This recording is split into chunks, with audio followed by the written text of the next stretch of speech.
Council. An exciting night, and happy to see a packed house tonight for this.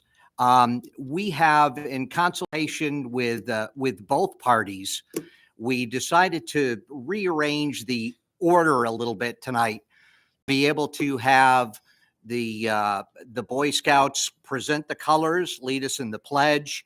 We have some recognitions of 3 Eagle Scouts for this evening, and then we will follow that up with the fire safety poster contest winners. And then we will get into the 2 public hearings, which normally would precede our regular meeting, but we jumbled around the order to accommodate the young people that are joining us this evening. Last piece of housekeeping. This is our last regular meeting prior to the first of the year. And as we sit here tonight on the 5th night of Hanukkah, I'd like to, on behalf of the council, wish everyone a happy Hanukkah, a Merry Christmas, happy holidays, and a healthy and prosperous new year. And with that, I will ask the clerk to call the roll, please. Peter Talbot. Here. Jim Jenks. Here. Dina Allard. Here. Patricia Kramer. Fiona Pearson. Here. Tim Slocum. Here. Don Walsh. Here. Greg Wolf. Here. And David Veliber. Here. Everyone's present. Thank you. And with that, I will ask the colors to be presented by Cub Scout Pack 94 from Mr. Slocum's and my alma mater, Norton School. Please rise.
All stands for the pledge of allegiance.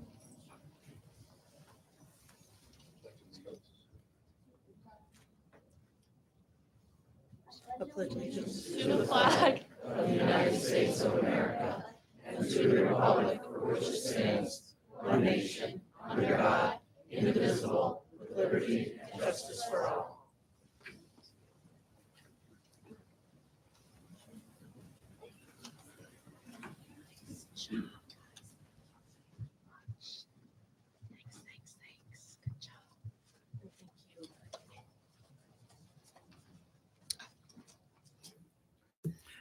Thank you to Norton's Pack 94.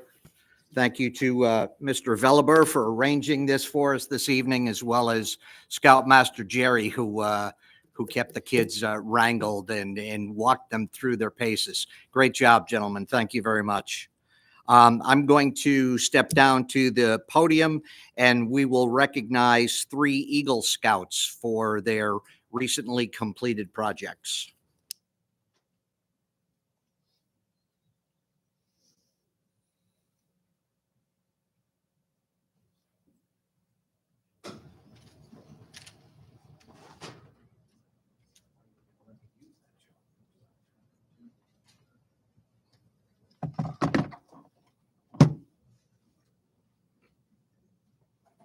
If the 3 Eagle Scouts could join me and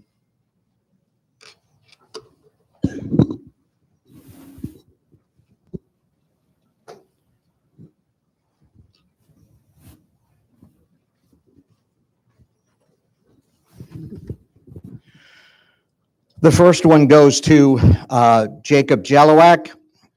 Whereas Jacob Jelowak, through his ambitious and perseverant pursuit of achievement, has attained the rank of Eagle Scout. And whereas Jacob demonstrates excellence in youth leadership, setting a great example for the younger scouts. And whereas his Eagle Scout project was to build storage lockers. And whereas Jacob is dedicated to scouting, and he and the local troops of Boy Scouts of America and their families have been an influence for good in our community for many years. Now, therefore, I, Peter Talbot, Mayor and Chairman of the Town Council, on behalf of the Town Council and all the citizens of Cheshire, by this certificate of recognition, do hereby indicate to Jacob and his family and Scout leaders our gratitude for his leadership, hard work, and dedication to the community, and we congratulate Jacob on his achievement of Eagle Scout, dated at Cheshire, Connecticut, this 12th day of December, 2023.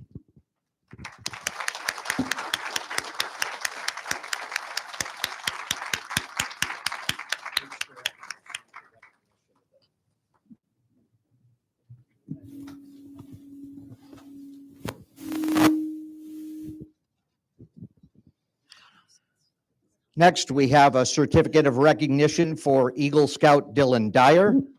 Whereas Dylan Dyer, through his ambitious and perseverant pursuit of achievement, has attained the rank of Eagle Scout, and whereas Dylan demonstrates excellence in youth leadership, setting a great example for the younger scouts, and whereas his Eagle Scout project was restoring the pedestrian bridge at Mixville Park, and whereas Dylan is dedicated to scouting, and he and the local troops of Boy Scouts of America and their families have been an influence for good in our community for many years. Now, therefore, I, Peter Talbot, Mayor and Chairman of the Town Council, on behalf of the Town Council and all the citizens of Cheshire, by this certificate of recommendation, do hereby indicate to Dylan and his family and Scout leaders our gratitude for his leadership, hard work, and dedication to the community. And we congratulate Dylan on his achievement of Eagle Scout, dated at Cheshire, Connecticut, this 12th day of December, 2023.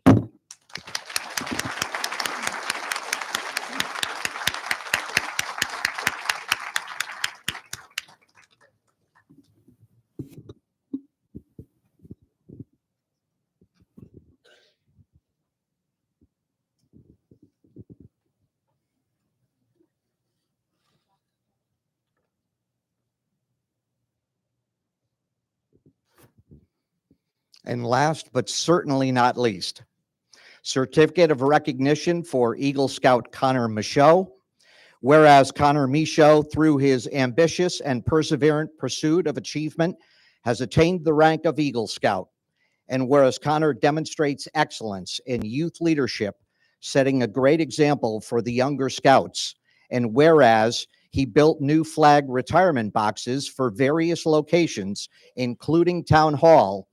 And whereas Connor is dedicated to scouting, and he and the local troops of Boy Scouts of America and their families have been an influence for good in our community for many years.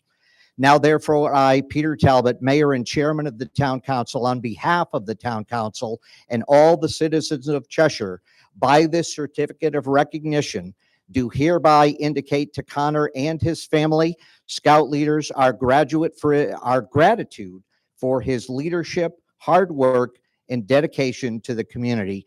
And we congratulate Connor on his achievement of Eagle Scout, dated at Cheshire, Connecticut, this 12th day of December, 2023.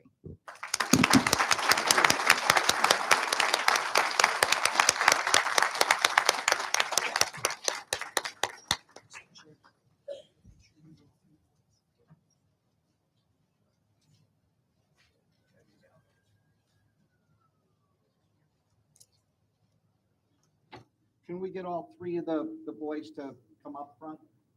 And you stand in the front for a photo op. Mr. Chairman, can I stand in the front with them? If my council members would just, if they would just stay standing, then we can see. Thank you, everyone. 1, 2, 3.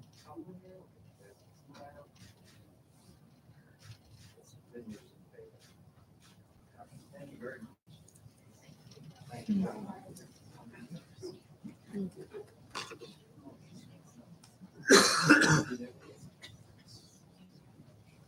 if I could have Don Youngquist join me for the next presentation. We have the recognition of the 2023 Connecticut Fire Prevention Poster Contest winners.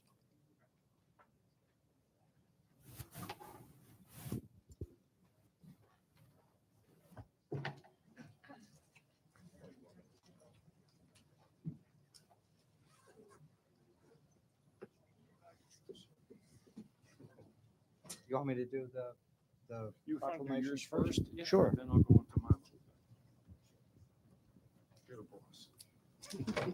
So if I could have Madison and Alea join us, please.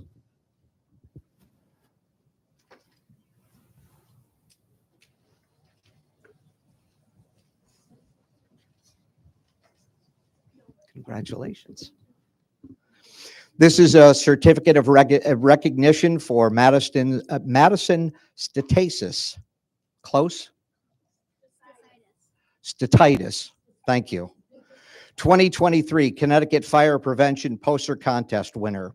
Whereas 2023 Connecticut Fire Prevention Poster Contest was recently conducted to promote fire prevention awareness among children and families. And whereas Madison, a fourth grade student at Highland Elementary School, was selected as one of 2 local winners in this contest. Now, therefore, I, Peter Talbot, and Mayor and Chairman of the Town Council, on behalf of the Town Council and all the citizens of Cheshire, do hereby offer our congratulations to Madison. We also offer appreciation to Madison for participating in this contest and helping to spread this important message. Dated at Cheshire, Connecticut, this 12th day of December, 2023.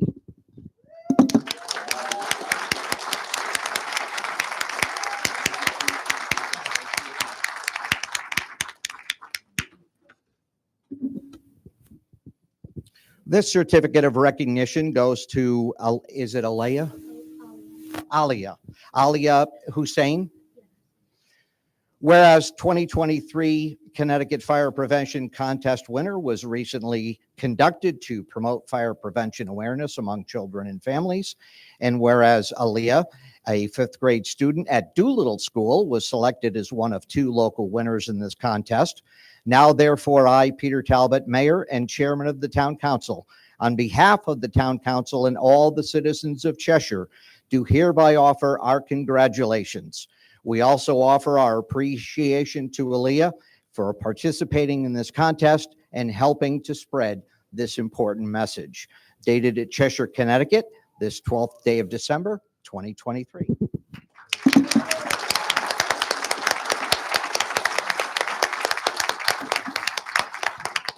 Now I'll turn it over to Don for the good stuff. Yes. Thank you. Just want to thank the council for recognizing this project every year. It's very important to us, and I thank the students as well. The program was initiated. I didn't have to increase the font this year. I'm pretty good now. The program was initiated to provide teachers with materials and resources to develop fire safety awareness in children so they can, in turn, promote fire prevention for everyone and their family every day. This is a cooperative effort by the Office of the State Fire Marshal, Connecticut Fire Marshal Association, Connecticut Department of Energy and Environmental Protection, Connecticut Fire Chiefs Association, Connecticut State Board of Education, and the Connecticut Fair Plan. And the theme continues to be, as it has been for a while, fire prevention, everyone, every day. So statewide, there's approximately 30,000 4th and 5th grade students who compete in this annually, and all our schools compete. And so now the 2 winners, they're going to compete against all the other schools in New Haven County. I coordinate that. I can't be bribed, though. I can't guarantee that they will win. So today from us, they get certificates. Their poster is framed, which I'll break out and they could show you. And they each get a $200 gift card. And probably the coolest part of it is a ride to school in a fire truck.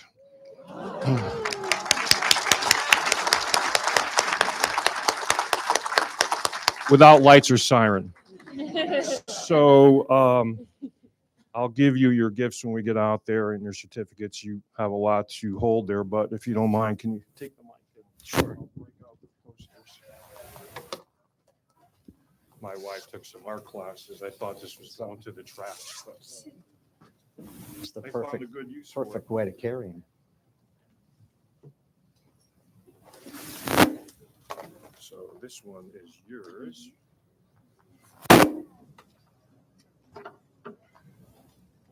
This one is yours. Want me to hold your certificate?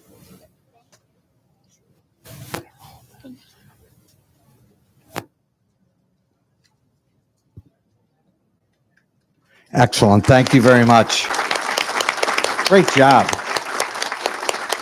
I said to John and I rode up in the elevator together, and I said this is always one of my favorite things that we do on the council is recognize the poster winners because they do such a great job with their artwork and promoting fire safety in our community.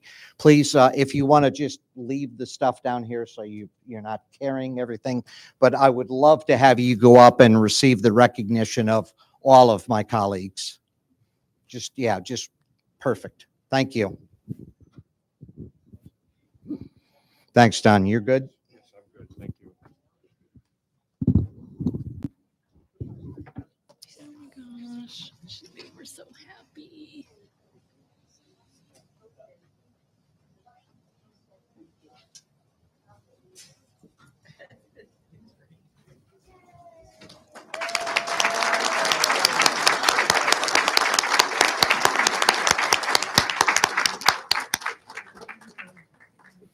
I don't think there's anything better than recognizing our young people for the accomplishments they have and for the work they do in this community. So congratulations to the Boy Scouts, the Eagle Scouts, and to our contest winners as well.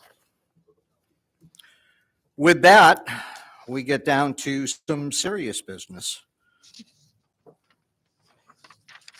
As I mentioned up front, also I just wanted to mention that at your places was a photo packet from Jacob Jalowick's project that deserves a look. The work he did was just phenomenal. So at your leisure, please feel free to go through that. Which brings us to our first public hearing on the consideration of Town of Cheshire's withdrawal from the South Central Health District. The roll has been called. What we're going to do is roll the two public hearings into one for the purpose of public comment. So let us present the two topics, and then we will ask members of the public to line up if they choose to speak this evening, and they can certainly do so. So the reading of the legal notice, Noel, if you would take care of that, please. The Town Council of the Town of Cheshire will hold a public hearing at 7 p.m. on Tuesday, December 12th, 2023, in the Town Hall Council Chambers, 84 South Main Street, Cheshire, Connecticut, to consider the Town of Cheshire's withdrawal from the South Central Health District. Electors and citizens will be heard at the public hearing concerning this matter, dated at Cheshire, Connecticut, this 5th day of December, 2023. Thank you. Okay. For the purpose of presentation on the hearing subject, I'd like to read a letter into the record, a letter that was dated December 8th, 2023, and addressed to Cheshire Town Council, Town Hall, 84 South Main Street, Cheshire, Connecticut, 06410. Read Cheshire's request to join South Central Health District. Dear council members, the South Central Health District was optimistically excited to provide the town of Cheshire an option to join our health district. This potential partnership offered a cost savings to the town, coupled with an unyielding commitment from our team to offer collaborative, superior public health services to the residents and business owners.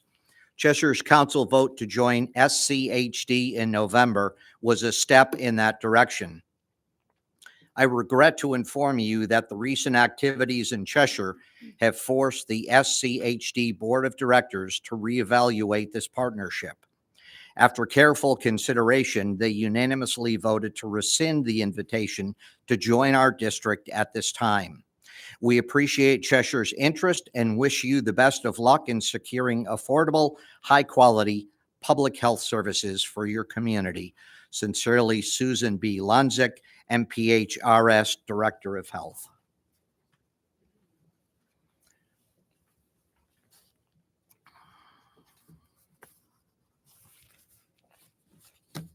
And with that, I will open up the second public hearing. Madam Clerk, would you read the legal notice, please? Yes. The Town Council of the Town of Cheshire will hold a public hearing at 7 p.m. on Tuesday, December 12th, 2023, in the Town Hall Council Chambers, 84 South Main Street, Cheshire, Connecticut, on the consideration of the Town of Cheshire rejoining the Chesprocott Health District. Electors and citizens will be heard at the public hearing concerning this matter, dated at Cheshire, Connecticut, this 5th day of December, 2023. Thank you. Again, what we will do is I will do the presentation with an assist from our town attorney, and then we will allow residents to speak on both of these matters this evening. So one of the things that the council wanted to do as we prepared to go back to Chesprocott was to put some things in place so that we could have some facts, statistics, and feedback directly from residents and directly from the work that they are doing. Therefore, we had the town attorney draft a memorandum of understanding, and I'm going to have him read some of the points of that, which will allow us to closely monitor the activities of Chesprocott in the years to come. So if I could ask Attorney D'Onofrio to give us a brief presentation on the memorandum of understanding. Sure. So what you have is a draft MOU. It has not been sent to Wolcott or Prospect yet, but the idea is that since all three towns comprise the totality of the membership of Chesprocott Health District, it would be an MOU between the three municipalities and the health district. And as the chair indicated, the idea is really to formalize some processes and procedures with a goal of implementing a comprehensive plan of quality improvement and quality assurance activities that are consistent with Chesprocott's mission and likewise consistent with the constituent municipalities' interests.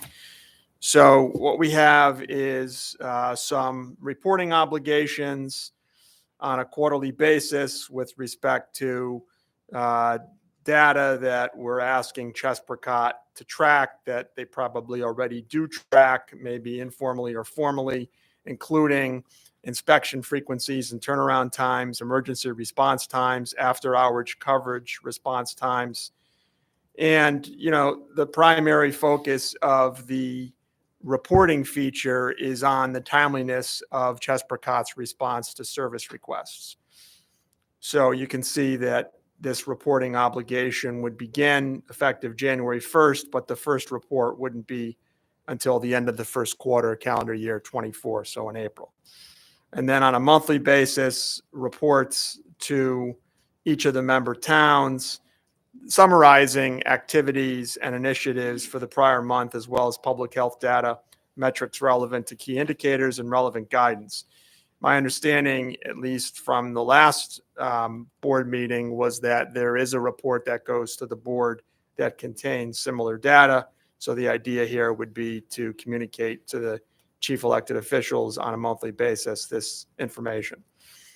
Some of these items, by the way, were suggested and presented at a joint meeting between Chesprocott and the town of Cheshire on November 8th at Chesprocott. Customer satisfaction survey, my understanding is Chesprocot's already begun to undertake a customer satisfaction survey. This provides for periodic surveys and sharing with the chief executive officer of each member town the results of those surveys and what actions will be taken by Chesprocot to address any service deficiencies that are identified through those surveys. Public health accreditation is something that at least Cheshire would like Chesprocot to explore. So the idea behind the MOU is to have Chesprocot evaluate the costs and benefits associated with pursuing and obtaining accreditation from the Public Health Accreditation Board. And the analysis should include an objective review of Chesprocot's current capacity to carry out what's known as the 10 essential services of public health. And that's something that's published by the USCDC. And then after that information is provided, there can be a dialogue between the member towns and Chesprocot to decide whether further action should be taken towards pursuing accreditation. The MOU proposes quarterly meetings so that there's more frequent dialogue to have better communication, better understanding, better oversight, and implementation of the requirements of the MOU. We've got an amendment of the bylaws proposed that would cause the chief elected official of each municipality to become a non-voting ex officio member of the Chesprocot board, so that the chief elected officials, in addition to the chief executive officers, would have a good grasp of what's going on at Chesprocot.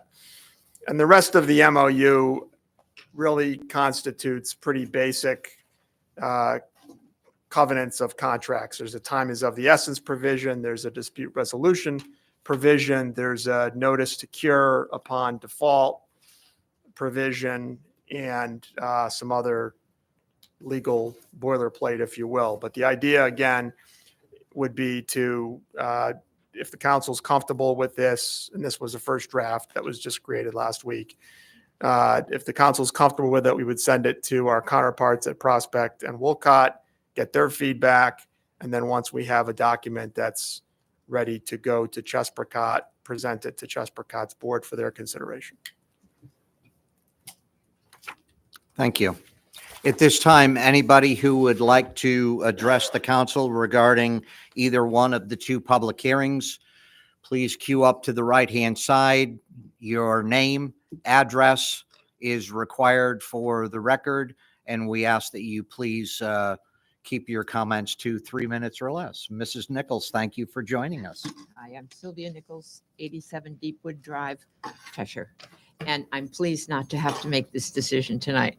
I'm going to read a few remarks that I was thinking about. I'm very happy to hear that proposal that you've brought. I hope you all will have had a chance to review that. So my comments were made prior to hearing this, because thankfully I'm not in the inner circle anymore, so I didn't hear any of that. So I'm going to begin with what I thought personally, and this is my personal opinion. Tonight, you are faced with a decision that will have significant consequences to the taxpayers of Cheshire. It's incumbent upon all of you to make the decision and the future decisions by being transparent with the taxpayers about the cost and the delivery of services after fully listening to both sides. It's apparent that you've begun that process. It was my understanding, at least to this point, that perhaps you had not had an opportunity, the new people had not had an opportunity to meet with South Central Health District. I understand how busy you are at this time of year, but that was before they gave that notice that they were going to rescind the invitation. So I hope that in the future you have opportunities to vet out all of the projects. We just discussed that Chesprocot is not under town guidance. We don't govern Chesprocot. It's an independent organization with its own bylaws. As Attorney D'Onofrio just said, they need to amend their bylaws. Like any contract that we enter into, it's the town of Cheshire's responsibility to be sure that the contracted services are provided professionally, equitably, and in a fiscally prudent manner. My concern, as I sat in your seats, was the part of it that was pretty expensive. So the town of Cheshire acted within those guidelines. attempt to address the needs of the town.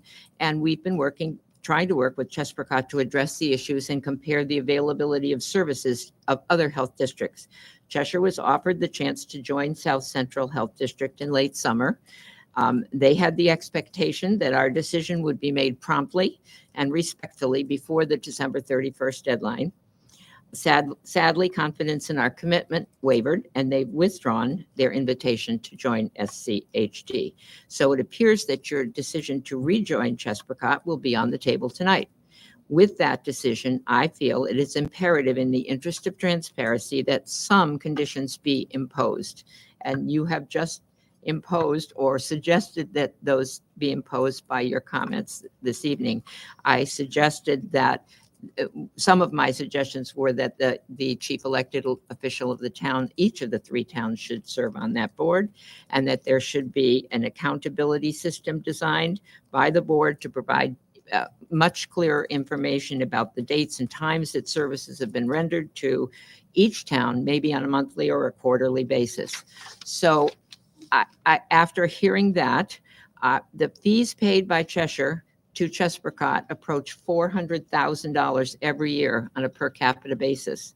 It's not an insignificant amount of money. So this is the first of many difficult decisions you new council members will be faced with.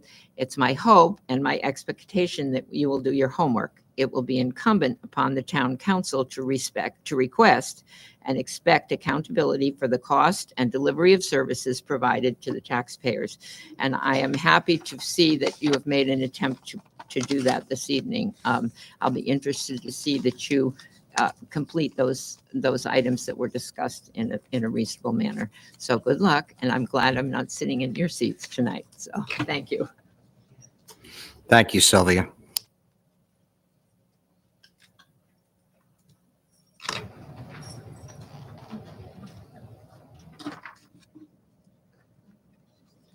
I also am Bryna Shane, 62 Hilltop Road in Cheshire.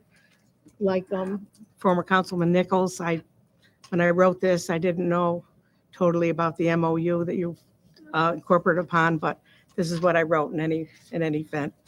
So first, I want to say congratulations to the newly elected council, and now I'd like to say something to you and then end it with a question.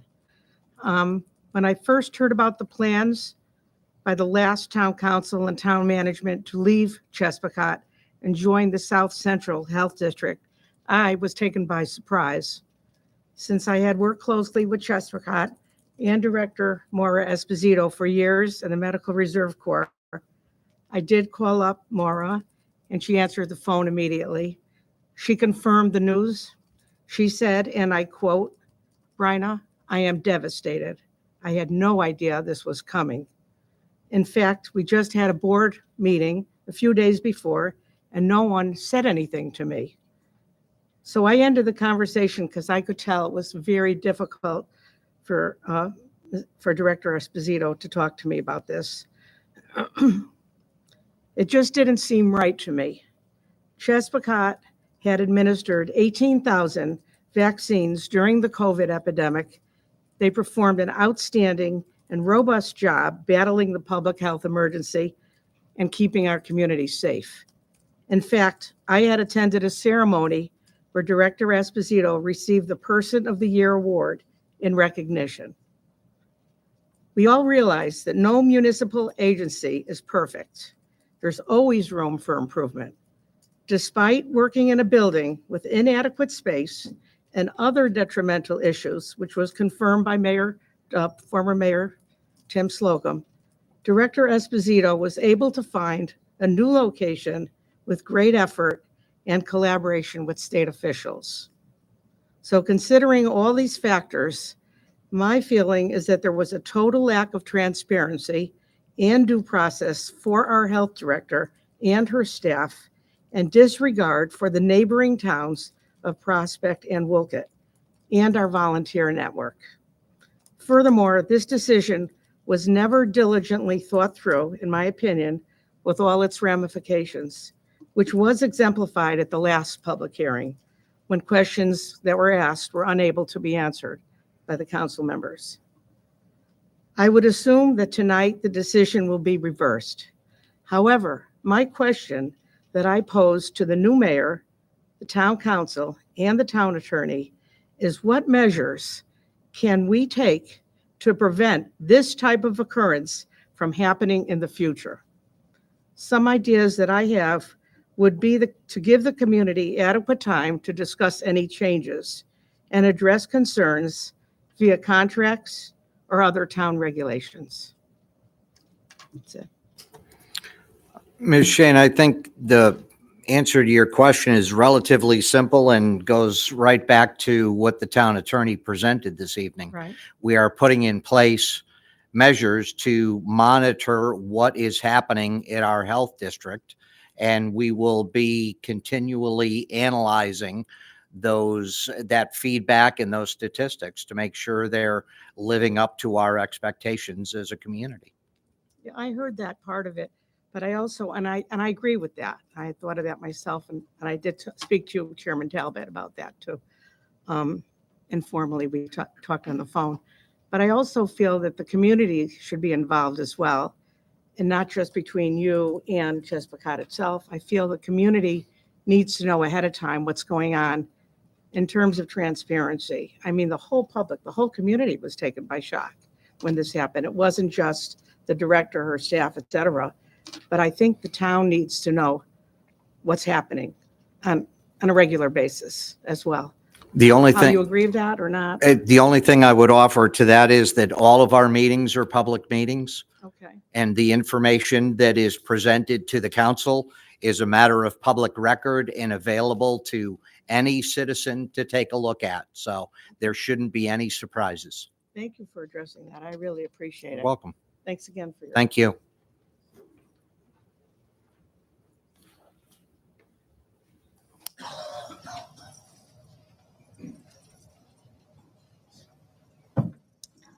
Maura Esposito, Director of Health of Chespacott Health District. This is going to be a lot of repeat of what you all are talking about. Sorry about that. These past 3 months have resulted in me taking a deeper dive in how I manage and my position as the Director of Health at Chespacott. I've led the department through Ebola, monkeypox, and the pandemic. And with climate change rearing its ugly head, there will surely be more diseases and outbreaks to come. Chespacott has demonstrated their capabilities as a strong public health department, and we will continue providing excellent public health services. I have always been open to suggestions and ideas on how to improve both health services to residents and to businesses. In the past 3 months, Chespacott has developed and actually implemented a client survey, satisfaction survey. This information is on all of my staff's taglines and on our website. And as people come to the counter, they are given a card to reply. So we are gathering that information. All community programs have been and will continue to be evaluated. And we will be sharing that not only information with our board, but with others who request it, as you've discussed. All required food service inspections have been occurring since the last sanitarian position was filled this past August. So yes, I was down staff for those. Quarterly reports, now that the attorney has discussed this, will be presented to the council, and I have no problem sharing my monthly report. That will include our survey results, evaluations, inspection updates, and whatever statistics that you are looking for. Lastly, we have been investigating several third-party compliance firms. We would like to provide a free hotline phone number that both employees and clients can call to report any incidences and remain anonymous. What I don't know, I can't address. I want to say that everything that both Chairman Talbot and the attorney and the MOU is absolutely an achievable situation, and we have no problems taking those tasks underhand. Maybe we've been doing it and not reporting it adequately, and we will improve those processes. I pledge, and we pledge my office, to all of you, our town leaders, to improve our communications, be open to suggestions and changes, and be a collaborative partner with both our business and our residents in this community. I want to thank you all that have supported Chesprocott and the many volunteers who work closely with us to continue providing the best public services that we can. Thank you. Thank you.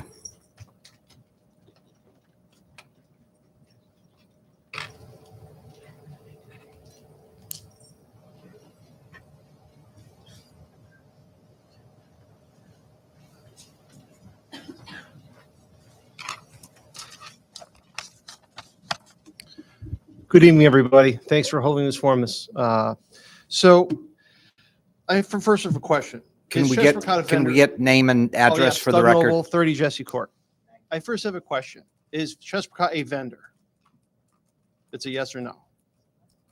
A vendor. Is it considered a vendor? We have to sign a contract with Chesprocott, correct? So in a company, when you have a vendor, correct, you have to go out for bid and you have opportunities. Well, we had an opportunity to check out a different venue. Okay, that was South Central. We started going through the process and we saw, well, gee, you know what? Chesprocott's overcharging on fees. They're not getting the, compliance aspect of the restaurants done. They had a lot of turnover employees, mismanagement of funds. Now, look, I know more for many years, and I worked with Mike at Yale for many years. Okay, they're great people. But there's a business aspect that we have to look at. And as town council, it's your responsibility to look at the business aspect of this town and what's the best, opportunity for the town to serve our people.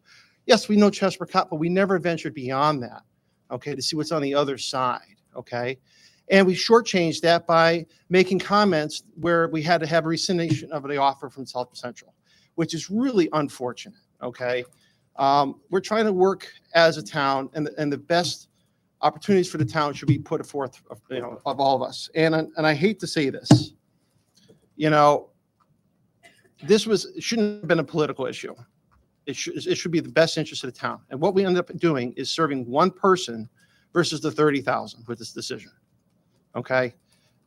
Again, I just find it unfortunate that this is the direction everything went.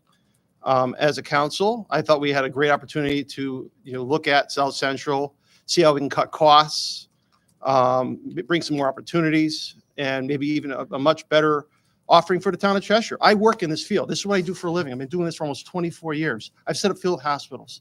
I was out in a moon suit, deconning, all these, medical rooms at the Yale Health Point. I mean, this is what I do. Okay. This is what my master's degree is in. Okay. There are other venues out there that may offer the same, if not better services for half the cost. It's really important for you as a town council to look at these things, not just write it off or make comments where the vendor then rescinds, their offer. That's really a disservice to this town. Okay. I want you to think about that moving forward as a new council. Thank you very much. Thank you, Mr. Noble.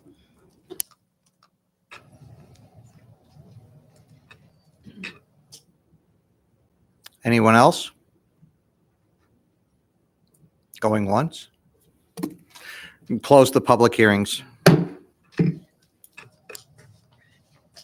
Next item of business is public communication. So the public gets another chance to take a bite at the apple this time. Anything that is on or not on the agenda, if you would like to address the council with issues other than health district, please do so at this time.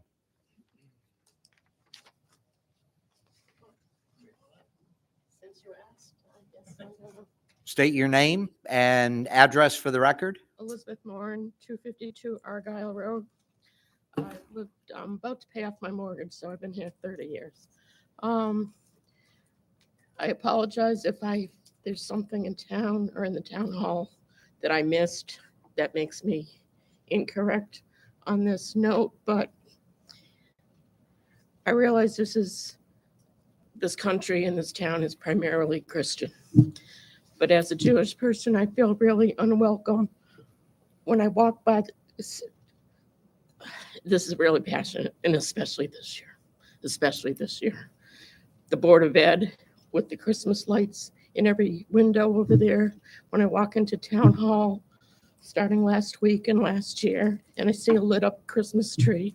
When I hear Christmas music, Jesus music coming out of the loudspeaker, not even a token little lit up menorah or Kwanzaa candelabra.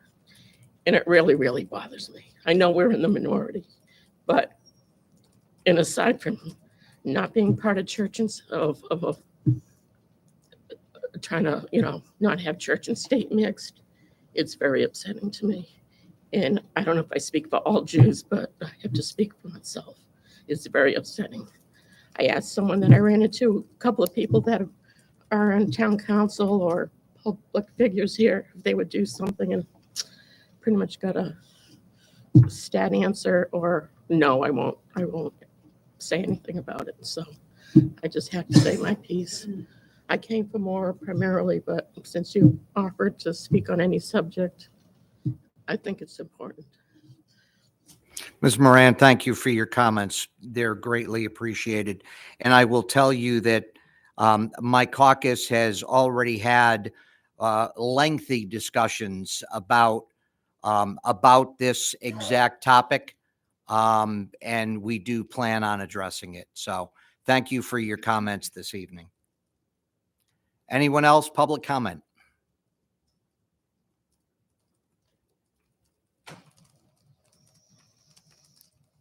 My name is Dan Knutson, 48 Mount Sanford Road. And I wanted to comment on the new schools. I know our intention is to build for a bright future for future students and, give them the best future we can. I think we maybe need to take a step back and think about our decisions when we build for that future. Are we, I think we're making a mistake if we're building new schools that use 18% more energy than the alternative option. This is 18% more pollution that these future students will have to live with. And it turns out when they did the life cycle cost analysis that it's actually more expensive as well. So it's a bigger tax burden on these residents and future residents. What I'm talking about is the full geothermal option versus the hybrid, which the Next Generation School Building Committee has decided to go with. I believe we should take a step back and try and figure out a way to ensure that bright future by doing both the thing that's the most makes the most economic sense, and will take care of the environment and for everyone. I think this is something we've got to change how we act around energy and start taking it more seriously. Thank you. Thank you, Mr. Knutson. Just note that as part of our agenda this evening, item 7 is old business, and one of the things that we will be discussing is the school project. And I know that we have some people with some expertise in that area that will be addressing exactly what you're talking about this evening. So I encourage you to stick around for that dialogue.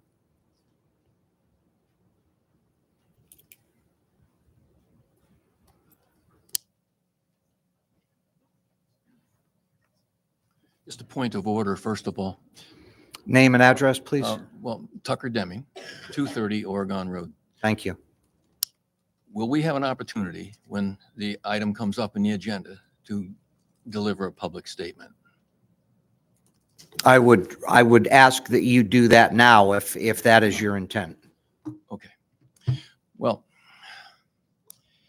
for several months now, I have been urging the Next Generation School Committee to look into and develop the data on several projects that happen to be in our region involving geosource energy.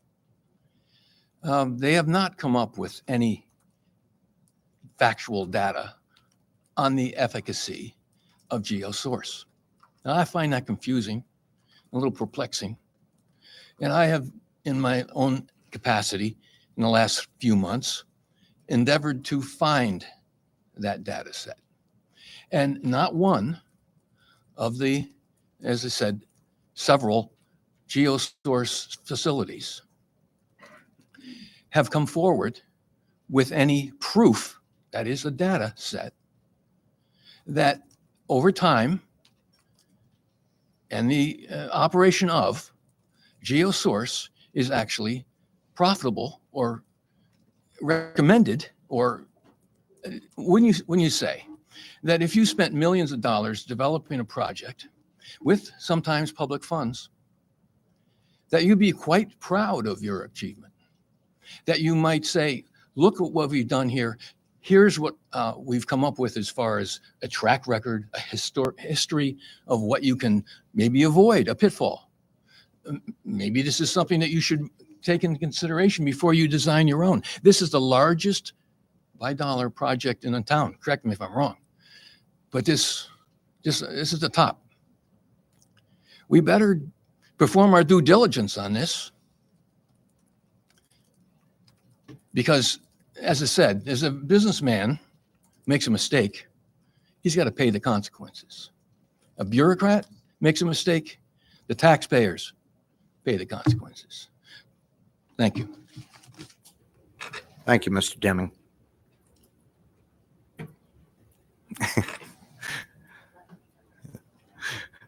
We'll wait for you. Oh, thank you. Hi, I'm Allison Bytel. I live at 6 Dover Court. I've been in Cheshire since 1976. I went to school with Dave. Nice to see you. I'm actually here to talk about something very light, but as it happens, I volunteered with Chesprocott. I'm interfaith in my household, and I have geothermal in my basement. So I can relate to a lot of this stuff. If anybody wants to talk about geothermal, I have a lot of statistics on that. So I'm here to talk about pickleball. So by a show of hands, who in this audience plays pickleball? Anybody? Okay, good. So pickleball is a very rapidly growing sport. It's kind of amazing in the way that it unites multiple generations. My kids play it. I play it. My dad, who's almost 80, plays it. And the problem is that we need more pickleball courts in Cheshire. So I'm here on behalf of Steve Joseph, who I know some of you know him. He is the head of the Team Reach Pickleball organization for Cheshire. We have about 1,000 members, and people are really, really into the sport. It's a great thing for mental health. It's great exercise for people with aging joints. You can really play it at any age with almost any medical condition, and my dad is a testament to that. So the issue right now is that we've got the courts at Cheshire Park, and they're full all the time, especially in the summer when it's a nice day. But even when it's not so nice, even when it's cold, those courts are busy. We've got the lights there, which are amazing. I was out there last week in 30-degree weather, and they were busy.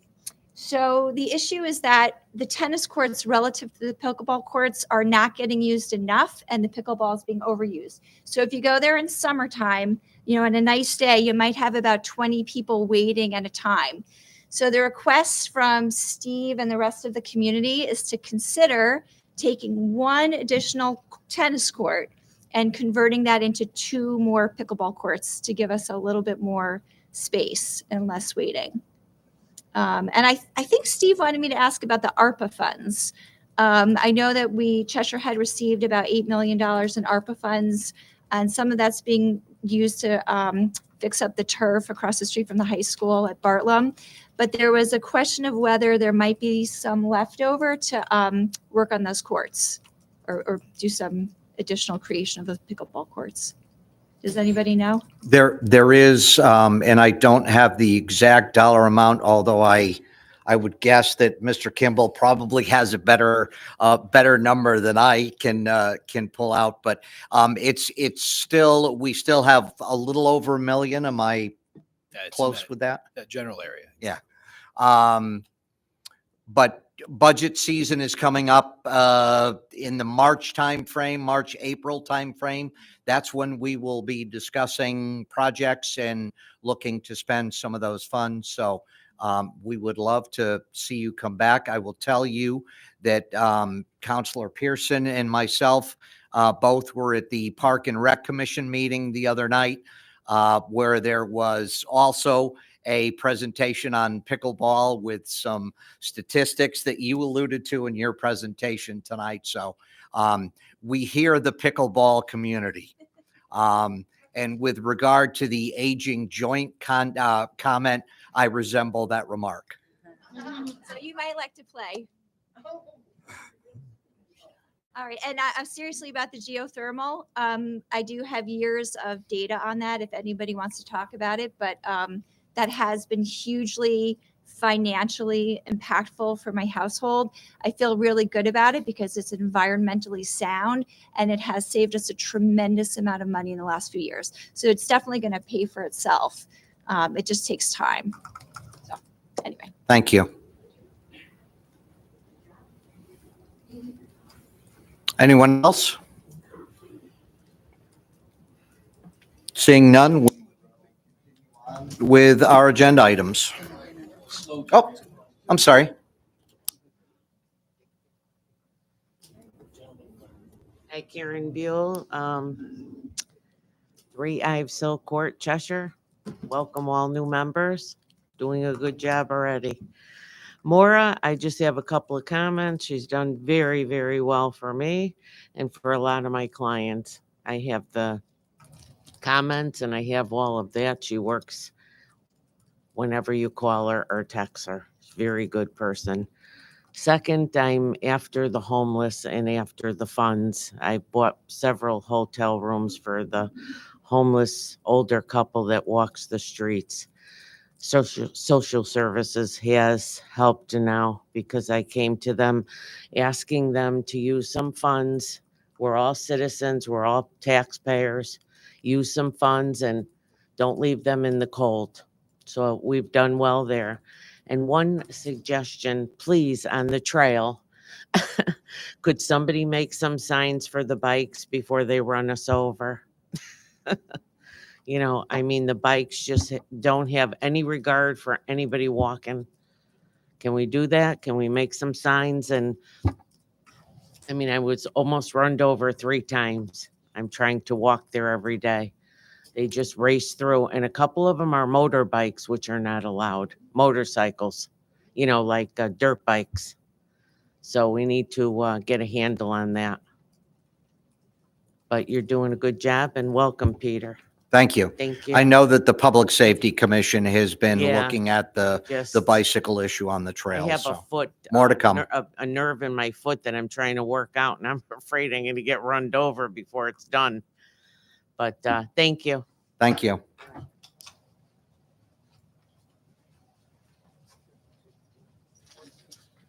Faith Ham, 633 Cortlandt Circle. Sorry, it took my old joints a little bit of time to get moving. I kind of want to just address 2 issues.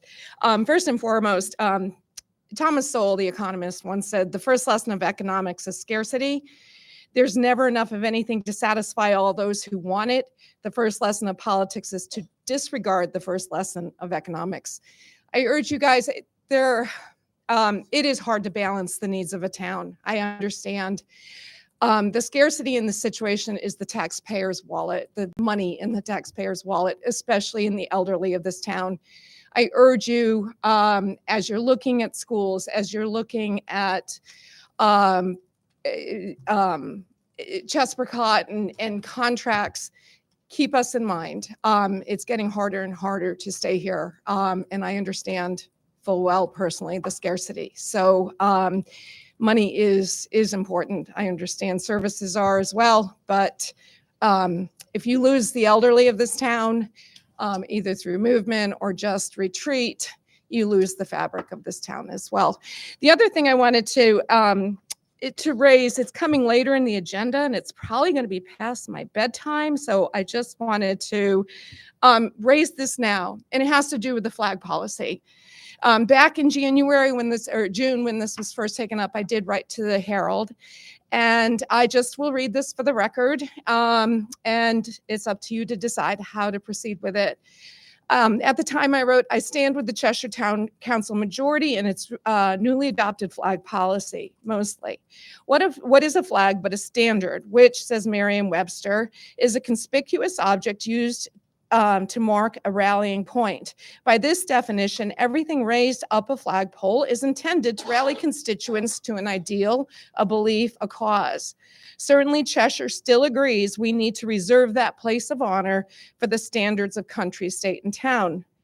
At the time, there were council members who chided other members who claimed that the majority had rejected our community's broader values. I tended to disagree.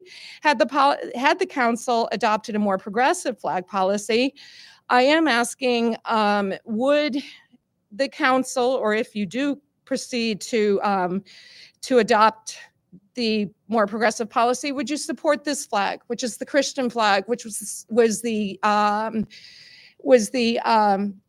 center of the Supreme Court case this past winter that brought about the controversy that we're now dealing with? I just would conclude, frankly, the policy I didn't feel was strict enough. In my humble opinion, the only flags flown in public buildings ought to be those of country, state, and town, since these represent every citizen and no carve-out is necessary. Everything else, in my humble opinion, is just politics. Thank you. Thank you, Ms. Ham.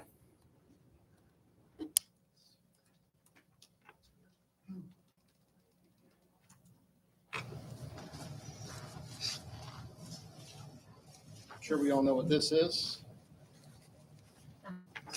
I'm back up again. Sorry. Doug Noble, 30 Jesse Court.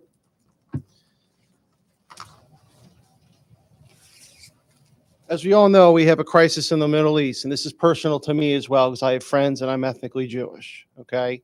So this flag is important to me, okay? Certain people have flags that are important to them. So I went through the flag policy, which I have here, and I agree with about 95% of it, okay?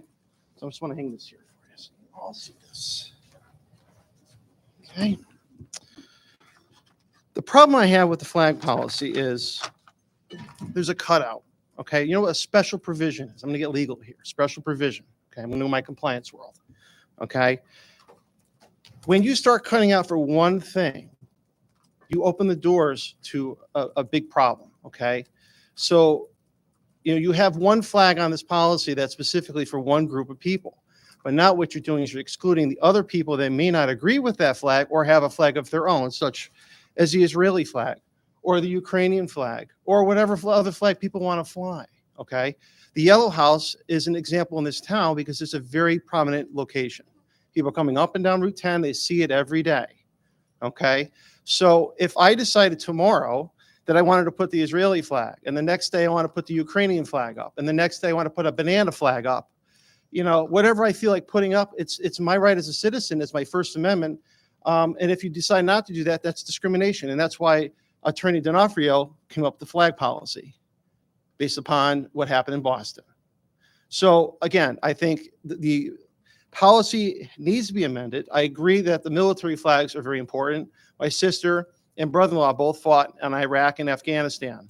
Okay, so that's important to me. So the Marine flag on Military Month would be something I want to fly at the Yellow House. Okay, and so with that, how are you going to fix this and create a policy that's inclusive to everybody? I would love to hear an answer, and if you don't have it tonight, we would like to have another forum and have a discussion. That would be fantastic. Thank you very much. Thank you, Mr. Noble.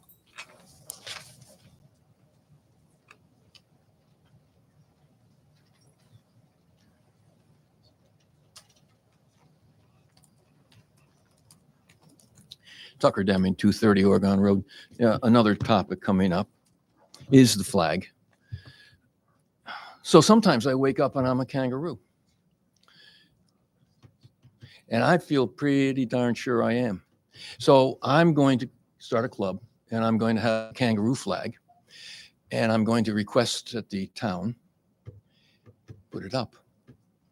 I hope I'm not rejected, because I have a lot of money behind this, and legal means will mean that the taxpayers will have to, in court with lawyers, defend your position. So be very careful about how you construct this allowance, this carve out for flags. Thank you. Thank you, Mr. Deming.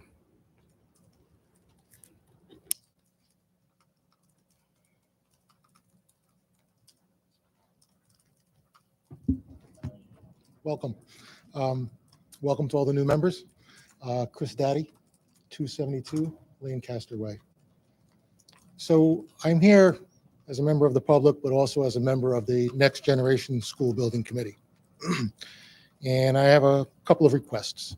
First one is of Attorney D'Onofrio, if you can allocate him some time at some point to educate those who don't know and refresh those who already know what the role of the Next Generation School Building Committee is, what our charge is, what our authority is, and what the relationship with the town council is and the town council's role in the design and building of these new schools.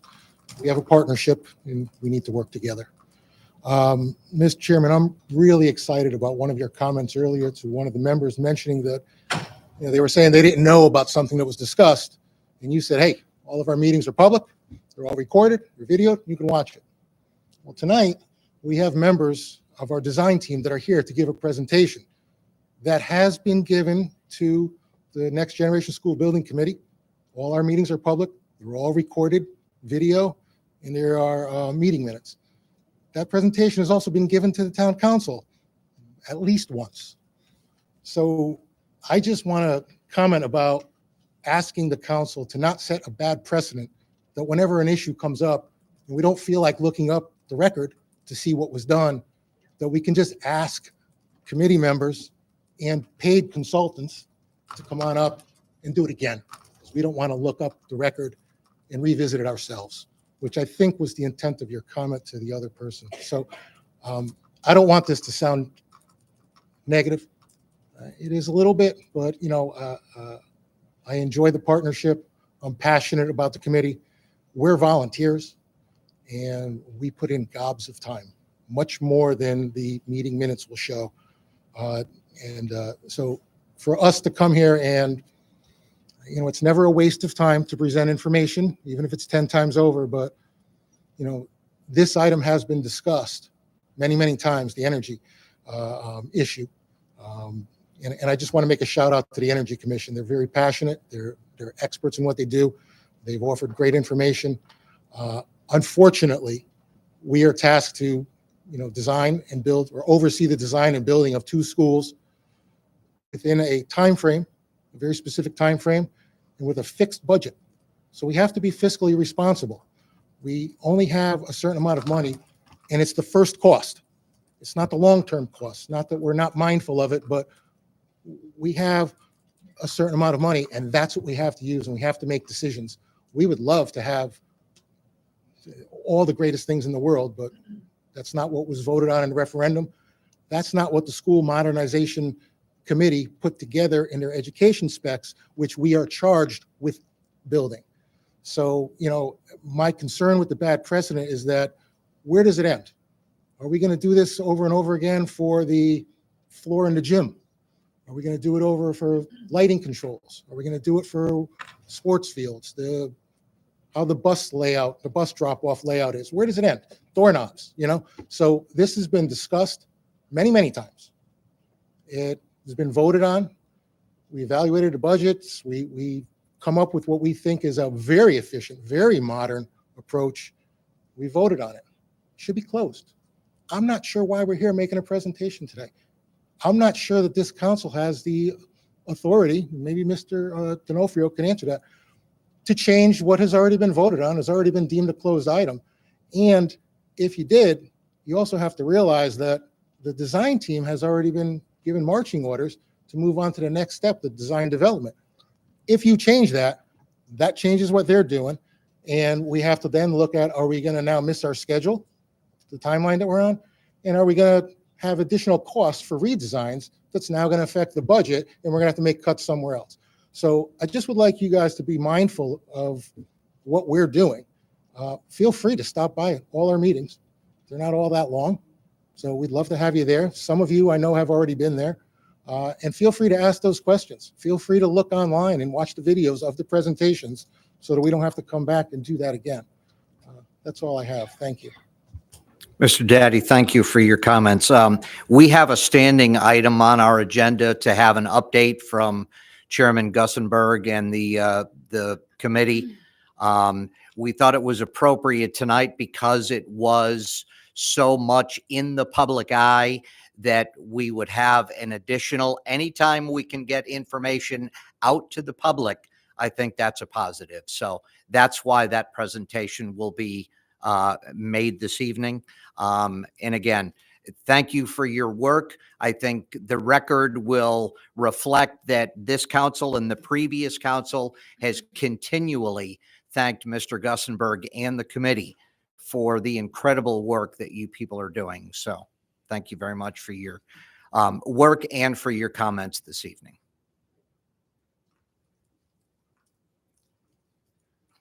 Mr. Deming, this is your third trip to the podium. I would ask this to be your last, please. I'll try to make it so. Thank you, sir. But I must respond to, my name's Tucker Deming, 230 Oregon Road. I must respond to the Next Generation committee member. Okay. Yeah, you're right. This is a complicated deal. And I appreciate all of your work. However, we got to know where we're headed. This is very important. If we find ourselves in a hole, well, the first thing to do is stop digging.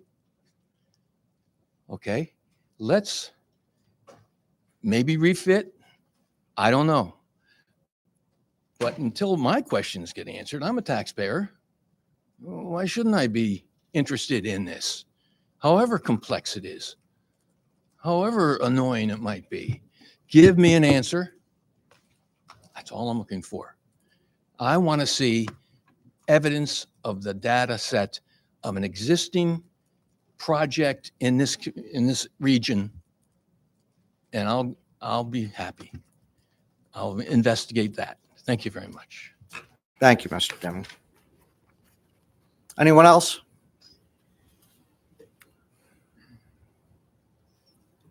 Thank you.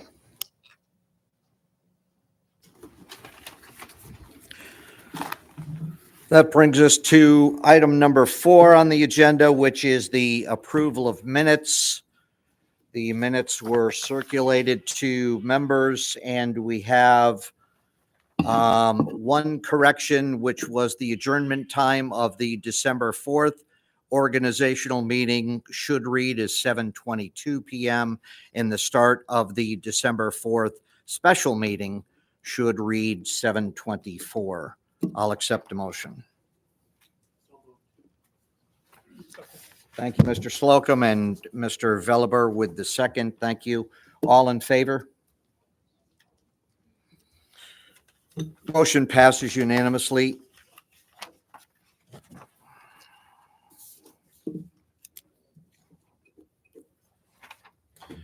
Mr. Jenks, the consent calendar for December 12th. Thank you, Mr. Chairman. Be it resolved that the town council approves resolution number 121223-1. Be it resolved that the town council approves the consent calendar for December 12th, 2023 as follows. Second. Thank you, Mr. Slocum. We have a motion and a second on the consent calendar. All those in favor? Vote is unanimous.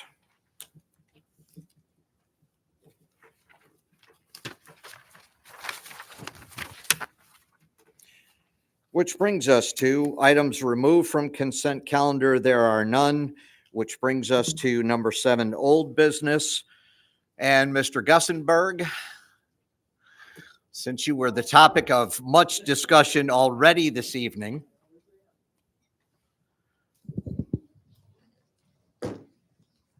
we look forward to hearing the update. Thank you.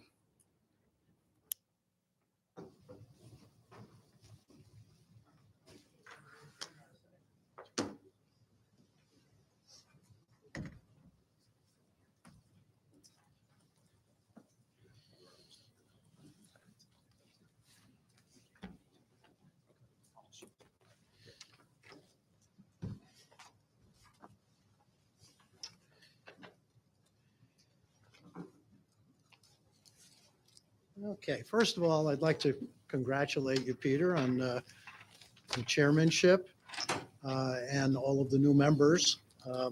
As Peter mentioned earlier, we have been coming monthly to do reports. I often had long conversations with Mr. Slocum as we organize those and discuss those. And I'm more than willing at any time to meet with any of the new members if you feel that you need some additional information, some background information, whatever. With me this evening is Jeff Wazinski of Tecton and Craig Raza of Kohler Ronan. Tecton is our architectural firm. Kohler Ronan is an engineering firm. One of the things I think we do have to keep in mind as we discuss things is we have, over the last year, hired some of the very best professionals in the field. The Tecton architectural firm, Arcadis, which is our owner's rep, and O&G Construction are known all over the state as being premier or corporations and companies. And I think that as we work with them, we often are amazed at the quality of the work that they're producing. I want to spend a little bit of time before I turn it over to Jeff and to Craig, because I don't want tonight just to be about energy systems. There's a lot going on, and I think it's important that the committee be aware of everything that's happening. First of all, the schedule that I just gave you, this is just one piece. I'll show you what our actual schedule looks like. This is the actual schedule that we follow.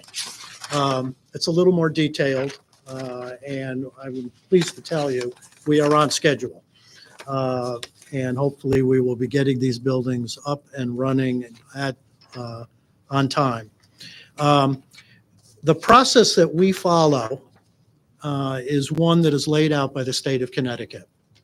And the design part of that is divided into 3 phases. The first phase is called schematic design. That finished up in August. That laid out the basic layout of the buildings, the site, and the basic parameters. The committee agreed on that, voted on that in August. And then, as per state law, we then asked for estimates as to what we thought those 2 buildings would cost. Tecton did one set of estimates. O&G, our construction company, did another set of estimates. And unfortunately, those estimates came in showing that we were substantially over budget. Wasn't easy, but our committee sat down over numerous meetings with lists of potential reductions and cuts that we needed to make in order to make sure that these 2 buildings would come in within the budget that we were given, that was approved by the people of the town. We are now in what's called design development. The same process is going on now. Tecton has continued to work with a variety of groups around the town.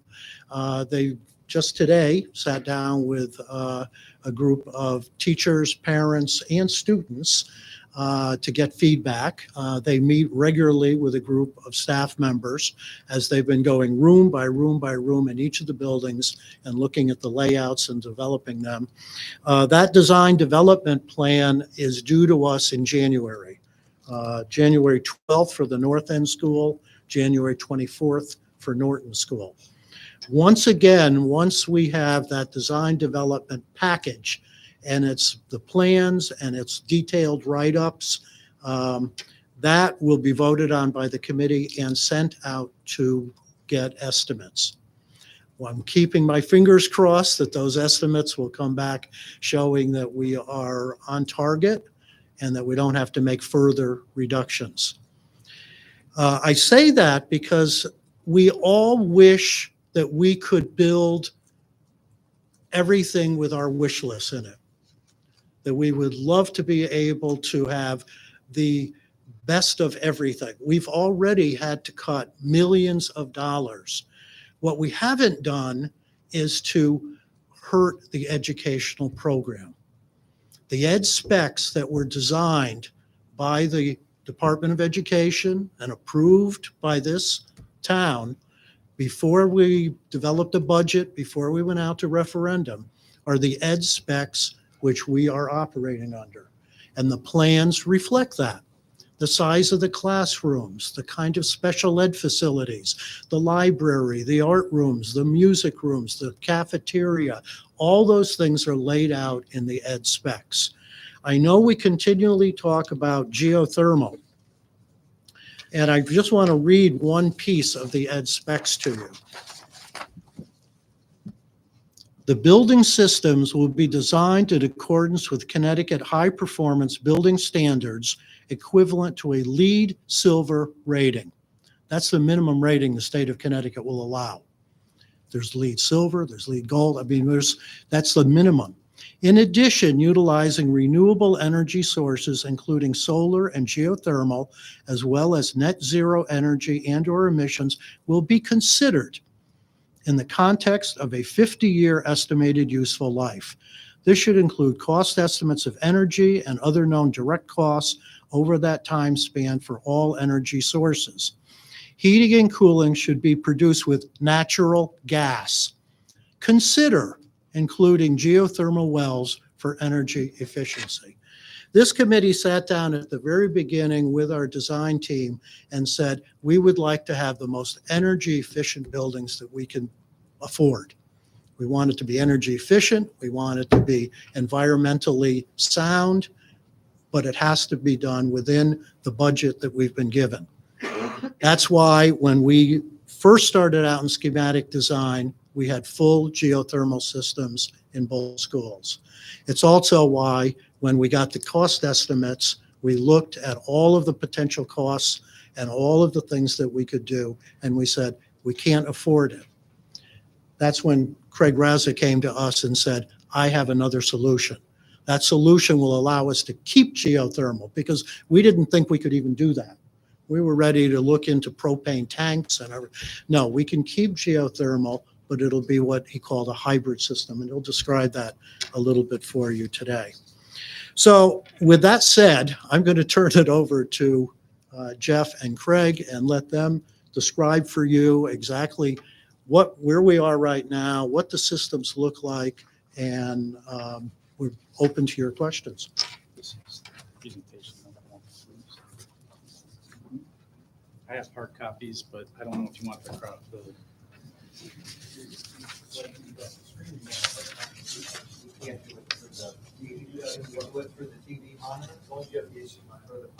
I have HDMI here. Yep. And then we, council will use the packets. Yep. That way we don't have to hide behind it. It is a different system. I've never seen anything quite like it.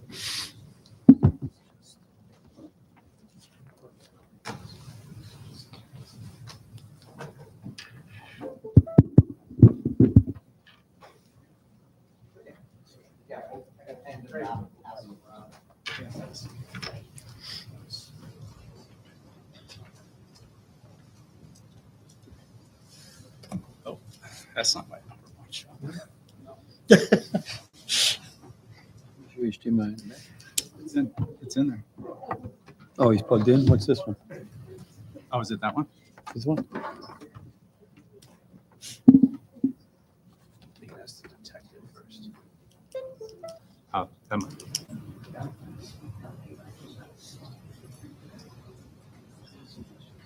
Yeah, just this crew. Here, let me start and then.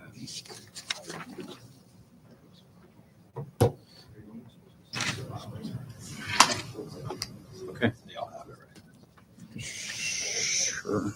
Does this thing move? No. Yeah, can I take this off so I can stand back so I can see? Yep. Everybody have a copy up front? Okay, great.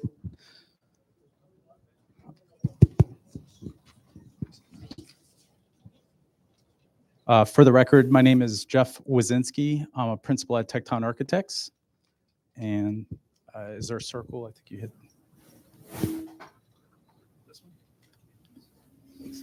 There you go. Tonight with me, I have Craig Raza, a principal at Kohler Ronan. He's the mechanical, electrical, plumbing engineer for our project. So the agenda that we set up this evening, I will lightly touch upon the summary and schedule because Rich already went over that. We'll walk you through the North End design updates. For those that we spoke to a few months ago, there were some comments, concerns relative to site planning, building planning. We made several different adjustments along the way, and we landed in, I think, a really good spot with both designs. So we'll touch upon both North and in Norton design, and then Craig will walk you through some of the building systems options that we looked at early on in the planning phases, and then where we landed with the hybrid system and the life cycle cost estimates that have had much discussion. So this slide is a slide that we include in all the presentations. This is the constant, right? So this gives you the statistical information that as it was approved through referendum. So on the left side is the North End Elementary School, on the right side is the Norton. Grade level configuration, the only change is on the North End, they have the pre-K. So it's a K to 6. Left North End has the pre-K. That essentially is the difference in the total student enrollment. So at the North End, you have 790, 61 at Norton. A slightly bigger building, 115,000 at North End, 96 at Norton. The sites are a little bit different. Obviously, we're working with the existing site for Norton, a 44-acre site at North End. The construction cost, there's two key components for us, construction costs and soft costs. The construction cost, which is the physical construction, the cost for the physical site, the modifications to the site and to the construction of the building is the number in this line item here, which is 73.5 for North End and 62 for Norton. And then you have things like the furniture you're sitting in, the tables and chairs within the building that also come with a cost. So at the bottom here, with all the other soft costs associated, the total project costs to deliver the project, which again is a consistent number that you've seen since referendum. On the left side, 89 for North End, and on the right side, 76. This is for those in the audience. This is what was handed out and what the chair of the building committee reviewed earlier. We are in the final kind of lapse of the design development phase and planning to submit the drawings in January to our CMR, which they're going to be priced in two different fashions, our estimator, their estimator, and reconciled. And then we move into construction documents for the last kind of phase, the last mile, if you will. And with any luck, we'll be wrapping those documents up in the fall. Putting this project out to bid in the bid in the fall, with hopefully either a mid winter construction start. So the North End, just to give you the proper orientation, north is to the right. Along the top of your slide is Marion Road, and on the left side is the Jarvis Street. There's three main access points. Starting on the top right is the bus entrance loop. The middle along Marion, in the middle of the screen, is the parent drop-off.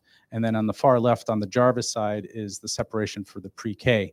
So some of the modifications that you might have noticed since the last presentation, there's a lot more green. So we tried to maximize the natural landscape around the building. We pulled the building back towards, I guess, the east or the bottom of the slide to make best use of the site, but also nestle the building up against the existing vegetation along the 10-mile river here. So that's a nice setting for, and then what we did is we snuck some of the age-appropriate play between the building and that tree line. So it's a really nice area for protected play for the students. Front, you have all the parking areas. You have a nice green that's central to the building. That's kind of this green lawn, great for outdoor activities. It basically nestles right up to the gymnasium, so you could have really nice, interesting community events there. And then you see the larger boxes on the plan in the green. Those are just representations of large open green fields. We've had many conversations about different size soccer, play, baseball, softball, all those kinds of things. But at this point, we're showing the large open flat green areas for multi-purpose play. The building itself, there's a lot on this slide, but if I start at the top right, same orientation as the site plan. So the blue cyanish color starting from the top right, and I'll work counterclockwise.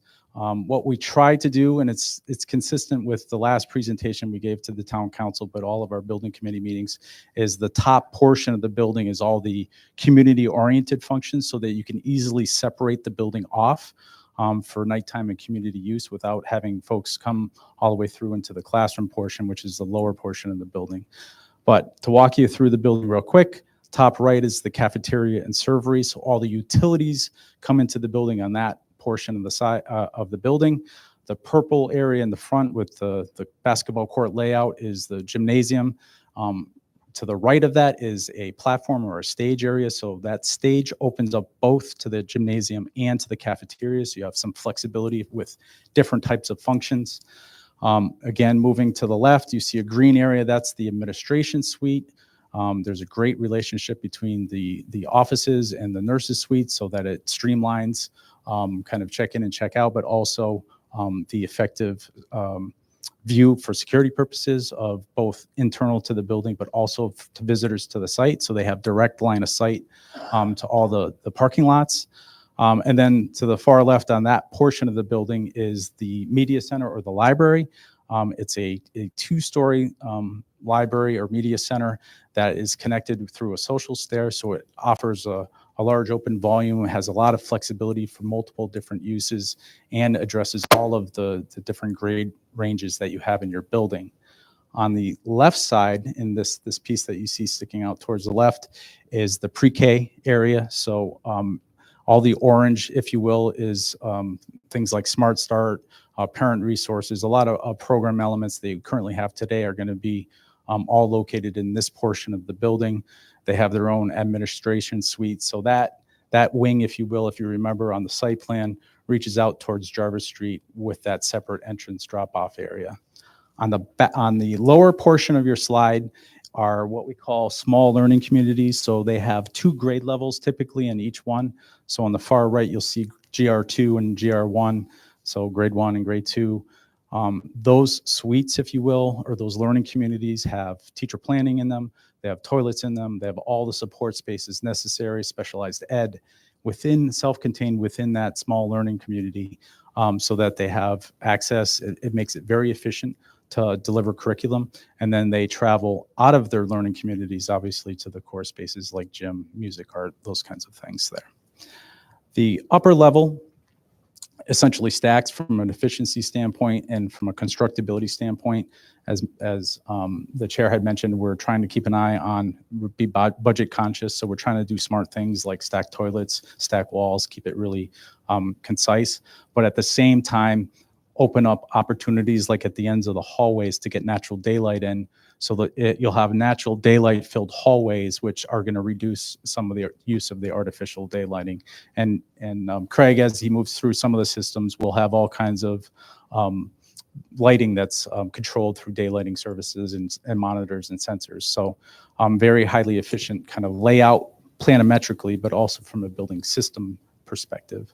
In the middle upper portion is services like OTPT, math and reading interventions. So they're in the center of the small learning community so that no one student really has to travel all that far to get to them. And then the top portion is just the gym and the cafeteria are basically 2-story spaces. So they'll consume basically that floor level as well. In some instances, we have stairs, like grand stairs going down into them, just communicating stairs so that they can get to the cafeteria for lunch in a more efficient way. So a lot of time was spent, and I'll spare you the different versions that we went through, but I think we all landed in a good spot. There was a lot of community engagement to get to this point here. We're still developing it, right? So we're still working on the details and materials and making sure that we have durable materials, good details, provide a little bit of contemporary feel into the building as well. So we're trying to address all the comments that we had. But you can see a very rich kind of traditional farm and field is what we've labeled this one, this site anyway. So it's reflective of that. It will morph a little bit over time just because of the modifications and evolutions of the facade. But generally speaking, this is what the building looks like from the front.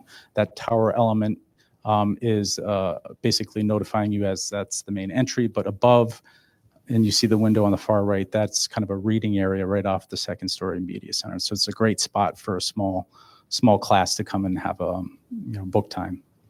The gym is the gambrel shape there. And then on the far left of this image is the cafeteria. So cafeteria, gym, auditorium, excuse me, administration, entry, and then on the far right is the media center or library. This is another view looking straight on, same kind of orientation, left side caf, middle gym, administration, entry sequence, stair going through this, up through that tower, and on the far right is the media center. So lots of natural daylight, very warm, inviting materials, very durable materials throughout the building. So Norton, a bit of a different kind of design, although there are some similarities between the two and some consistencies from an efficiency standpoint. On the left side is the overall site plan, and on the far right is a zoomed in view of the parking lot arrangement. So what's important here is we have to build a new building while the existing one remains in place. So the new building is in the light gray, pushed kind of towards the center of the site. If you're not familiar with the site, or if you are familiar with the site, it's kind of towards the back end of the existing field. Right around the tree line is where that building would start. What we're trying to do, because it's in an existing mature neighborhood, is maintain all of the existing mature vegetation around the perimeter of the site, around the property line, and then push it far enough back so that this white square here is the existing building. So we can effectively build the building safely and separate off the existing structure in school and have it be occupied and function safely and effectively while we build this building. The green areas, and this was also a point of discussion, I think, with this group as well, is to try to get more green area up into the left side of the new building. So I think we achieved that really well. It works out such that we rotated the gym and the access. That was a big move and a lot of discussion at the building committee. The gym is in this middle portion here, and it has a great relationship, the gym and cafeteria, between the front green areas and the back play areas. So we worked really hard to try to address all the concerns from an operational perspective, but also a community perspective as well, all the way down to the detail of some of the neighborhood conversations or the neighborly conversations about trying to tuck loading a little bit further back against the building. So same orientation as you saw on the site plan. Here's the building, and I'll start from left to right here. So same color sequence as you saw on the north end, but the green is the administration. So it's obviously right up front, has great control, visibility over the parking lot and entry sequence. The purple is the gym and platform. Again, we have a shared platform or stage between the cafeteria and gym. So slightly different orientations, but it really provides a lot of flexibility for different events, not only for the school, but for the community as well. On the left side, you have your utilities and storage in your kitchen. So loading and receiving, you see that truck symbol. That's kind of where that would come in. Sorry. And then there's the great relationship between the field areas and the gym and the play areas and the cafeteria. So that, oh, it's you. I'm backing up into you. So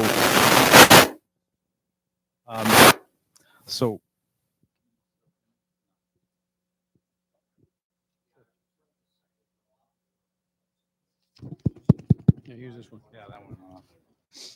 Okay, yeah, I guess that's a sign that I should speed things up, huh? Cafeteria. So on the right side of the cafeteria, you have your art, your media center. You have this main hall filled with natural daylight. You see down the end of the hall, you have a stair up to the second floor out to play area. So when you walk down this hall, it'll be very well lit, naturally daylit. Right side, you'll have the media center. Left side, you'll have the gym. And on the far right, on each side, top and bottom, are your small learning communities. Similar kind of arrangement to the north end where you have grade 1 and 2 on the top, kindergarten and some of the specialized education spaces immediately adjacent to that. And when you move upstairs, same kind of idea. You have your shared music, arts, your media in that center portion of the building. So everybody has kind of equal access to it. All similar and consistent to some of the ideas. When you're looking down halls, you see right out to the outside, to the views, to the natural landscape. So we're really worked hard to try to address all of those kinds of components into the design. And this one traveled a slightly longer path, but I think as similar to the north end, we think we landed in a good spot where there was a lot of different input, where this is a little bit more of a contemporary feel, but it has natural materials, has the stones, the woods, the bricks, a little bit of glazing where it's appropriate into the main spaces. This view here is the administration on the left side, similar kind of canopy to greet you for bus drop off and parent drop off. I'd never pointed it out, but buses on this side, parents on that side. That's the main hall. And you can just imagine the light filling that main hall as you enter the day in the morning for your school. It's really exciting. The larger bay window is a bay window into art, so you can just imagine some of the student artwork hanging in the window as they enter for the school day. And then on the far right is the classroom wing. And on the left side, so this is this piece that we really worked hard on with some input from the building committee, community, and also town council, getting a green area up front so that the students have a good relationship. It's a little bit softer approach to the building. So we tried to work in traditional natural materials throughout the overall design. And with that, I'm going to turn it over for the main event here. Jeff, before you get into that, I think some of my colleagues would have questions. Let's address each as a separate item. And I know, Mr. Velleber, go ahead. Thank you. And I just have a question with you mentioned the gym and rotating the gym. Going back, how big now? So what did that do? I see obviously you've created a green space on the map. Yep. How big is that green space now relative? What is its function? What its functionality is? Is it big enough to be a soccer field? Yeah. Is it a full-size soccer field, a youth soccer field? Yeah, youth soccer field size. We've shown them, not shown them. So right now it's free and open green play, but it's large enough for a youth size soccer field. So the green areas that you see on the plans for both Norton and North have been sized as big as they can be for age appropriate soccer, baseball, softball. We left them shown as green just because of the competing interests for different types of fields. We haven't really got that far yet, but we know we have the space for it. Right. Okay. I was just curious how big that is, because I know we've had obviously discussions from other groups, especially Cheshire Soccer Club, right, who are looking for as many soccer fields as they can. Yeah. But obviously youth soccer fields don't meet what they're looking for in terms of their viability. So I just wanted to make sure how big that feels. I mean, it's obviously better than what we had before, but I just wanted to get a feel. Thank you very much. Sure. Yeah, although, Mr. Velleber, just to that point, it may accommodate some of what Cheshire Youth Soccer is looking for. I think they could probably still utilize the age appropriate fields for the younger groups, and then use the fuller fields for the older students or adults. So. Yeah, absolutely. Yeah, it depends on, like U12 will probably fit there, but not any older than that. So they vary in size. Yep. Mr. Slocum. But again, for clarity, these are those are future future investments on the town's part, not the school committee's part. That's not part of your charge, but you've created the footprint for it, because we might want to fight over pickleball fields. That's what I heard tonight. Yes. So that'll be another town issue for later. So terrific. Thank you. Anyone else? I have a couple quick ones. Starting with the North End School, you talked about, if you can go back to the main level floor plan. Yep. So when you talked about that platform that is open to both sides, yet it looks like there is that very pale yellow. Is that a hallway, but it's actually part of the cafeteria? Yeah, so that hallway, so that platform is elevated 30 inches above finished floor, so that when you give presentations, kind of similar to like your gym cafetoriums that you've seen in some of those schools. So it's an elevated platform. That portion that's yellow and pale is the accessible, that's a ramp, so that you have access, equal access from gym and cafeteria to a ramp that gets you up to that platform. So that's what that area is. Yep. Moving to Norton, the distance, the first, right after the blow up of the where you can see the two school structures there. What is, if you go from, and I'm looking at this one. Yep.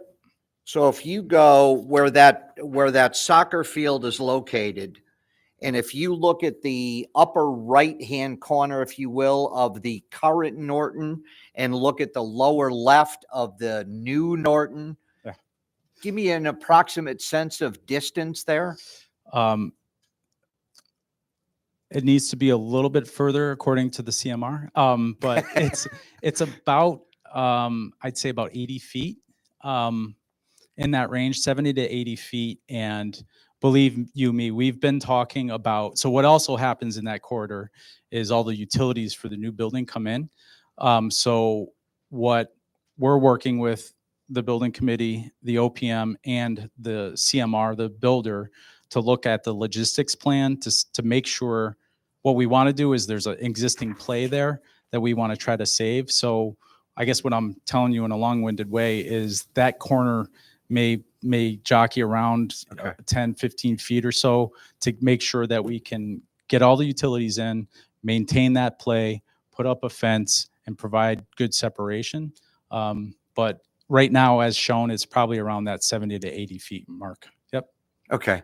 And that meets all the requirements that new construction, old construction, you can separate, as we've done down at Bartlam South, for example, put in temporary fencing so no student could wander into a construction zone. That's correct. Yeah, we've built new buildings as close as 20 feet from the existing building. This will be much further away. So 80 feet is, I can give you the size of this room in a minute, but we feel comfortable that there'll be a complete fence separation and then access. The plan to access at this point is to have it come off Sharon Road for construction vehicles. And then any large vehicles will probably have to squeak by. But most of the activity, it's going to be a separation from construction to school. Yep. Thank you. Sure. Thank you. And you talked about it, the Norton design took a longer winding path. I don't want to speak for all my colleagues, but I know that I was very pleased with the changes that were made and thank you for taking our considerations under advisement. Yep, sure. And this room is probably about 40 feet wide, so it's double the width of this room would be the separation, about. Thank you. I think we can move to building systems. Yeah.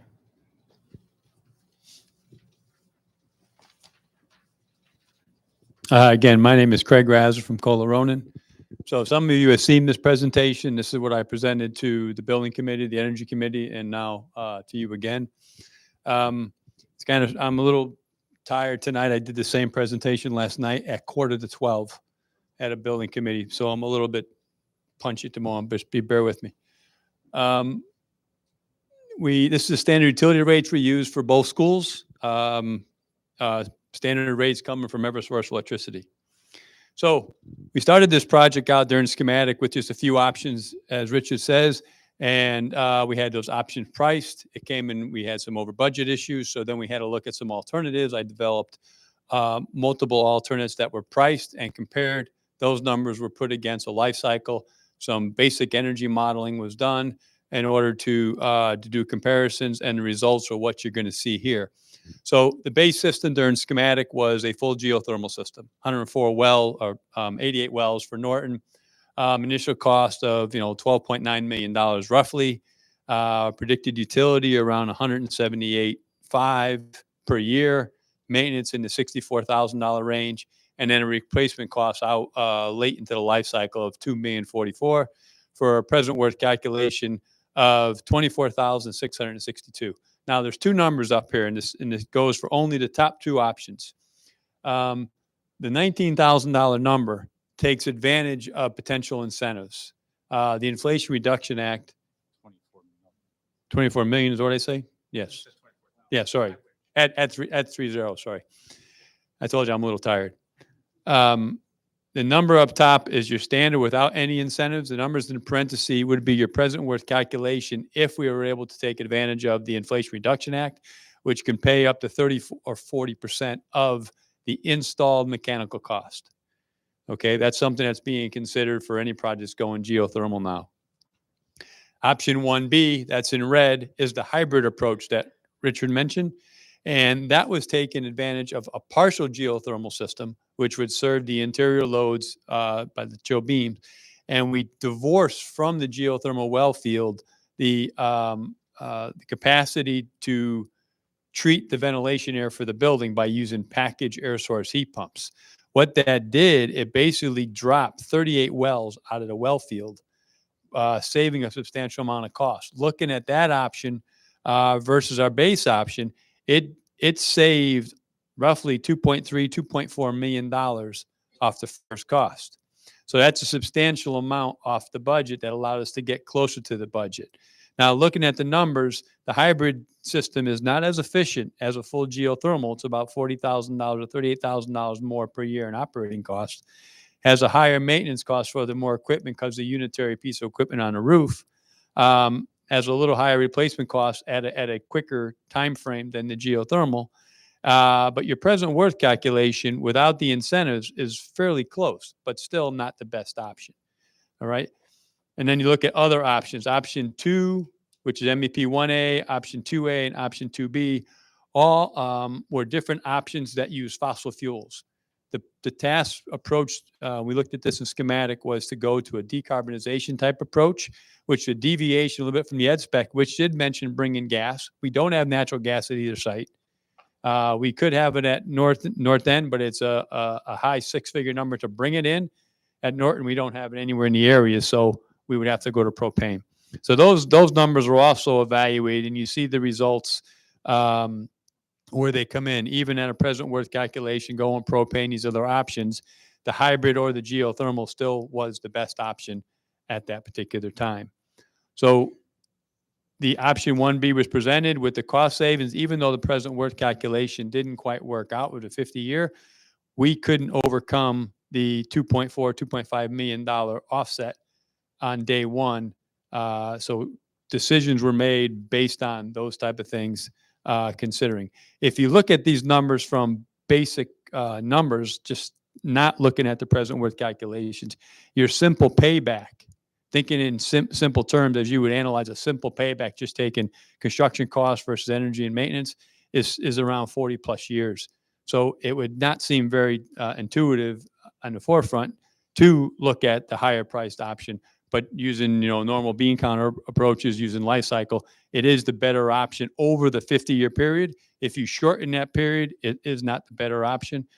But it all comes down to, as you heard in open comment and committee, the task is to try to build a job within the budget.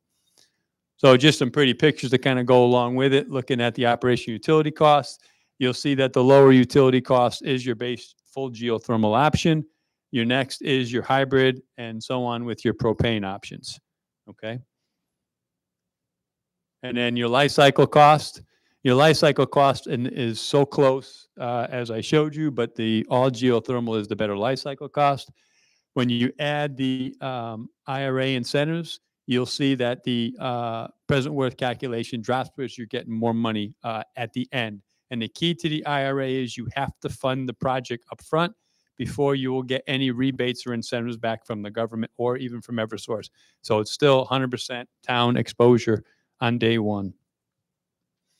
So North End is very similar. Same type of thing, same systems, the same issue we had with the budget. The systems were exactly the same as we reviewed them. The difference comes down to, again, the full geothermal from a present worth calculation over the 50-year period does save you more energy and is a lower present worth cost.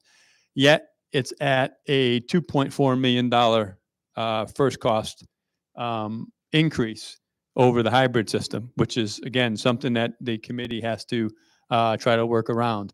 Without going through the same numbers, it's the exact same thing. Your maintenance costs, your utility costs. This one's roughly about $40,000 more a year. And I will have to say something about these numbers. These were numbers based on schematic design before we really dove into how the building is going to operate and schedule, but everything was run with the same schedules, same everything. So there's no differential, no change between one building versus the next. Everything is baselined and use the same analysis. And if you use the same pictures in here, you'll see that the geothermal, again, as the graph shows, this in graphical form, is better from a utility perspective. Life cycle still shows that no matter what you have without the IRA or IRA, still geothermal base is a better present worth calculation for the life of the 50 years of the system.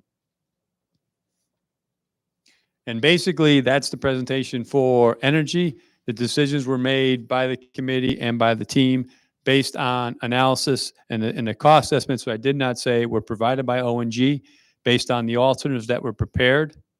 They gave the numbers as the cost estimate professionals that we used in the life cycle cost, and were consistent throughout all alternatives.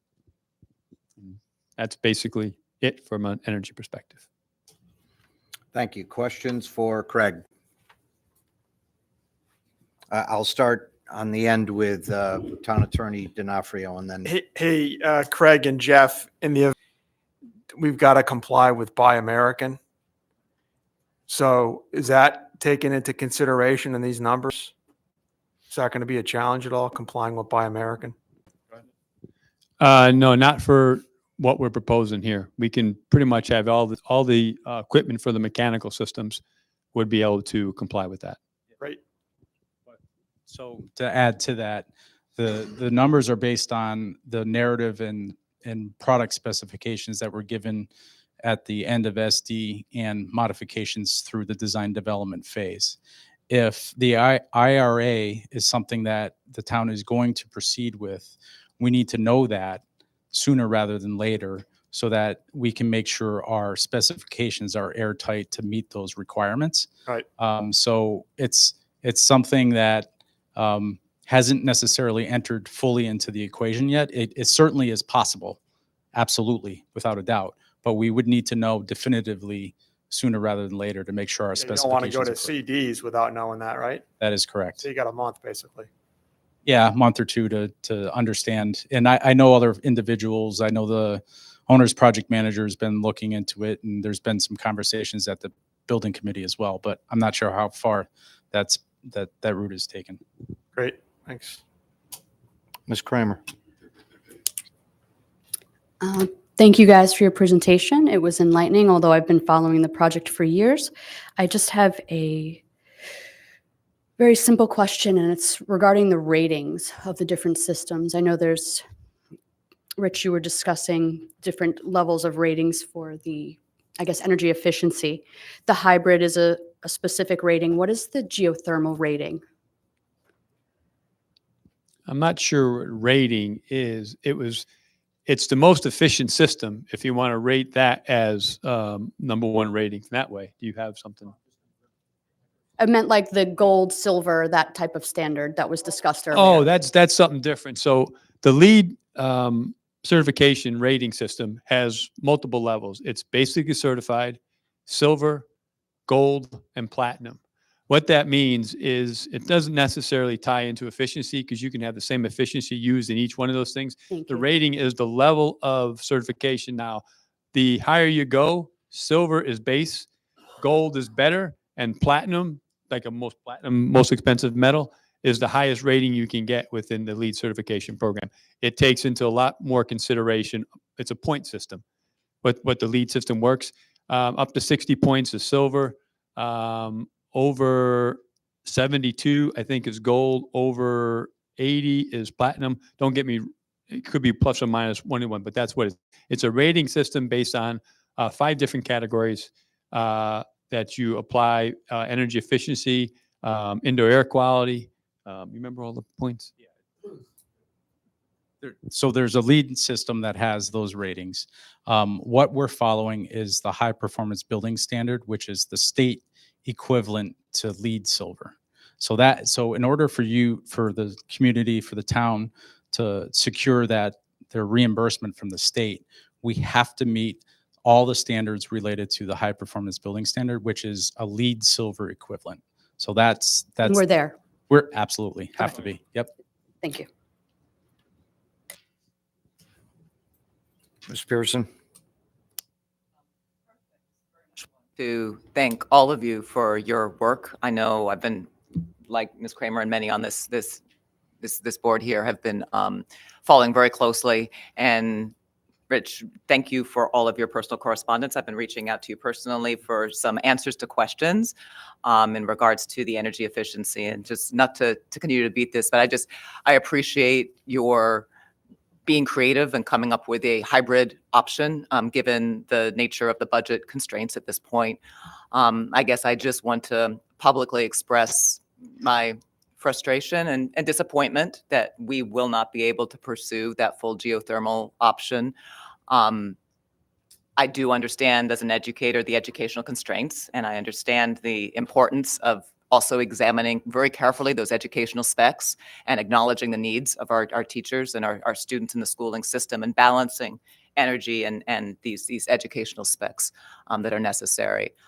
That said, it is frustrating that we are now constrained, and that although it's very clear from the numbers that you've presented that the geothermal option would be better in the long run for this community if we're looking to build schools that are going to last another 50 years, as these past buildings have, we would be much better off with that first option.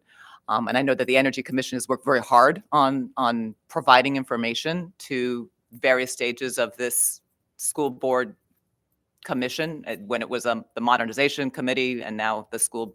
I've lost track of the names, quite honestly. The next generation school modernization committee, whatever it is now. Yes, it's over the years, right? We've seen these iterations, and I know that the Energy Commission, going back to 2021, has been advocating for net zero options and for the town to consider long-term net zero options. It's unfortunate that we did not, as a town council, pass a referendum that could accommodate those kinds of long-term savings. And I would only call on this council and future councils to think more long-term in regards to these issues, not only in regards to cost, which is important, but also our environment, and thinking about these schools for future residents of this community, our children's children. And so I don't know if I'll be here in 50 years, but I'd like to know that our buildings will be, and they're the buildings that we want to hold on to for many decades. So I am just frustrated that we didn't at the outset accommodate. We only accommodated, what was it, 1 million for energy efficiency? Am I getting that number correct? That's what was, I don't know if this works or not. Yeah, I guess it does. Yeah, the original budget that was put together met the specifications that we had here, and then added $1 million per building for energy efficiency, which obviously is not, nearly enough.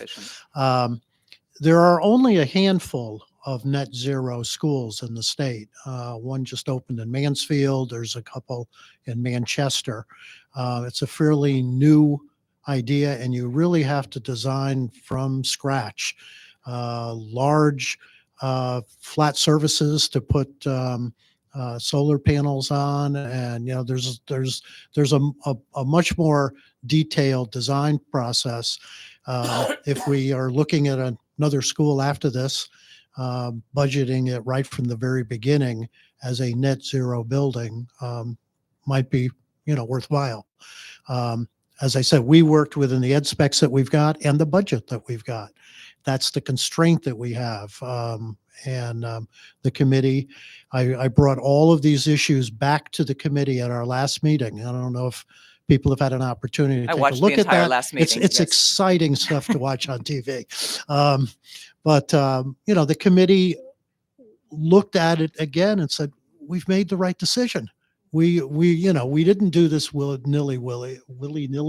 We really thought this through. We were excited that we were able to keep a largely geothermal system and still meet the budget.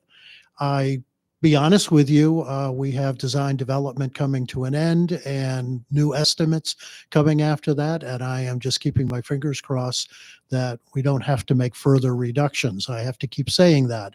The numbers that we're working on right now are the numbers from schematic design, which as you go through the process, they become more and more accurate. But the schematic design numbers are the least accurate. There's a lot of very broad estimating that's done in that process. So the committee is very excited that they were able to come up with this process. When we talked about it at the last meeting, they, in a couple of cases, expressed some frustration that we were still grinding our wheels over something that they felt had already been decided and had been thoroughly investigated. I think you heard one person speaking that this evening. Yeah, and I mean, to that point, I mean, these decisions were only changed relatively recently, so it's not been that long for the public to be aware of these changes. When I first attended the presentation on Norton in the North End back in October, we were looking at a full geothermal for one school, I believe it was the North End, and for the hybrid for the other. And then since then, it has changed again, and now we're looking at hybrid for both schools. So we've been watching only in the matter of 3 months it go from full geothermal for both to one to now hybrid. It's an for ongoing both. process as we Right. try to, make sure that we can bring the projects in within the budget that we have. Right. And I think we all understand those constraints. And I do appreciate your creativity in coming up with another option, even though it may not be the ideal for the long term over 50 years. It's will work for now, but I again hope that we as a community will look to these schools and see those that are being constructed. I'd like to see us be a leader in terms of thinking forward, especially if it is going to be a cost savings in the long run. It's a win-win. And the committee agrees with you. I Yeah. mean, if they had the money, they definitely wanted to go there. They also want to make sure that we have schools that we're going to be really proud of and that we'll be able to look 20 years from now and say, gee, they didn't shrink the classrooms to the point that they're unworkable. They didn't eliminate the library. They didn't, some of the things that you might have to do to come up with that extra millions of dollars that would make the educational program inadequate. So, when we went through and looked at savings, we tried to eliminate those things which would not harm children and staff. We tried to make sure that we kept the building and the specs that were laid out in terms of what is a good educational program. How are we going to provide for the community? We want to have a decent sized gym with a decent size or decent gym floor that community groups can come in and use. We didn't want to have to cut the gym in half and turn it into a little mini gym like some elementary schools have. But those are the decisions that we looked at. No, I appreciate all of your time, and I just implore this council to think to the future next time we have to think about the next school in terms of these long-term potential implications. But thank you. Mr. Slocum. Yeah, thank you. Thanks for this presentation once again. I, for one, know you're doing absolutely the best and that you possibly can do. And I think it's a shame that anyone would think we're delivering a product to the public that won't be absolutely incredible. We're spending more money on a baseline than we spent anywhere in the town of Cheshire, ever. The comparison with any standing school in this town is going to be so much better and greater. Yet we tax the public with the dollars we can extract now. Yeah, we do have to look into the future, but you can't go willy-nilly and create a nightmare for yourself in expense and get a project passed. With really no certainty in 50 years, you made the best decision you could have made, or that you saved the money you hoped you could have made. I think we're on track. We've got to keep this committee very energized because they're the hardest working bunch of volunteers I've ever witnessed. And I do watch their gut-wrenching videos. I even chat with some of them. And I love what they're doing, and I know how hard it is. And I don't want you to lose heart over anybody's disappointment in anything you do, because number one, you've nailed the design on both schools. And I think that's really a critical key feature to these buildings. They're going to be sited beautifully. The town is going to be exceptionally pleased with them. And I think we should just give you the time you need to get your job done, because you got to stay on task. You got a huge job ahead of you. So more to come. Thank you. Mr. Walsh. Thank you. And thank you, Rich, and your whole committee. Like Mr. Slocum said, you guys are probably one of the hardest working groups outside of the council, probably. But I want to go back to what Mr. Daddy came and said, and I could sense his frustration. And I know that there's frustration amongst your committee that you guys are trying to move forward, but you're being stalled at certain areas. And going back to what he had asked our town attorney to actually go back and describe what their duties are and what their charge is, and where we have control and where we don't have control, and where you have control, where you guys are tasked to go forward and keep going forward and meet those deadlines, because if we don't meet those deadlines, every day we miss is going to cost us a lot of money. And I appreciate you guys staying on task and going forward. And I do appreciate people having a lot of questions about what's going on. But like he said, these meetings are online, or you can go to them in person and see them. But I just want to make sure that there aren't members of this group or any other group that are trying to slow you down in any way from doing what you guys are doing. And I know I don't think you're the type of person who would allow that to happen. but I just want to maybe our town attorney should explain a little bit about that. And that may be something that Jeff wants to jump in on. The only thing I would say before Jeff speaks is that the committee is on schedule, and that sometimes you do have to step back a little bit and make sure that the decision that you made was the right one, which is why I put that on the agenda at the last meeting. We have great deal of respect for people, for instance, from the Energy Commission and the information that they've given us. I forward everything to the committee to read, to think about. We're not infallible, and therefore we appreciate the input, but you can only spin your wheels so long. There's a certain point where you have to say, we've now made the decision, we need to move forward. But Jeff? In terms of the question that you asked, Councilman Walsh, you're talking about jurisdiction? Yeah, it's like what Mr. Daddy had said. I think he thinks that there's some people who may not understand what our roles are and what their roles are. And well, it's pretty simple. Connecticut public school building projects are like no other building projects in Connecticut, because these projects are receiving grants that are administered by the Office of Grant Administration for the state of Connecticut. 50% is the reimbursement rate. So it's their set of rules. And one of the rules is that the legislative body, the council, establish a school building committee. And the charge of the school building committee is very simple: design and build what has been specified by the district in its educational specification for the appropriation approved at referendum, period. So it's their charge. Your role in it was to appoint the members of the building committee. That's it. So when the chair of the building committee comes and he does reports, he's doing so at your request, and that's typical in communities where you have such large capital projects to have the chair of the building committee come and make reports. But in terms of, there's nothing on the agenda tonight in terms of action items, nor should there be for the council. It's the building committee's projects.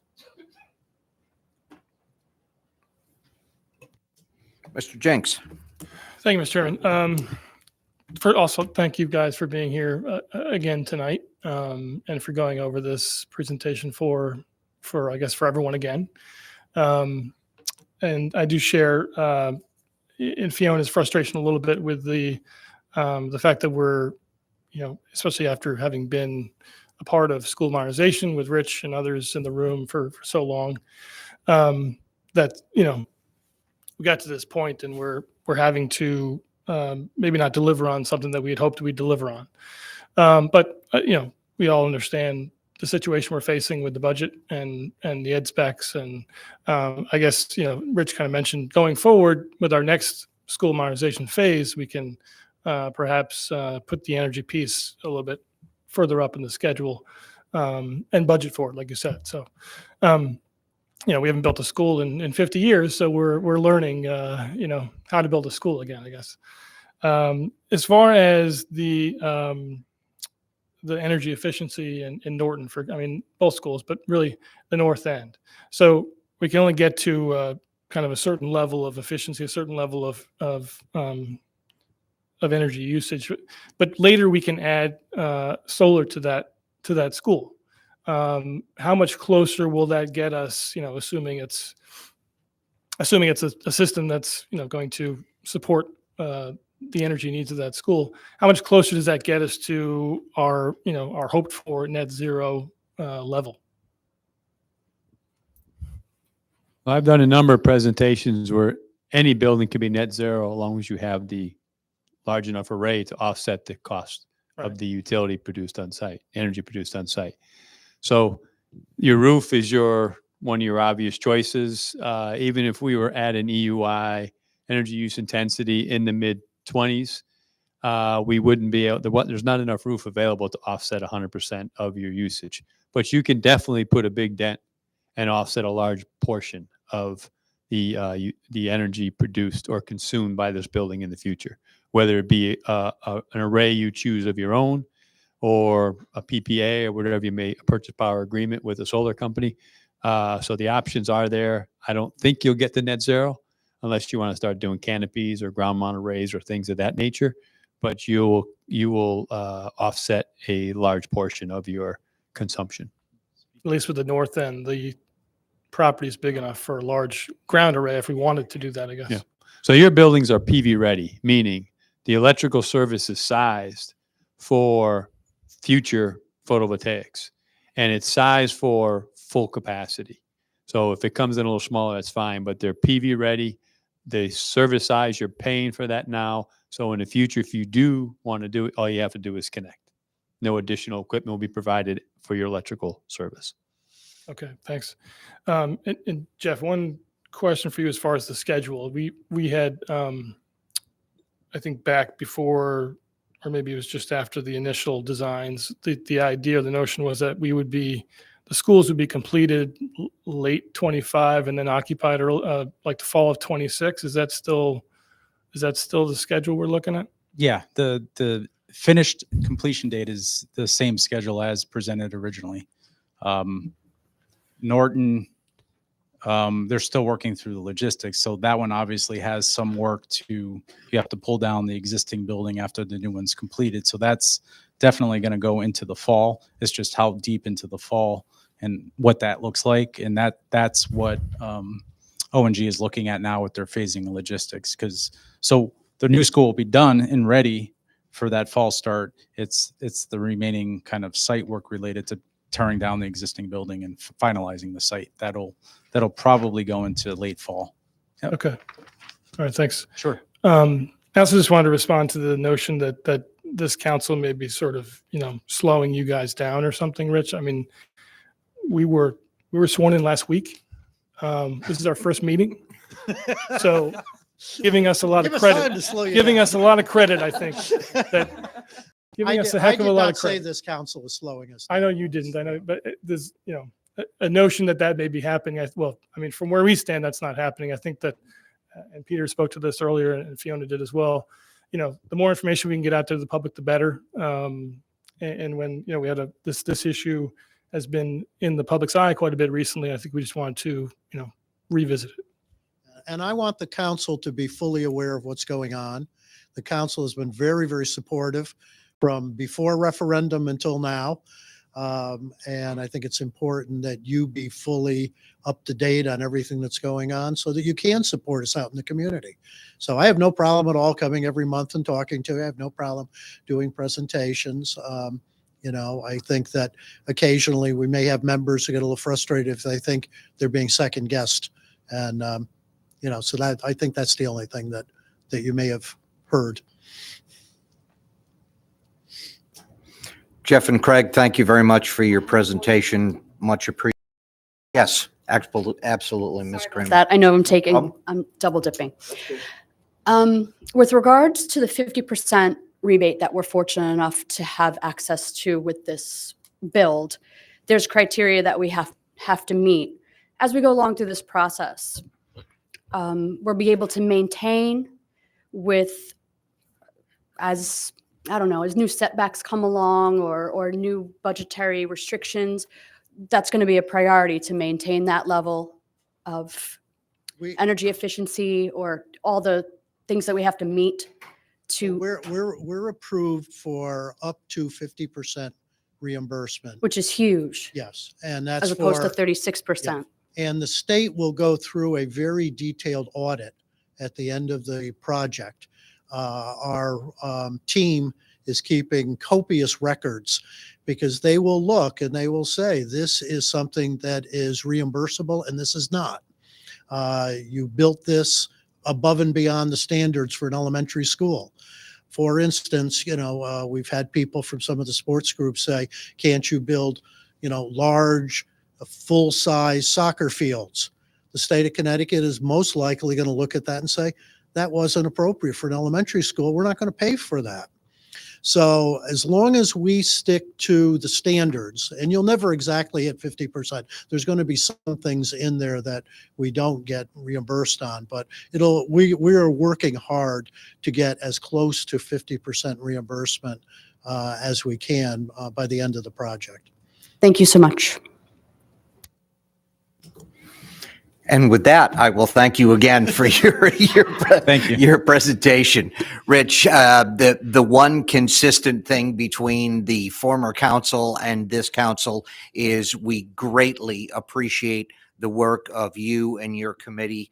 Please pass along our thanks for all of their efforts. I will do that, and I have done that in the past. Please do it again so that we're consistent. Thank you. And I would be remiss not to recognize that we are joined this evening by brand new Board of Ed Chair Rosenberg, who is in attendance. So congratulations and thank you on behalf of the council. With that, we will move to Mr. Kimball with an update on, because we are just project full, an update on Bartlam South, please.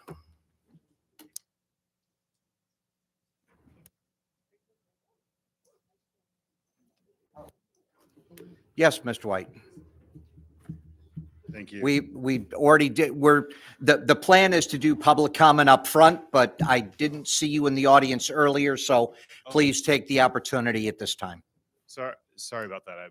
Thank you. I think I have two quick Just questions. do name. Yes. Yeah. Tim White, 11 Colonial Court, and I also happen to be a member of the Board of Ed, one of 7. Congratulations to the council for the recent election. I think it's 2 quick questions. With regard to Buy American, the Attorney D'Onofrio, you're talking about costs related to it. Buy American, I'm not sure if anyone can speak to it, but I thought there's actually two portions. There's a 30%, which applies automatically to everybody who's doing geothermal, regardless of Buy American. And then an additional 10%. That would be the Buy American factor. I'm not. The Buy American comment is if we act funds that of the costs attributable to funds have to be for components manufactured solely in the United States. So, okay. I had a different understanding that the first 30% was irrelevant of where it was made, and then an additional 10%. That's not it. No, I mean, the Buy America, Build America, the guidance continues to change. The most recent guidance from the White House was at the end of October. Okay. And it's narrowing the definition of construction materials, but typically, HVAC equipment, anything related to energy systems is going to have metals in it, and pretty much the definition of construction materials includes every metal. So you'd have the reason I brought it up is because the architect needs to specify products that are made from materials that are manufactured in the United States. So when bidders bid on it and contracts get awarded, we comply and don't have to give money back. Yeah, no. And I appreciate that. This is part of what's been going through my mind, that the IRA is being interpreted almost as we speak. And one of the difficulties from my perspective of getting the best bang for our buck with having the project move forward in a timely manner. There's just uncertainty related to it because of that interpretation. Let me see. I'm happy that we're proceeding with net zero. I'm disappointed that it's not the lowest life cycle cost, but this fulfills my 2022 request of the Board of Ed when the board chose to include the net zero wording in the ed specs. So I appreciate that. I also understand there's budgetary constraints and trade-offs. The building committee has made those choices. I fully accept that and appreciate their work. I want to give a special thank you to one of the new council members, Fiona Pearson.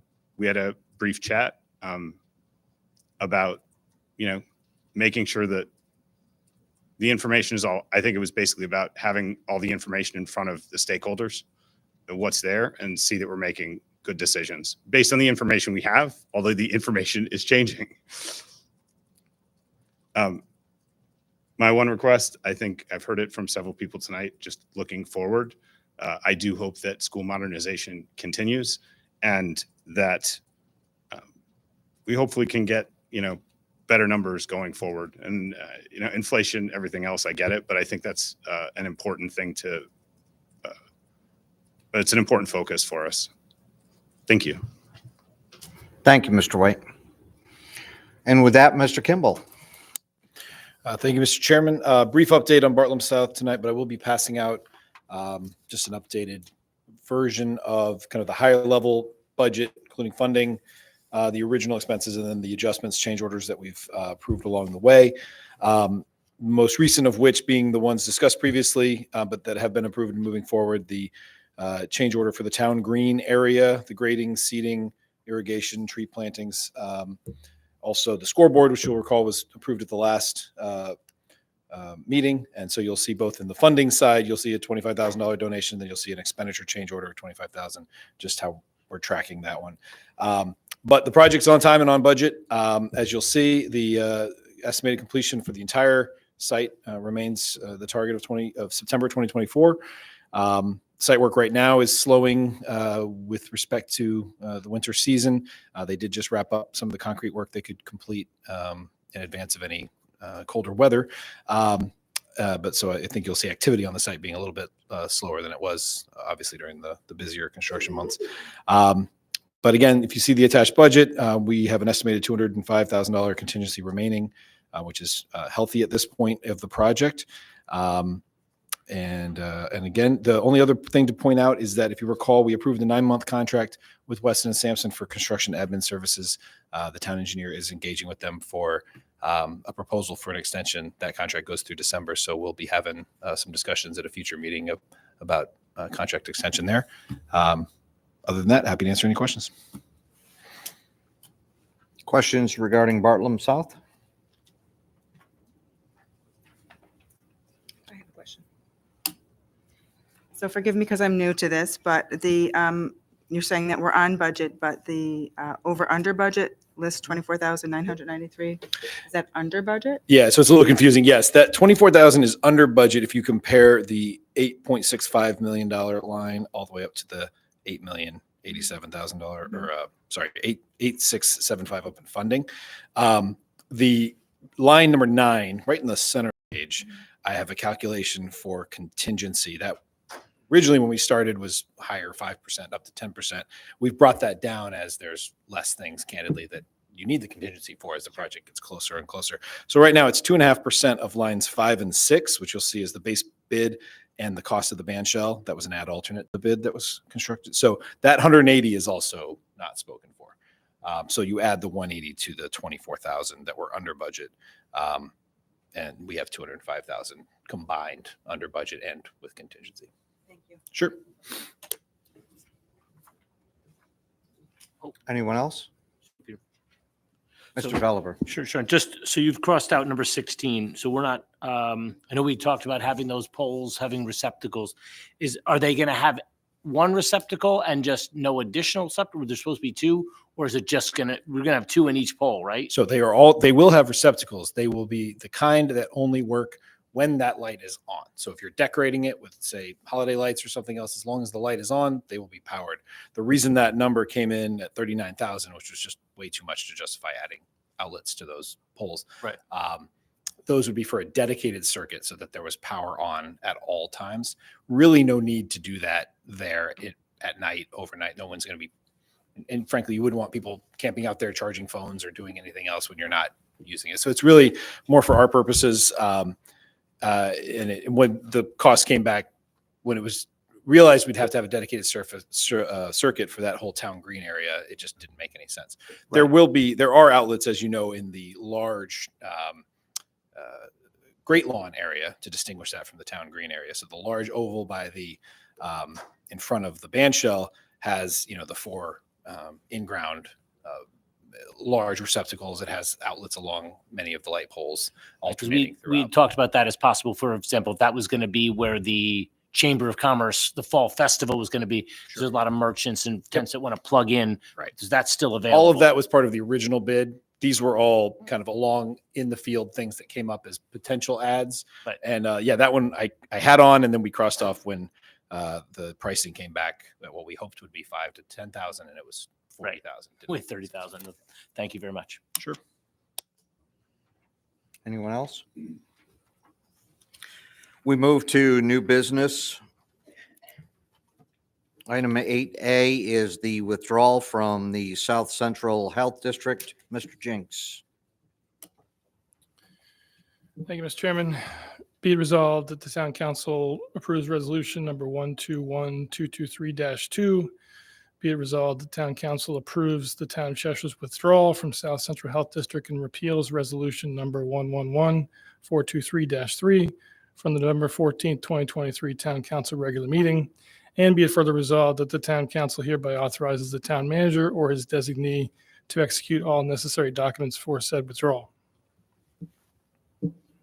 We have a motion. Do I have a second? Mr. Wolf, thank you. Mr. Jenks, discussion. I know this was the subject of a public hearing earlier this evening. Anything else you wanted to add? Nothing else to add. Discussion among colleagues. Mr. Slocum.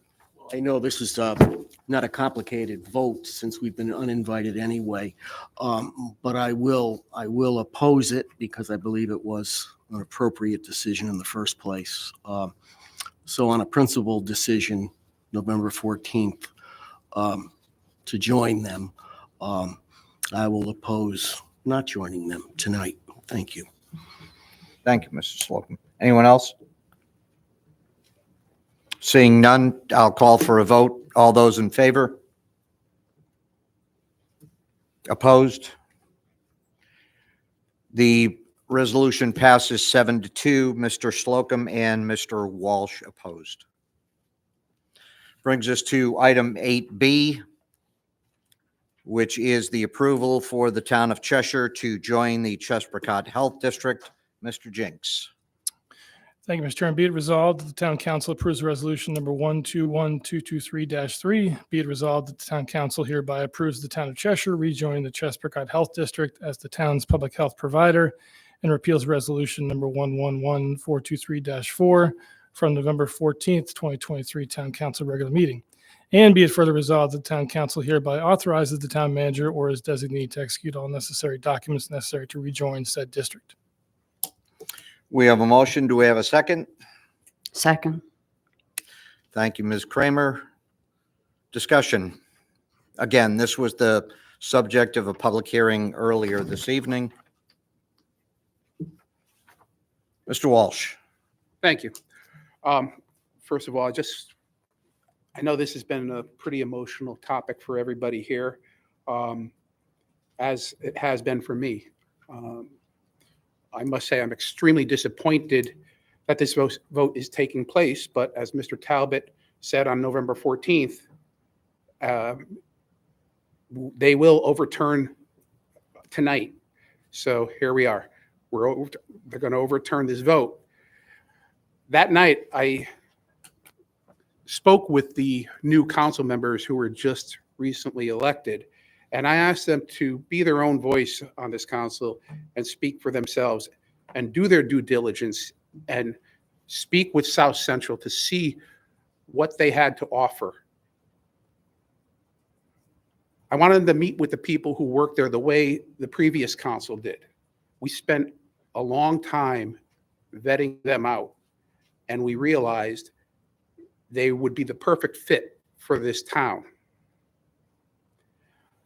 Unfortunately, those four people decided not to go and reach out to the new district, which I think just is wrong for the amount of time that they put into presenting the previous council with a plan, what they would do for us, for the time and effort that they took to speak with our town manager regarding how this would work. In order to get questions answered, you have to go and ask the questions. And if you didn't ask the questions, I don't know how you can vote to not go to something if you know nothing about them. And that's, as a council person, one of the first things I was told is to do my own homework and to learn as much as I can on my own and not count on hearing it from other people, which I have tried to do. I only hope that going forward into the budget process, you will do your due diligence, because this is one of the first votes that you are going to take that will impact our budget and impact the taxpayers. So why are we not listening to our town manager when our town manager comes to us, along with our fire chief, along with hearing from many other department heads of this town, saying, we have major issues. We have an alternate place to go. Why this became a political issue, I'll never know. I still to this day can't figure it out. I have a feeling I understand, but I still feel that I thought this was a no-brainer back in September. I don't even know how we can even vote tonight when we still don't even know what the per capita charge is going to be. We were told they could go down as low as $10.15 to $11.15 to $12.15 to $13.15. Their accountant told us that $12.15, they may need to make some difficult decisions and possibly lose some personnel. I'm not sure that we want a health department that's going to lose personnel. So I hopefully in the MOU, we have an understanding in there that says that, they have to have a certain amount of people working for them in order to make this work. Speaking of the MOU, this is something that was just left on our desk this morning. So it was the first time I've ever even seen it. So I haven't had the chance to look it over entirely. I'm not a speed reader, so I will look it over, and hopefully we will have our opportunity to talk about it in the future. Back on November 14th, I also took a little bit of time to speak about facts versus misinformation. And I get tired of reading, whether it's on social media or in emails, misinformation when we are given the facts from our town manager, and that's what we go by. I've had several former employees reach out to me personally in tears, explaining the times that they had, the difficult times they had dealing with their jobs at Chesprocott. It was heartbreaking to hear. I wouldn't want anybody to have to get to the point in their job where they're crying about how they are dealing with their everyday tasks. Just recently, many past employees received, I guess you could say it's a Christmas bonus, because they realized that they were being charged for FMLA when it's a municipal authority that shouldn't be taking FMLA out of their pay stubs. So now, there was a mistake made, and now all those people had to be reimbursed because of that. We've heard from business owners who are concerned about retaliation. There are former employees who are concerned about retaliation. We already know the financials are going to be a lot higher than what we could have gotten by going to South Central. And I know I heard from a lot of people saying, well, South Central, we don't know if they could provide what we need. Yeah, we do. We sat there and talked with them. I picked up the phone and called them several times to find out. We spoke with their town manager of Southington and the first selectman of Middlefield, who said they have nothing but praise for their health district. We have to go by them. They are the ones who are dealing with it. And I don't think the town manager of Southington would have a health district that was not providing his residents with everything he wants. There's been talk about the $1.2 million sitting in a reserve fund. For many years, it was sitting, over $1 million was sitting there. It's now up to 1.2, thanks to our town manager, who convinced them to invest that money a little bit so it could gain some interest. Now that $1.2 million, if we went to South Central, some of that would have come back to our town. Now, if we fit out, if they're going to fit out Arts Place or wherever they're going to go, some of that money is going to have to go to do that. It's more money that could have come back to our town and to our taxpayers. I really feel sorry that South Central felt the need to rescind the offer they made to us. And having spoken with Susan on Saturday after receiving that letter, I could tell her frustration that she really didn't want to do that, but they had no other choice. She said, when I reached out to Sean after the vote of November 14th and said, please tell the new council people I am willing to talk with them, give them a presentation, answer any questions. And with Sean was to forward that to Mr. Talbot and let the people know that they can get all these answers. Unfortunately, that never happened. And because of that, when you hear because of the things that happened in Cheshire, that's the thing that happened in Cheshire. Nothing happened. Nobody reached out to them to talk to them about it.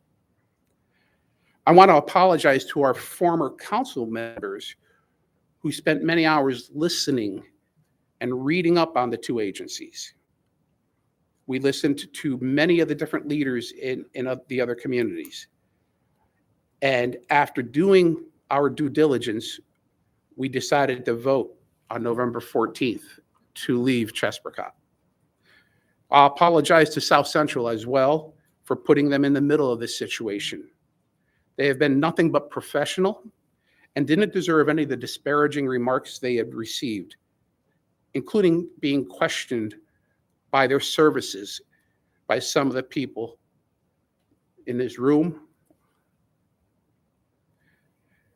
So tonight I will be voting no to join Chesprocott out of respect for my former colleagues here who worked tirelessly on this.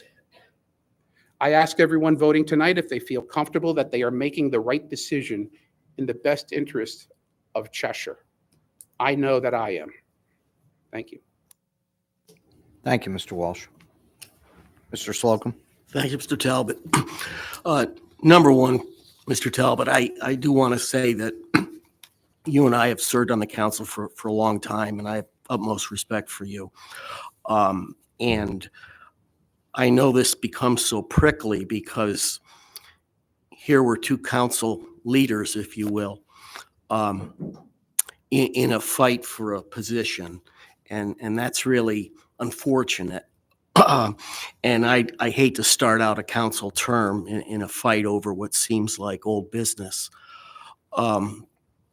So with that, I do that in public just so you have a fulsome understanding of Tim Slocum that you may not have had, or you're happy to just hear it. But I too am saddened by the fact that we are having to take this vote.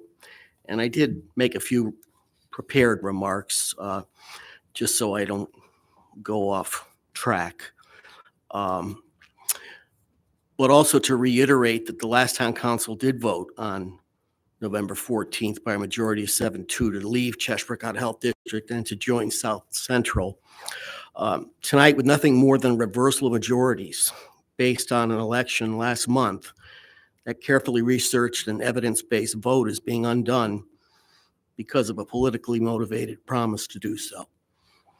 My esteemed new colleagues have done no hands-on inquiries of South Central operations that I'm aware of. Meanwhile, Chesprocott's finances only look more precarious as focused accounting eyes question their budgets. Very high per capita fees are being accepted on their face, along with very high service delivery fees to Cheshire businesses, restaurants, contractors, food service establishments, and homeowners. We are voting to rejoin a district that has been unable to keep its employees, is currently involved in multiple labor suits, works on questionable accounting standards, but is being rewarded for their truly and without a question terrific job during the pandemic 3 years ago. Essentially, we are being asked to accept an emotionally based claim from Chesprocott volunteers and others while putting blinders on to the dire economic factors that impair Chesprocott's sustainability and ignores taxpayers' best interests. Clearly, our town needs a health district, but I cannot support rejoining Chesprocott. My no vote tonight is a no confidence vote in its director, Maura Esposito. Ms. Esposito is a very hardworking and decent person. She is an unqualified director. This may sound harsh, but it is simply the reason I am at this impasse. And I do thank you for your time. Thank you, Mr. Slocum. Ms. Allard?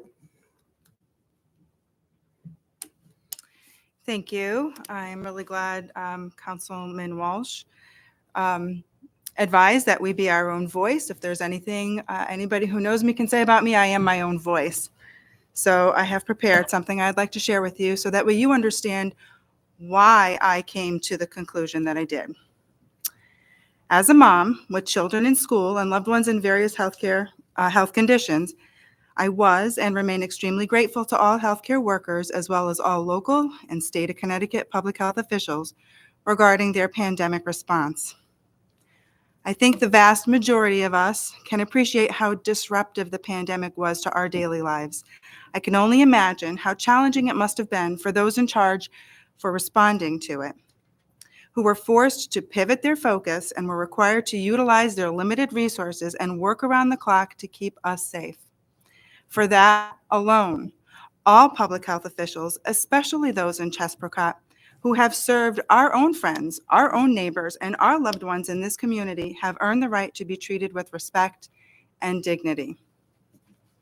I was surprised. I'm new to this, so coming from the outside, I was very surprised by what appeared to be a sudden decision from the previous council to withdraw from Chesprocott. But I understand that oftentimes council members have to make difficult decisions. So like many of you, I attended the public hearing on October 10th, and I listened with the goal of being objective in hopes to better understand their reasoning behind this change. The rationale provided by the previous council was that first, South Central Health District offered a lower per capita rate, which on its face seems great. And second, that previous council had a negative opinion of the director of Chesprocott. I understand that they were trying to protect the anonymity of some who may have complained, but the explanations provided about why that was the case seemed very vague to me. It felt as though the message was basically to say, things are bad at Chesprocott, just take our word for it. I wasn't fully convinced that the necessary due diligence to make an informed decision was completed, or at least if it was, it really wasn't being conveyed to the community in a meaningful way. I am the type of person that typically has a lot of questions and needs to understand some things before I can fully support them. And oh boy, did I have so many unanswered questions about this. Questions like, okay, one provider is cheaper, but is this an apples to apples comparison?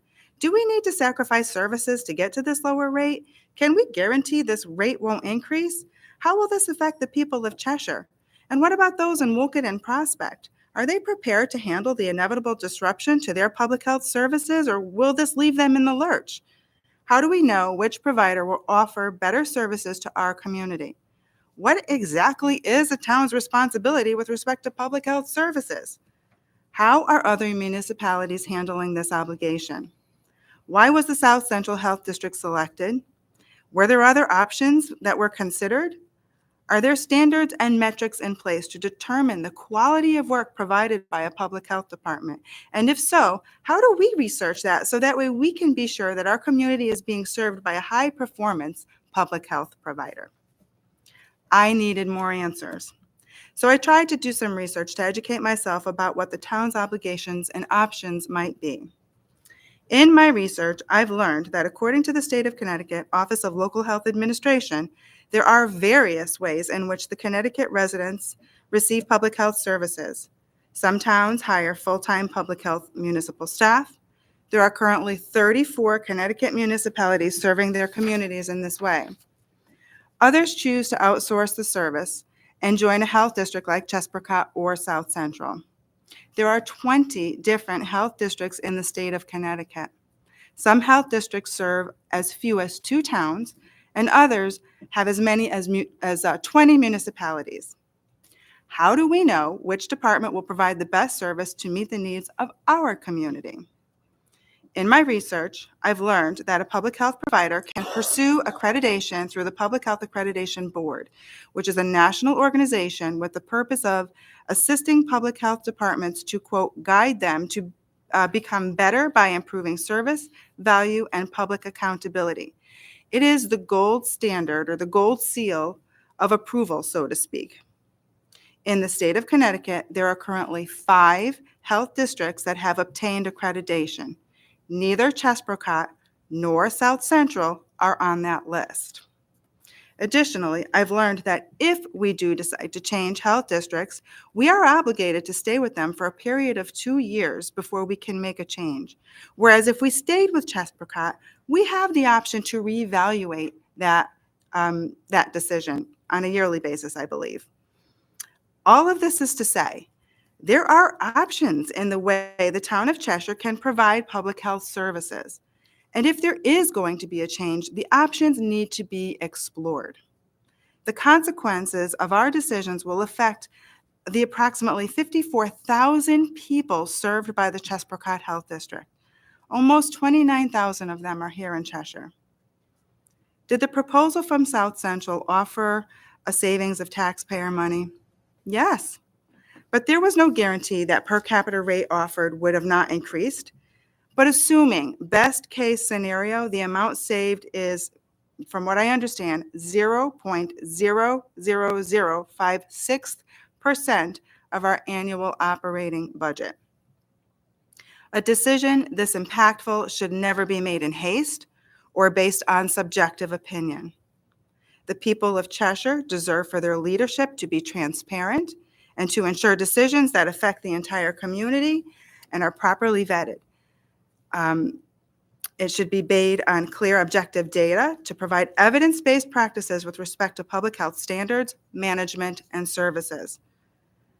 Throughout the process of doing this, I've heard from many people expressing their support for Chesprocott. And one can argue that the election outcome was a direct result of their concerns about changing from a provider the community has known for what I believe is 47 years. With that said, I was contacted by one business owner who was kind enough to reach out and express their dissatisfaction with the services provided by Chesprocott. The person expressed dismay over delays in inspection services, delays that impact the bottom line of a small business owner, and expressed concern that there is currently no way to file a complaint against Chesprocott without fear of retaliation. I will not disclose this person's name or business. They know who they are.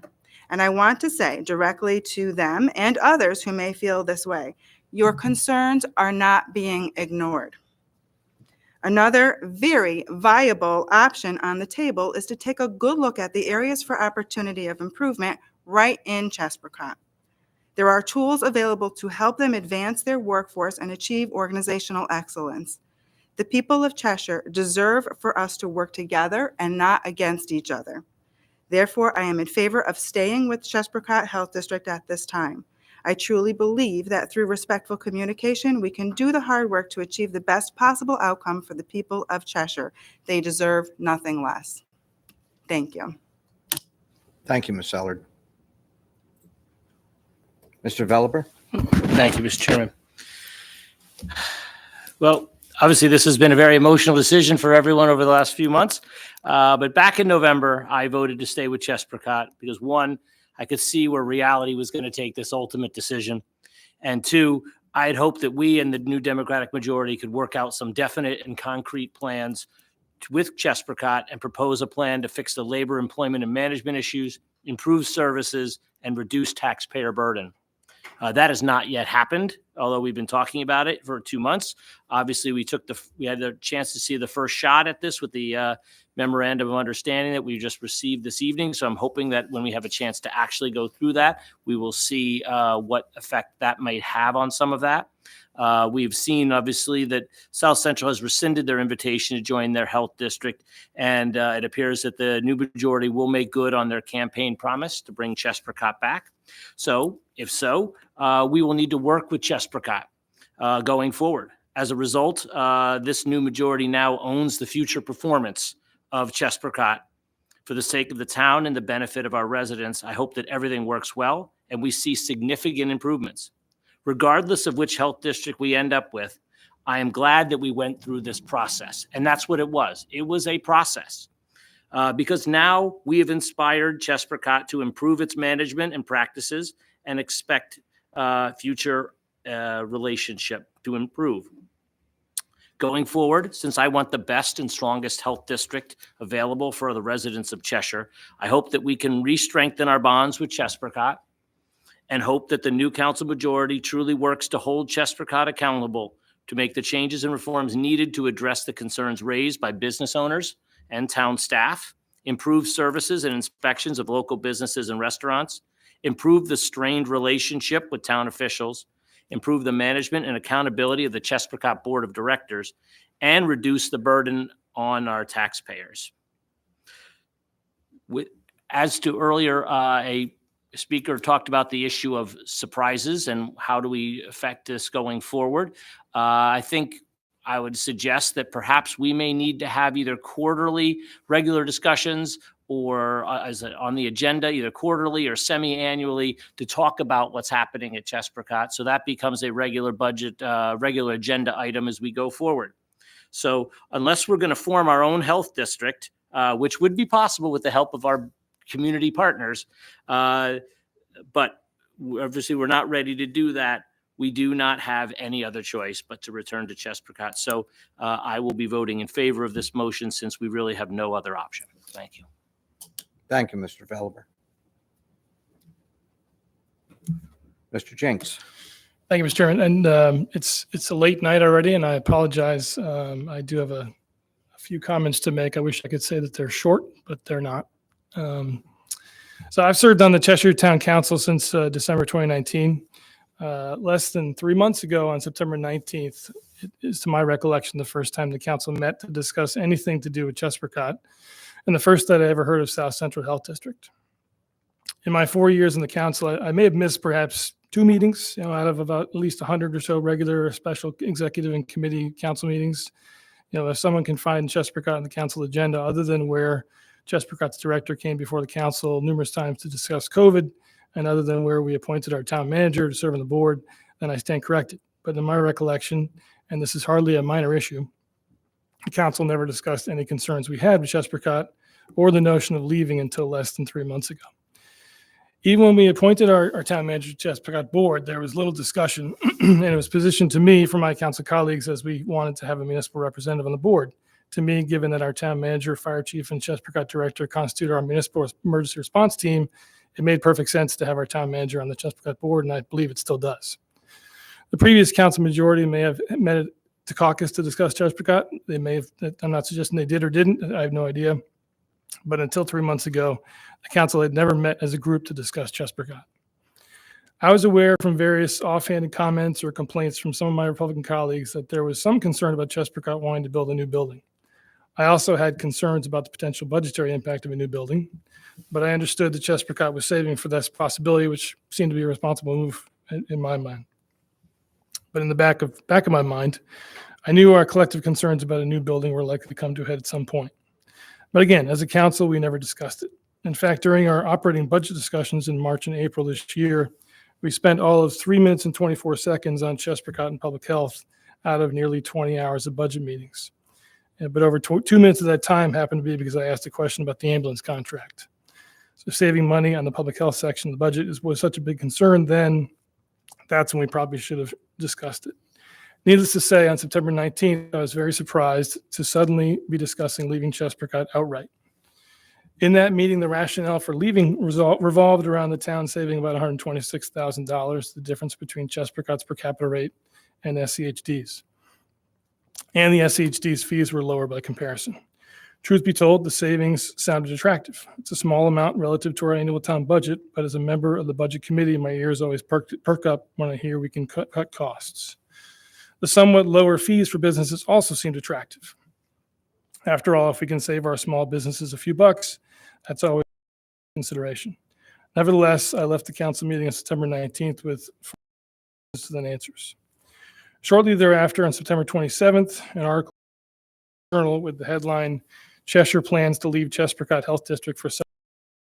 I thought this was peculiar since the council had just spoken of it for the first time a few days before, and because we haven't even had the meeting to call for a public hearing on the matter, never mind that we hadn't had the public hearing at all. It was also peculiar since we had yet to meet with Chesprocott or South Central to ask questions and begin our due diligence.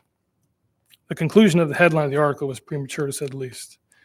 On October 4th, the council met briefly via Zoom to call for public hearings to leave Chesprocott and join South Central. The council majority's intention to leave Chesprocott appeared to be clear then.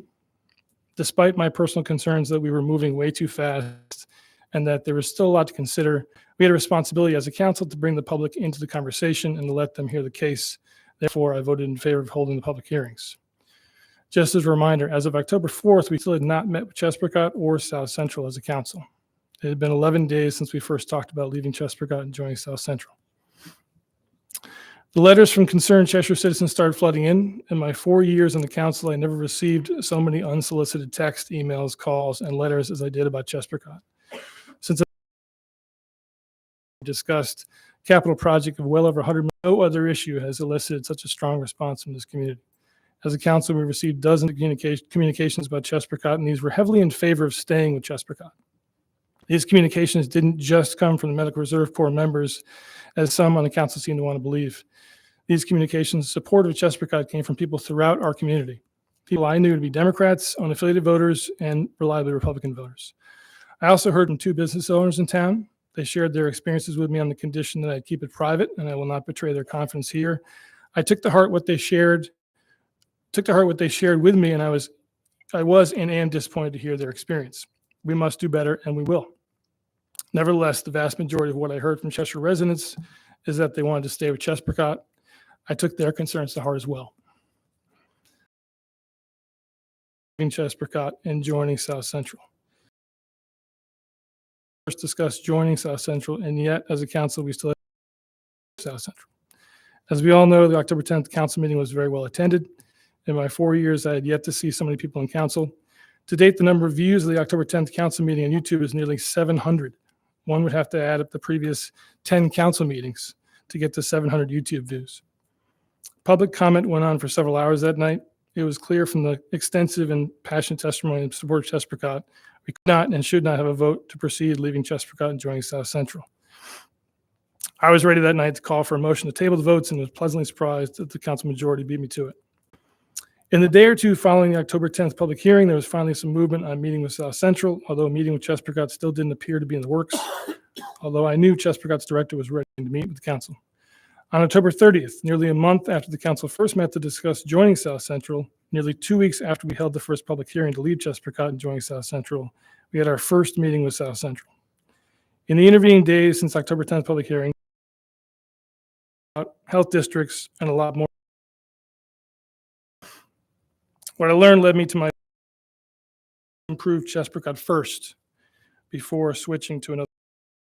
This was the more measured and conservative approach, in my opinion. My reasoning is the following. First of all, Chesprocott provides exceptional public services. Our seniors and vulnerable populations have come to rely on Chesprocott's vaccine and wellness clinics and services. It was unclear South Central could provide the same level of service. 2, South Central is well supported by Southington and their council. SCHD is housed in the Southington Municipal Building, and many of the costs of running the health district are absorbed by the town and Southington taxpayers, including rent, electricity, IT, support, accounting, finance, office supplies. All this support and the fact that the population of their district is going to be larger than Chesprocott means SCHD can afford to have a lower per capita rate for their towns and offer some services at lower rates. But this doesn't mean it will always be the case. Things can change and change quickly, as we've seen with our recent election. Leadership in the Southington Council can change. Their council's appetite and ability to provide so much support can change. One of the SCHD towns can decide to change districts. All these unknowns could and would have an impact on how much Cheshire would have to pay and also impact our satisfaction with SCHD.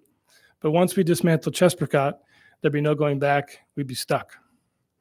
Despite all the support from Southington, SCHD's per capita rate is projected to go up from $635 to $875. We knew that. That's a 38% increase. SCHD also indicated this increase was part of a series of phased increases not to exceed $991 per capita. That would mean an additional 13% if we went to $991, though the timing of that subsequent increase wasn't certain. Nevertheless, the fact that they were telegraphing these increases caused me some concern. At the Chesprocott board meeting on October 18th, just 8 days after the October 10th council meeting, Chesprocott's director introduced several proposals or reforms for the board to consider. Among others, Chesprocott's director presented reducing their per capita rate, returning a portion of Chesprocott's funds, pulling the idea of a new building from their consideration set of possible solutions to looking at ways to reduce fees and instituting processes to get more fees, including an anonymous system for complaints. I thought this was a very positive step, as these proposals and reforms address most of the concerns expressed by the council members in October. At some point after the October 18th Chesprocott board meeting, but not before we met with South Central on October 30th, a meeting was finally set with Chesprocott. The meeting date was November 8th, a day after the November 7th election. in 36 days since we initially met on September 19th to talk about joining South Central. Number 5, on November 8th, the council met with Chesapeake staff and their board. The tone of the meeting was largely one of cooperation. Council members made requests to the board regarding what they'd like to see change going forward. I thought that we made another good step in the right direction, but less than a week later, at the council meeting November 14th, 6 of 7 town councilors voted to leave Chesapeake. Note that this decision by the council majority was made before the Chesapeake board had even had a chance to meet again, and notably after Cheshire voters had made their choice clear the day before to stay in Chesapeake. Chesapeake's director proposed that the board look at the budget impacts of reducing the per capita rate from $13.15 down to $12.15, $11.15, or $10. Chesapeake is still considering these impacts. A reduction to $12.15 probably wouldn't break the bank, and there wouldn't. So initially, whereas the per capita cost difference 15 and SCHD at $875 would have saved us $126,000. A lot has changed since then. The annual cost difference now, assuming Chesapeake at $12.15 and SCHD at $875, or something over 9 before too long, means the per capita cost difference is somewhere in the range of $65,000 to $97,000. This difference, by the way, amounts to roughly 0.0006% of Cheshire's annual budget. For such a relatively small cost difference from a budget standpoint, leaving Chesapeake for South Central is a radical risk to take. The much more measured approach is to address the concerns we have at Chesapeake first, especially when Chesapeake has already begun to address council concerns. Number 7, this is the last one. We never considered any other health districts. South Central came calling, and some councilors were ready to jump at it. I mean, we generally don't do things in a sort of no-bid way, I guess. I was wondering, what's the rush? Switching health districts is a huge decision, and not evaluating all our options is absolutely necessary first step. If at some point the council thinks it may be time to consider changing health districts, we should thoroughly consider the pros and cons of all the health districts in our area: Naugatuck, Quinnipiac, Housatonic, East Shore, Wallingford. It's also quite possible that the state may demand further consolidation of health districts in the not-too-distant future. In fact, at some point, Chesapeake may want to consider merging with SCHD or some other health district. From a funding standpoint, it's a very challenging space for the state and municipalities, and change is probably coming in one form or another. I am voting to remain a part of Chesapeake tonight, but at the end of the day, it's less important what I personally feel about Chesapeake or South Central or any other health district. First and foremost, staying with Chesapeake is what the voters clearly demanded on November 7th. As a Democrat, I believe in representing the people. I believe in government for the people, by the people. Cheshire is for all of us and not just for the entrenched and well-connected. I will not subvert the will of the people, and I will not tell the voters what they can and can't have from their government. I believe the approach of this council should be to listen to what the voters want and try our best to deliver it. But I'm also voting to remain as part of Chesapeake because I feel confident the organization can and will get even better providing services to Cheshire, Prospect, and Wolcott. And I'm confident Chesapeake can reduce costs and operate more effectively. Frankly, our new council majority is demanding it. The Chesapeake board has already agreed not to pursue a new building. We'll be looking at feasibility of moving Chesapeake in an arts place, among other ways that Chesapeake and the town could perhaps share costs in a mutually beneficial way. Chesapeake board will be reviewing their fee structure and just recently voted to rescind the fiscal year 2023 fee increase. In addition, going forward, this council is asking for regular performance reporting from Chesapeake and for changes to the board structure that'll allow for more municipal involvement, communication, and cooperation between the board and the council. We're also asking for Chesapeake to provide more opportunities for the public and for businesses to provide feedback, including an anonymous complaint system I mentioned earlier. In addition, I'd personally like to see Chesapeake consider expanding. Throughout this process, I've heard that there are towns and other districts that are unsatisfied for one reason or another, such as the changing nature of regional health districts. Allowing other towns to join would reduce Cheshire's per capita rate and would likely allow Chesapeake to lower fees and should result in a stronger and more capable health district. I believe with Cheshire's support, Chesapeake is up to the challenge. I expect that what Chesapeake will show us is what they needed, especially after the very difficult COVID years, was an infusion of new energy, new ideas, and to be supported by the council. Our community has made it clear they expect nothing less. Thank you. Thank you, Mr. Jenks. Which I guess leaves this to me, and I promise that everything has already been said, so my comments will be extremely short. I will support the resolution before us. I do so knowing that the memorandum of understanding will be put in place, which will provide us some feedback and that we can monitor exactly what the job that Chesprocott is doing for us. I will echo what I said at the November 14th meeting. I apologize to Wolcott and Prospect, our fellow municipalities in this health district. Apologize to them for the unnecessary drama we caused them. I want to personally thank South Central for their availability, their willingness to meet with us, their willingness to speak with us. And I can assure my colleagues that the new majority council met and discussed and questioned and talked about this for hours and hours and hours. This was not something we took lightly. And with that, I will call for a vote. All in favor? Opposed? Resolution passes 7-2 with Mr. Walsh and Mr. Slocum opposed. Which brings us to item C, the bid waiver for student transportation contract. Ms. Kramer. Be it resolved that the town council approves resolution number 121223-4. Whereas DATCO is the current transportation for the Cheshire Public Schools under a 5-year contract set to expire on June 30th, 2024. And whereas DATCO's proposed price increases are below the current market renewal rates, and the Cheshire Public Schools have had a good experience working with DATCO since 1995. And whereas on November 16th, 2023, the Board of Education unanimously approved a motion recommending that the town council waive the bidding requirements to allow for a new agreement to be executed with DATCO. And now, therefore, be it resolved that the town council, pursuant to section 7-8C11 of the town charter, approves a waiver of bid and authorizes the Board of Education to enter into a new 5-year agreement with DATCO from July 1st, 2024 through June 30th, 2029. We have a motion. Do I have a second? Second. Mr. Wolf, second.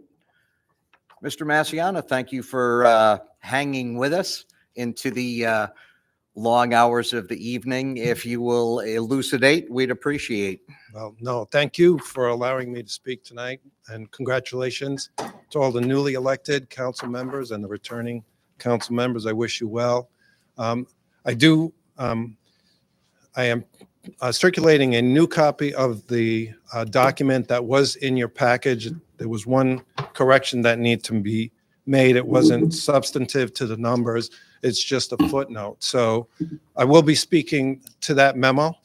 And I'd like to begin just formally introduce myself. I'm Vin Massian. I'm the Chief Operating Officer for the Cheshire Public Schools. As was read in the a motion or the resolution this evening, the Board of Education approved a request to come before the council this evening, waiving the bid requirement to enter into a new bus contract, which only the council can approve a bid waiver. And I did want to mention that in the audience this evening is the Chief Financial Officer of DATCO, Mr. Scott Brabant. So I just wanted you to be aware. Scott is a resident of Cheshire, and his children did go through the Cheshire Public Schools. So I'm going to give you a summary. I will be following this memo, and I'll do this as quickly as I can. We are presenting a request tonight to enter into a new 5-year agreement with DATCO, which we're allowed to do under Connecticut state law. So the new agreement would begin July 1 of 2024. through June 30th of 2029. There is a request and there is a term sheet that DATCO provided, which was negotiated between the parties over the several months. The option we want to include in this contract is to go as many as 10 years with the contract with DATCO. State law allows that as long as the bus provider has one electric bus in operation. It's not really clear the way I wrote it in the memo, so let me explain. The goal here is not to have just one electric bus. That's the minimum required by state law. We'd like to have more than one electric bus. It wouldn't really make sense to do just one unless we were doing a pilot.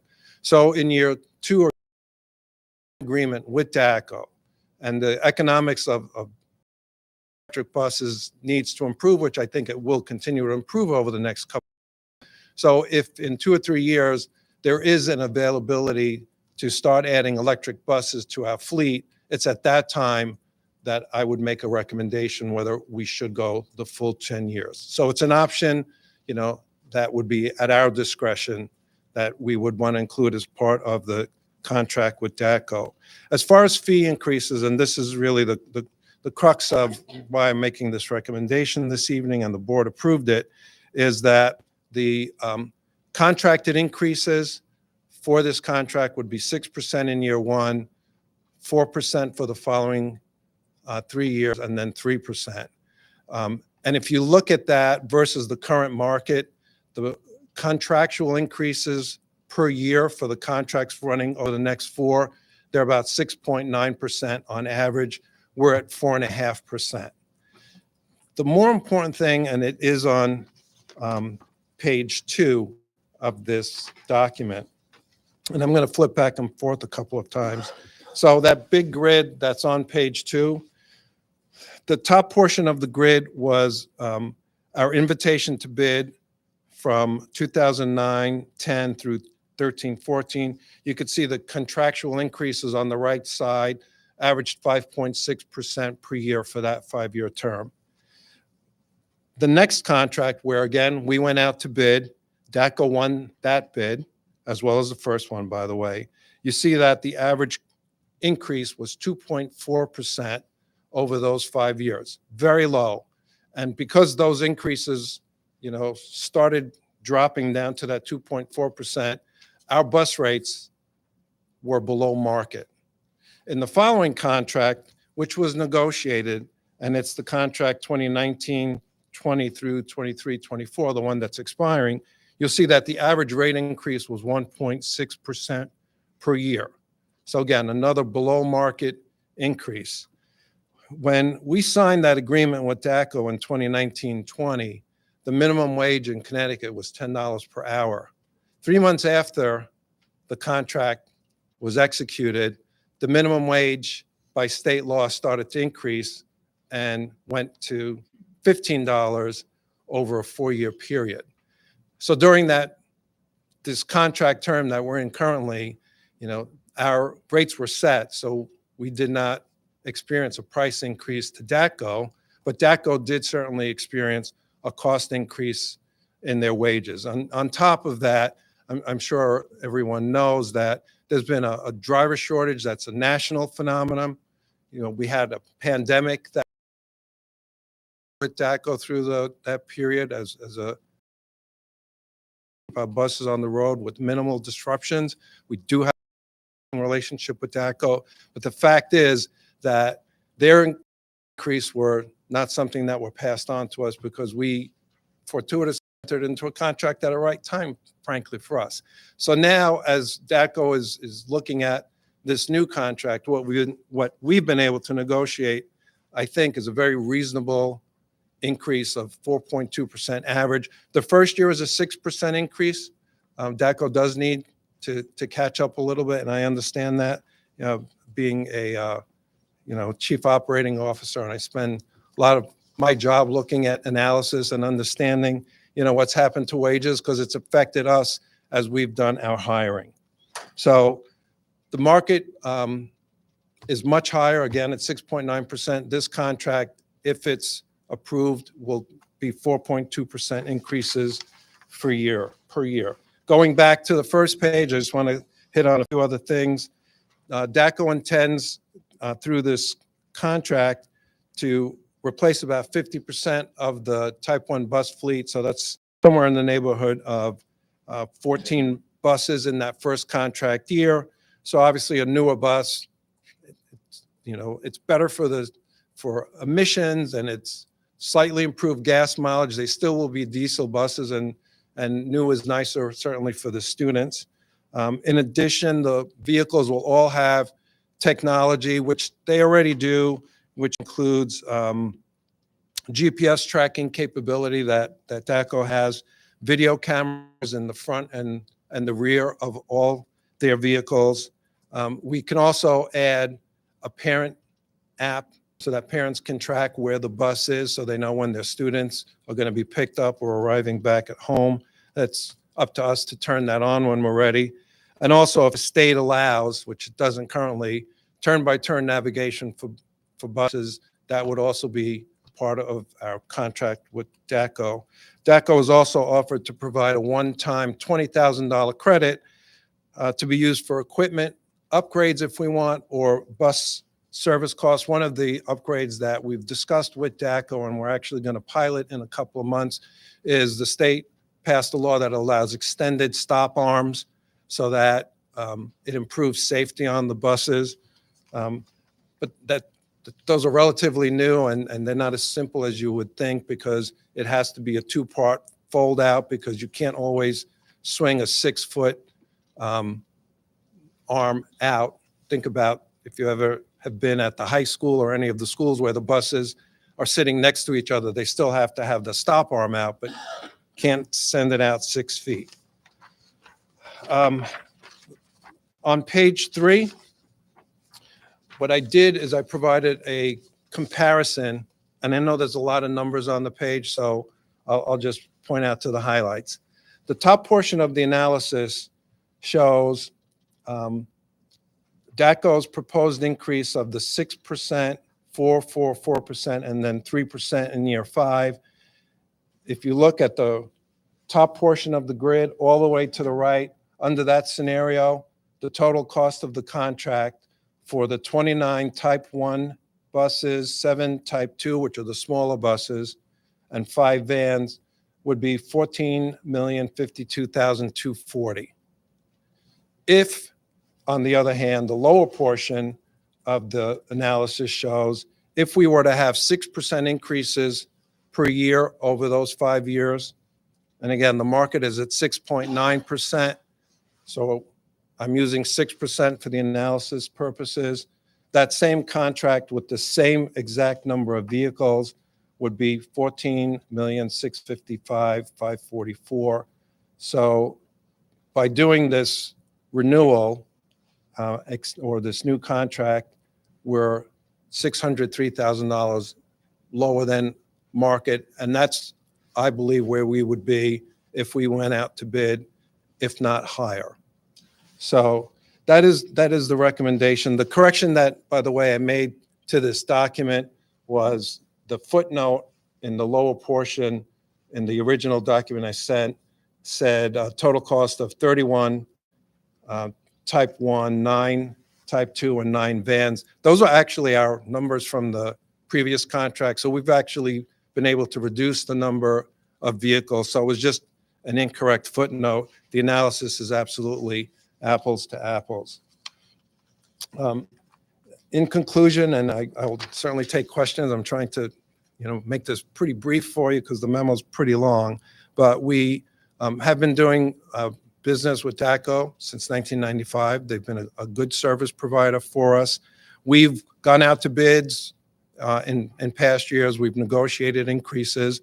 I believe this negotiated increase is certainly in the best interest of the schools and the town. So the recommendation is to approve the bid waiver. That's the request to the council.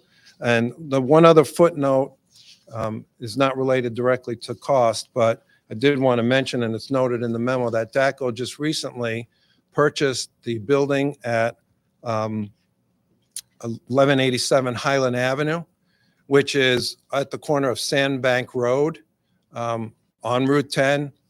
and it's adjacent to where our bus depot is, which creates some interesting opportunities for the future for us potentially, and we are working, on those opportunities. The bus depot property currently has been legislatively provided to the town, but we still have to go through the conveyance process. So we're working on that. But one of the improvements that we hope to gain is that DATCO can actually move their dispatch office into the new building and gain good visibility into the depot. We have a 3-person staff for the new council members that work for the schools that sit in the dispatch office with the DATCO staff. That's one of the important things I think that makes the relationship works, that keeps the buses on the road and properly staffed. If we're in a pinch, which happens, our transportation manager, will get behind the wheel of a bus, or will dispatch for DATCO while the DATCO dispatcher is driving a bus. So it works well for us. DATCO has offered that if they do move their dispatch center into the new office building, that our people can go along, with them as well. That's the presentation, so I'll be glad to answer questions. Thank you, Mr. Massiano. Questions for Vin? Good question. Mr. Slocum. Two, correct? Correct. But because that's roughly what that adds to the total bus operation cost? About $400,000 a Okay. year, depending on the fuel cost. The reason we purchase fuel Understandable. is that we don't pay taxes. Right. No, I If get that. we It's a had good DATCO thing. purchase the fuel. It's a good thing. Yeah, It's a good it's a good thing. thing. And then my second question is, what year did we upgrade or make the necessary improvements to the depot? What contract year was that? That goes back a bit. Is that Well- within this period or the prior?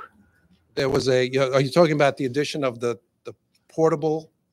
Yeah, the thing that was Yeah. falling over and, That was during the current contract that we're in. so it was done during this contract Yeah, it was year? 3 to 4 years ago. And by the way, that was DATCO's cost. that Okay. They paid for that trailer. It wasn't- Okay, it because wasn't I our wasn't cost. sure how that was paid for. I didn't recall. Yes. I know you didn't keep it from us at the time. I No, just no, didn't no. remember. Okay. Thank you. Mr. Walsh. Yeah, well, we're also going to be saving 12,000 in fuel, right? So by DATCO purchasing that building at 1187 Highland, the plan is for our vehicles to be serviced at that facility, as opposed to our vehicles going down to Durham to be serviced. Now, DATCO pays for the maintenance that's built into our cost, but the fuel to get We the have to pay for bus that. to Durham and back is on us. So we estimated that it would save 12,000 a year on fuel costs. And just something kind of pertaining to buses. I mean, I know there's a lot of people who are worried about the new schools and the traffic and everything else. And when you see these buses coming in half full or leaving half full or even less than half, I encourage the public to use the buses. They're safe. They're efficient. You won't be stuck in traffic. I thoroughly think that that's the best plan to avoid traffic issues on that. But I think, I know by state law, we have to provide a seat on every bus for every student within a certain distance of the school. So We do. We're required to provide a seat, but we do work with parents. If we see that a child is not getting on the bus for 2 weeks, there's a report that the bus driver will make to our transportation office staff, and then we'll call and see, can we get that seat freed up? And as I mentioned, you see that we have actually been able to reduce the number of buses over the last few years. Some of that had to do with enrollment, but a lot of it also had to do with consolidating, stops, so that more students walking to a stop makes the route that much more efficient. I'm not going to say that our bus counts probably will go up in future years as the enrollment is increasing, and we know that it's projected to do so. But we'll continue to manage so that we could keep the costs in line with what's needed.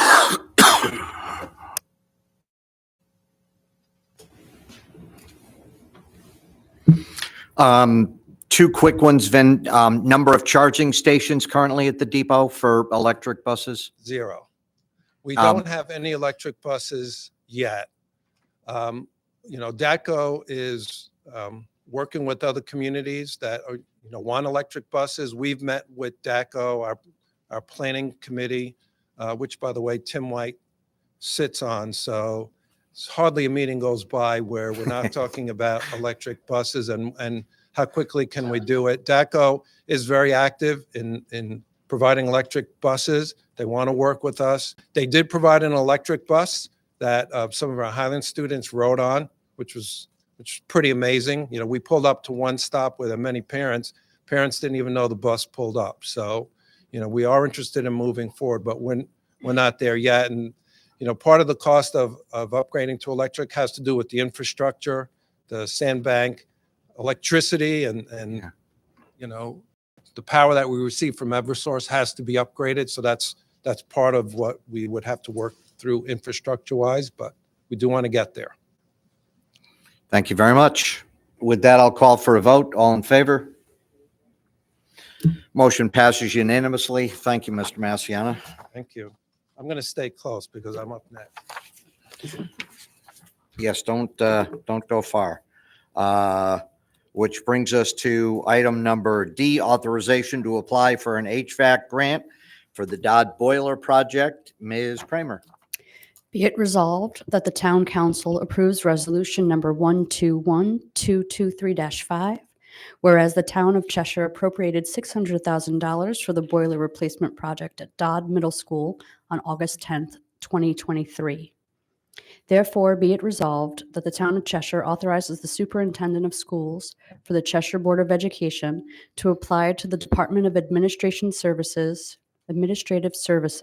and to accept or reject a grant for the Dodd Middle School rooftop unit replacement project. And be it further resolved that the Town Council designates the Board of Education as the school building committee for the boiler replacement project at Dodd Middle School. And be it further resolved that the Town of Cheshire hereby authorizes at least the preparation of schematic drawings and outline specifications for the boiler replacement project at Dodd Middle School. Second, Mr. Jenks. Thank you. Thank you, Ms. Kramer. And Mr. Massiana, you are up again, my friend. Other than the consent calendar, hopefully this is the easiest piece of business for the council tonight. The state requires that when we apply for a grant from the Office of School Construction and Grant Review, there are specific documents that are required. One is educational specifications, which the board approved at their meeting last week. And 2 are the resolutions that were just read as part of the package. The council in August of 2023 approved this $600,000 appropriation for this project. The voters voted favorably in November to approve the expenditure. We are already in the design process, with this particular project. So all we need is these resolutions so that we can apply for the grant. The grant deadline is December 31st. So with these, we'll be able to submit our application. And the reimbursement, which I failed to mention, but is included in the memo, is 50% of the eligible cost. So there will be some costs that probably won't be eligible, but it's a substantial reimbursement that we would receive for this $600,000 project. Questions? Seeing none, I'll call for a vote. All in favor? Thank you very much. Good evening. Which brings us to item E, the review of Town Council Rules of Procedures. I had a 45-minute presentation prepared, but based on the time we are at the evening, if it's all right with my colleagues, I will circulate my recommended changes to you, ask for you to pile on with anything you'd like to see changed, and this will be the subject of a resolution for passing in January. Thank you, Mr. Chairman, because I read it, I'm like going, where, was I, like, am I missing changes in here? Okay. Now, I have my highlighted copy here, but you had the unhighlighted one, so. But I will circulate, I promise. Brings us to item F, the acceptance and appropriation of a $10,000 donation from Elam Park Baptist Home, Inc. to the Senior Services Human Services gift account to help elderly with heating assistance. Ms. Allard.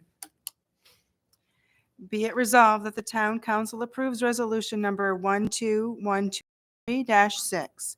Be it resolved that the town council accepts and appropriates a $10,000 donation from Elam Park Baptist Home Incorporated to the Senior Services Human Services gift account to help elderly with heating assistance. Second, Mr. Veliber. Thank you. Thank you, Ms. Allard. And Sean, do you want to talk about this briefly about the Sure. donation? Sure. Just very briefly, again, the town enjoys a very positive working relationship with Elam Park, and they've been very generous to the town in supporting our police and fire departments annually for a number of years. But also in recent years, they have added some additional donations when they're able to do so to our human services department. And in this case, these funds would be used for helping our heating assistance program. That's all. Mr. Jinks? Chairman, sorry I didn't ask this earlier, Sean. If you don't know the answer right now, it's okay. But I was just out of curiosity wondering how many households do we provide heating assistance to? So I do not know that off the top of my head, but unless Arnett knows it. Okay. Yeah, we can circulate that. All right, thanks. Any other discussion? Seeing none, call for a vote. All in favor? Brings us to item E, the approval of amendments to the guidelines and specifications for public improvements. Ms. Pearson. Be it resolved that the town council approves resolution number 121223-7. Be it resolved that the town council hereby accepts the amendments to the guidelines and specifications for public improvements as presented and as adopted by the Planning and Zoning Commission. Thank you, Ms. Pearson. Thank you, Mr. Walsh, for the second. We initially told Ms. Pearson that she had to read this entire package as part of the resolution. But she was able to just do the shortened part, and hopefully the presentation from our engineer is equally as abbreviated. Well, I'll make this quick. Hello, everyone. For those of you who do not know me, my name is Merrick Kennett. I am your town engineer. And you're probably sick and tired of hearing this, but congratulations on your election. The town of Cheshire currently has guidelines and specifications for public improvements. That's what this is. This is what we've been carrying since the year 2000. It's 23 years ago. This was first initiated or adopted in 1973, then revised in 2000. And one of my first charges of being here was to get this updated and approved. Has everyone had a chance to read the summary that was presented? Okay, so that makes it even easier. So basically, this has already been adopted by the Planning and Zoning Commission. So this is the last stop. So I can go through page by page, which I'm not going to, but basically the summary, and I'll just briefly go through the summary of what's happening here. So this update is a consolidation of town regulations and standards in a more user-friendly document utilizing a table of contents system and page numbering. The latest edition that has been updated reflects local and current and federal requirements. For instance, the original reference to Connecticut DOT form standards was back in 1985. This has been updated to the current 2020 version. We've added contact information for local and state departments and utility companies, making it easier for residents, contractors to actually have contact information readily available for them. We've added reference publications and specifications and standards, so contractors, residents can also refer to these publications if there's any further questions or clarifications needed.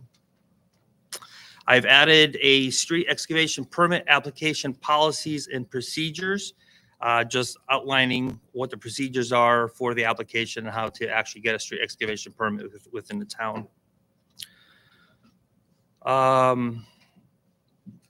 I've refined the design standards for the public improvements.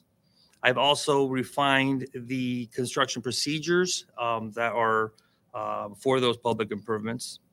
The technical specifications have been updated and improved, and the standard details have also been updated. We currently had, I believe, was 18 standards, and currently we have now 26 or 27 standards that we've been updated. I've also added an appendix to this guidelines. One is a checklist for the street excavation permit, as well as a checklist for construction inspection, and as well as a checklist for site plan applications. That's so when you're presenting an application to the town, that the applicant actually has something to go by what we're actually looking for, just to make it a little bit easier for what's needed. That is basically it in a nutshell. It's a well-needed update. 23 years old, and it just brings everything to current standards. Thank you, Mr. Clement. Questions for the town engineer? Seeing none, I'll call for a vote. All those in favor? Motion passes unanimously. Thank you. Thank you, everyone. Appreciate you hanging in with us this evening. Brings us to item H, a review of Wallingford Road Improvement Plan. Sean, unless there is a need, I know there's no action on this. The review is in our packets. Is there anything that you want to speak about tonight? Or No, I mean, and just credit to Merrick and his team in the engineering department. They put this plan together.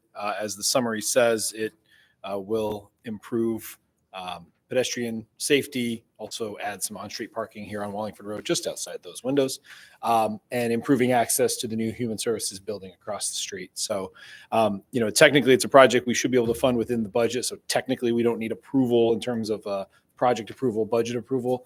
But we did, given it's so visible and connecting to town departments for obvious reasons, want to make sure the council was up to speed on it, could ask any questions if you have any. And we hope to do that work maybe sometime next year. Hopefully in the spring. Yeah. Hopefully in the spring. But I don't know, Merrick, is there anything else you wanted to just point out on the plan? Or Well, obviously we have the new facility across the street for human resources. So that parking on that site was pretty limited. So I took the liberty of trying to see if, how can we come up with some more additional parking? So we had this one-way drive going right by the town hall between both properties, and it was wide enough and it just made sense. So I started looking into it. We're able to gain 7 parking spots. We're also providing a better pedestrian crosswalk. It's going to be with beacons, so it'll be highly visible from everybody. It's just going to be a safer, a lot easier, and providing more parking for everyone. Yeah, and the last thing I'll point out is just we worked with the police department, and they're very supportive of the addition of that stop sign. I know folks, the first time you've ever go down Wallingford Road, you don't realize when you come to that intersection, there's no stop sign. Part of the reason there is I think it really will improve the safety there, and add maybe another visual sign for folks to not come up that one-way road.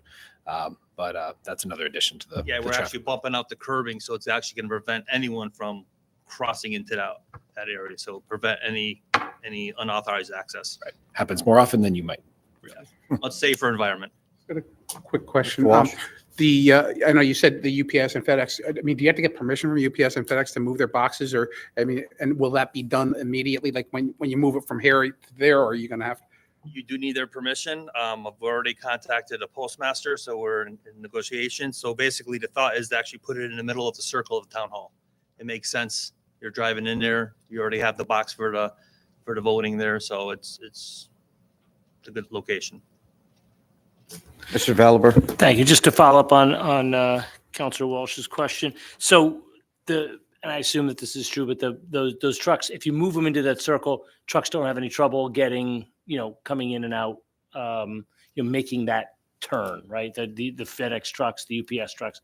Not those size trucks. Those are fine, yes. Okay. Like tractor trailers would not be allowed to. going in. Right. Okay, good. And that was a question I was going to ask as well, is, obviously moving it, do you have the permission to move it? Obviously, so we'd have to figure that out. I guess the worst case scenario might be that we might have to lose if they say no, we might have to lose a parking space or two.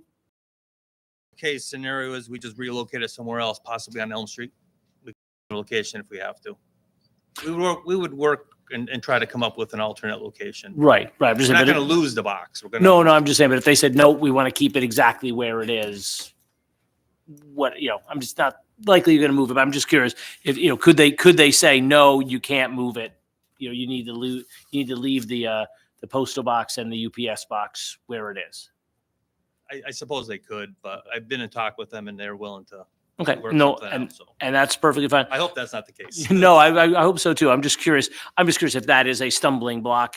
But I'm just thinking the worst case scenario is we may have to lose like maybe spots 6 and 7 or 5 and 6 or something like that. Man, we may not get 7 spots, but we'll still be able to do most of the rest of whatever we'd want to do on there. Question on the signal or on the crosswalk. It says proposed rectangular rapid flashing beacon. Is that like you push a button? Those are the ones where you push the button and they flash. Okay, so it won't be. So technically they're supposed to push the button and wait for it to go before they make the crossing. Correct. The other question is, and just looking at this.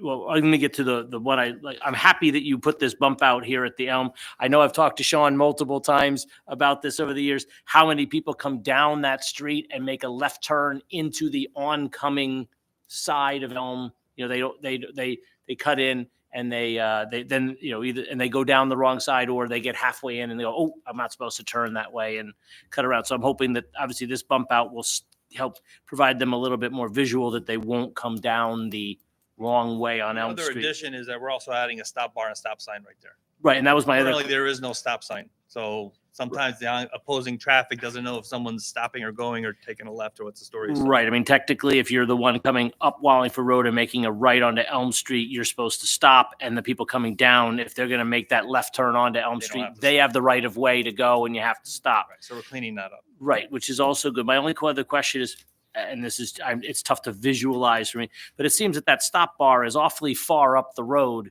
and not, it seems, it seems like it should be, if we're going to have them stop, shouldn't they be stopping closer to the bump out? I guess it doesn't really matter, but it's a difficult thing to answer right now because you also have an entrance at a commercial property right there. Right, so right. By putting a stop bar further there, you're prohibiting Just having people someone stop coming from into right that. onto their driveway. Right. So that's why we protected it backwards more. Right. No, I'm just curious because obviously by the time they stop up here and then they start going again, it's almost as if they're doing the exact same thing they were before. They're already traveling by the time they get to this intersection.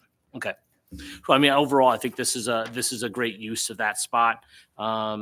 Absent the ability to come back up this road directly, that would have been great too. But absent that, I think this is a good alternative. Thank you. Thank you. Mr. Jinks. Thank you, Mr. Chairman. First of all, thank you very much for putting this together. It's it's an exciting addition to our streets. As our first road diet, anyway, it's exciting to me anyway. But one quick question I had is as far as the corner of Elm and Wallingford Road there where the bump out is, there is no crosswalk there. I'm just curious as to why you wouldn't put a crosswalk right there, extending from where the bump out is across the street. Well, there currently isn't one there now. Yeah, I'm aware. So, So I understand. One of the things is you're going to have a lot of traffic coming from the town hall trying to go across the street. So if you don't put a crosswalk where I have it now, no one's going to go to the other intersections to cross there. So they're going to beeline it directly across the street anyway. So that's why we're providing that one crosswalk. We could look into adding a second one. I just don't think it's prudent. It's just overkill, you're saying? I believe so. I've never seen that many people walking that side of the road. Yeah. Okay. That's fine. Just curious. It's a intersection. Seems like it. You would have one in all What directions. I can do is I will review this with the LTA and see if they would like to have an additional one there. That's Right. Okay. Thanks.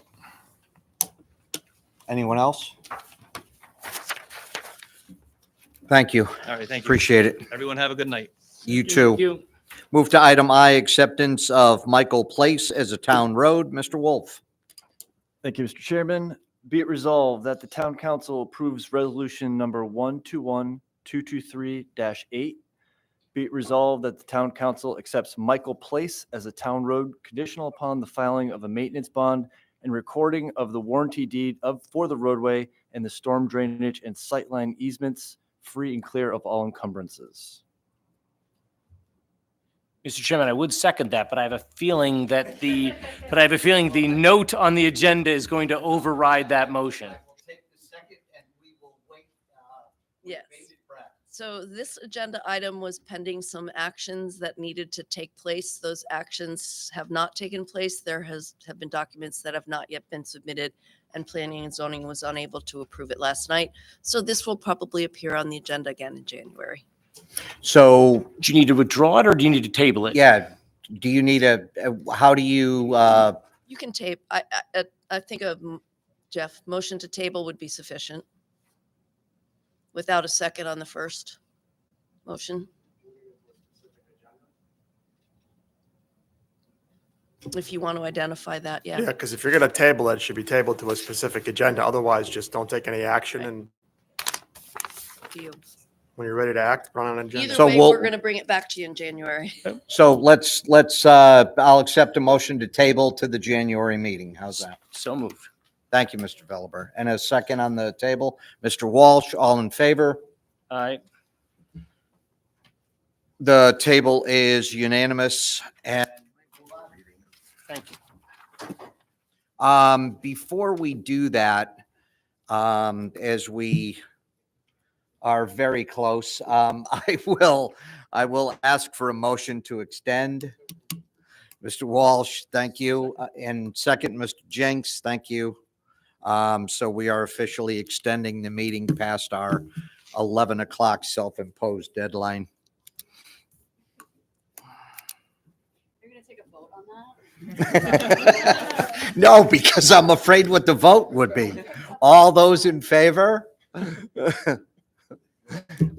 Begrudgingly, it's unanimous. Brings us to item J, adoption of amendments to the firefighter pension plan document. Mr. Wolf. Okay, let's try this again. Be it resolved that the town council approves resolution number 121223-9. Name of employer, Town of Cheshire, Connecticut. Whereas the town sponsors the Town of Cheshire Volunteer Firefighter Pension Plan, the Volunteer Firefighter Pension Plan. Do I have a second? All over the place. I saw Mr. Veliber first, so it's his. Yeah, exactly. And Mr. Kimball, if you would, I know this is just a minor correction to something that we've seen on a couple occasions. It is, and yeah, this is the third time, and this is just really housekeeping. I know Mr. Jascott is here to answer any questions if needed, but in the interest of time, as the memo states, this is now just seeking to clarify a past practice with respect to the volunteer fire department's pension plan, requiring that retirees must have received pension benefits for at least 1 year prior to being eligible for the July 1 cost of living increase. That has always been past practice. It was realized by the pension attorney that it wasn't memorialized, and so this is simply memorializing that fact. If there's any other questions, I got a thumbs up from Jim Jascott, so I think we're good. Questions for Mr. Jascott? Mr. Veliber. Thank you. I just want to know, is the third time a charm on this one? Do we have everything? I'll let Mr. Jascott answer that One of my question. notes was that I hope this is the last time I come back to you for a point of clarification. But yeah, hopefully that'll be it.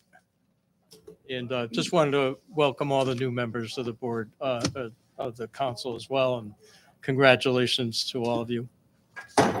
Thank you, Mr. Jascott. Yes. Thanks for hanging in with us. So we will vote on the firefighter pension plan document. All in favor? And opposed and abstention. Abstention, so clarification for conflict of interest. Thank you, Ms. Kramer. So the vote passes 8-0-1 with Ms. Kramer abstaining. Which brings us to item K, which is the adoption of amendments to the flag flying policy. Mr. Jinks. Thank you, Mr. Chairman. Be it resolved that the town council approves resolution number 121223-10. Be it resolved that the town council adopts the amended flag flying policy as presented and attached, and be it further resolved that these amendments shall be effective as of December 12th, 2023, and remain in effect until modified or terminated by the town council. Just by way of discussion, I want my colleagues to note that there was a late change in addition to the packet, and that appeared as item small letter A, number 4, where it says that any Cheshire Public School recognized by the United States Department of Education as a National Blue Ribbon School of Excellence, the National Blue Ribbon School flag may be flown for up to 10 years from the date which said school receives such recognition.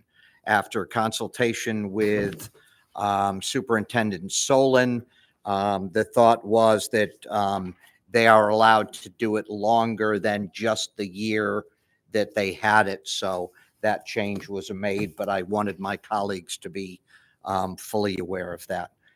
Discussion. Technically, you need a second. Technically, you need a second. Can I have a second? Thank you, Mr. Veliver. Mr. Wait a Chair- minute. Mr. Jinks did the motion, so we need Oh, the, that's right. Did the motion. we need the second. Second. Ms. Kramer. Mr. Chair, may I make a motion to table this, this vote for tonight? Do we have a second on the motion to table? Mr. Chair, if you just can, I don't have any issues with the amendments on here. But I think if we learned anything from the last couple of months discussing flags, the public has spoken and they would prefer to have input on this.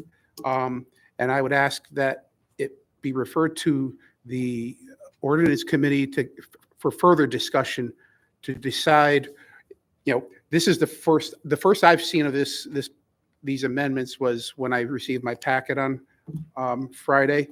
So I looked it over. Honestly, I don't have issues with what you're asking in here, but I think in lieu of what we've heard tonight and what we've heard over the past several months, it wouldn't hurt to discuss it. And I know, you're talking about the June pride flag. I'm not saying to push it off till June. I think we could discuss this over the next month or so, but I just would prefer to take a deeper dive into this a little bit. I'm going to ask for a vote on the motion to table, and then we'll move into the discussion phase. But so we'll vote on the motion to table. All those in favor? Opposed? Motion fails by a 6-3 count. You have the names. Thank you. Further discussion then on the motion before us. Ms. Kramer. I'm happy to vote tonight on this motion, but I would like to express a little bit of dismay that it doesn't go far enough. I think that a contingent of our community, specifically with the progressive pride flag being flown at the Yellow House, I am proposing, just so that it hits people's ears, that that flag is flown there as a bastion of safety year-round, and that the pride flag also be flown at Town Hall during Pride Month. Although I know that that is a very progressive view, just wanted to put it on record that it is a view. And although I am very happy with what's going on tonight with the voting, I just want on record that it can go further, that the flag means safety and protection and inclusion for at-risk youth And I don't think that there's any steps that we can take to provide sanctuary to a very marginalized segment of our society. If it offends, you can look away, but it could save a child's life by just merely being flown at a place that the youth look to for security, safety, and inclusion in the community. Thank you. Thank you, Ms. Kramer. Anyone else? Mr. Velaber. Thank you, Mr. Chairman. As the former chair of the Ordinance Review Committee, I'm very familiar with the policy, and I have a bunch of questions. So, so here we go. First off, I guess maybe this is a question for Jeff, but I don't quite understand why the flag policy is set up like a motion instead of set up like a. It seems it's more of a. Who knows? It just seems odd the way it's set up. What? It's an amendment to the existing policy. Right, but once we make these changes, and I just see the language at the end. All of the provisions flag policy is adopted shall be ratified and confirmed. What is left after we make these changes? What isn't in this draft that is going to quote remain? Why is Well, you have an existing policy, so this is an amendment. So if you adopt the amendments, then the policy will be amended for inclusion in appropriate town files. Right. I'm just trying to figure out why it just seems like we're making amendments to it as opposed to amending it as a whole. I don't see what's going to be left with this policy after we're done. That's why I'm not understanding the last line of it. What do you mean what's left? Isn't this all of the policy? No.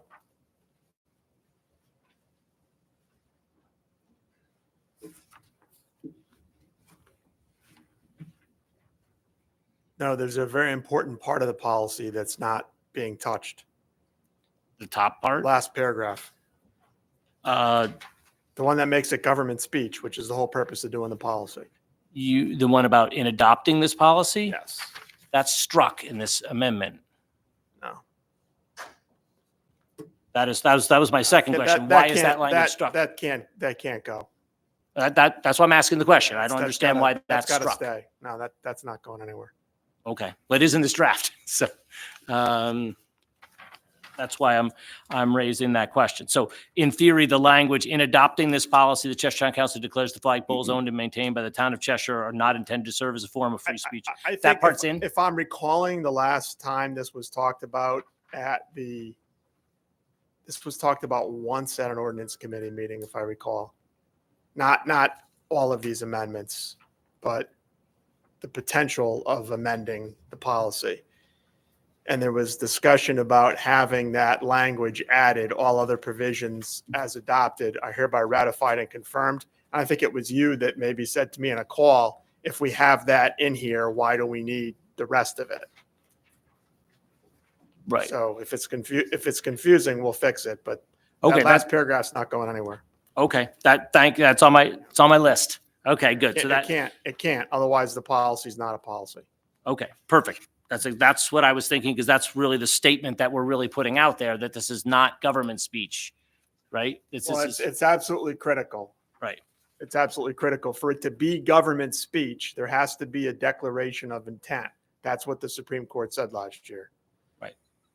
So that language at the end in adopting should come back in and not be struck. Absolutely. Okay. Good. That's the question. Then, so obviously let's start with the sort of the first part, and that is the POW MIA flag. Obviously, that was the subject of a public discussion at a last meeting, and I would say that we've got. I'm in favor of this language, and I'm glad the council may be adopting something that I had proposed, proposing to strike in order to help eliminate the concern that was raised at that meeting, which was to eliminate the Veterans Memorial language, and that is fine. But then a couple questions arise, and I know, Jeff, I talked to you a little bit about this, but I want to talk a little bit more about the POW flag. And that is this, now with this language, is this the POW MIA flag? Where can it be flown? Now it can be flown on on any town property with permission of the town. Is it a matter of right? Is it a matter who gets to determine whether the POW flag is flown on the town property?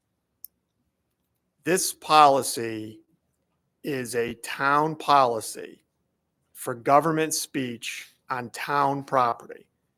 This is not a regulation of private speech. Okay.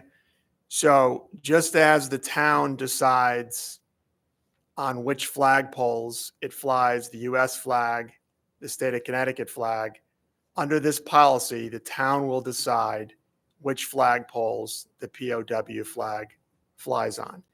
The objection, as I understood it from all the public comments and my subsequent discussions with members of the council, was limiting the POW MIA flag to veterans memorials. So that's what we removed. We removed the limitation to veterans memorials. So now if the town wants to fly it at however many, I think we have 31 flagpoles. Does that sound right? Yeah. So whatever flagpoles you want to fly the veterans, the POW MIA flag at, you can. But this, again, this is the town's decision. This is not, hey, groups can come to us and we'll fly their flags. That's not what this is, because if you do that, you turn it into a limited public forum, and the whole protection of the government speech exception under the First Amendment goes down the drain. Okay. I just want to clarify that for people if they're looking at this, and for us, that the POW, even though we're now eliminating that restriction of the Veterans Memorial, the limitation that it has to be flown at a Veterans Memorial, it's still the town's discretion as to when and where that flies. So we could technically now say you can't fly the POW flag anywhere, or we could limit it to nowhere if we wanted to. Well, again, it's not you can't fly it. Right. It's us. It's Right. the town. Right.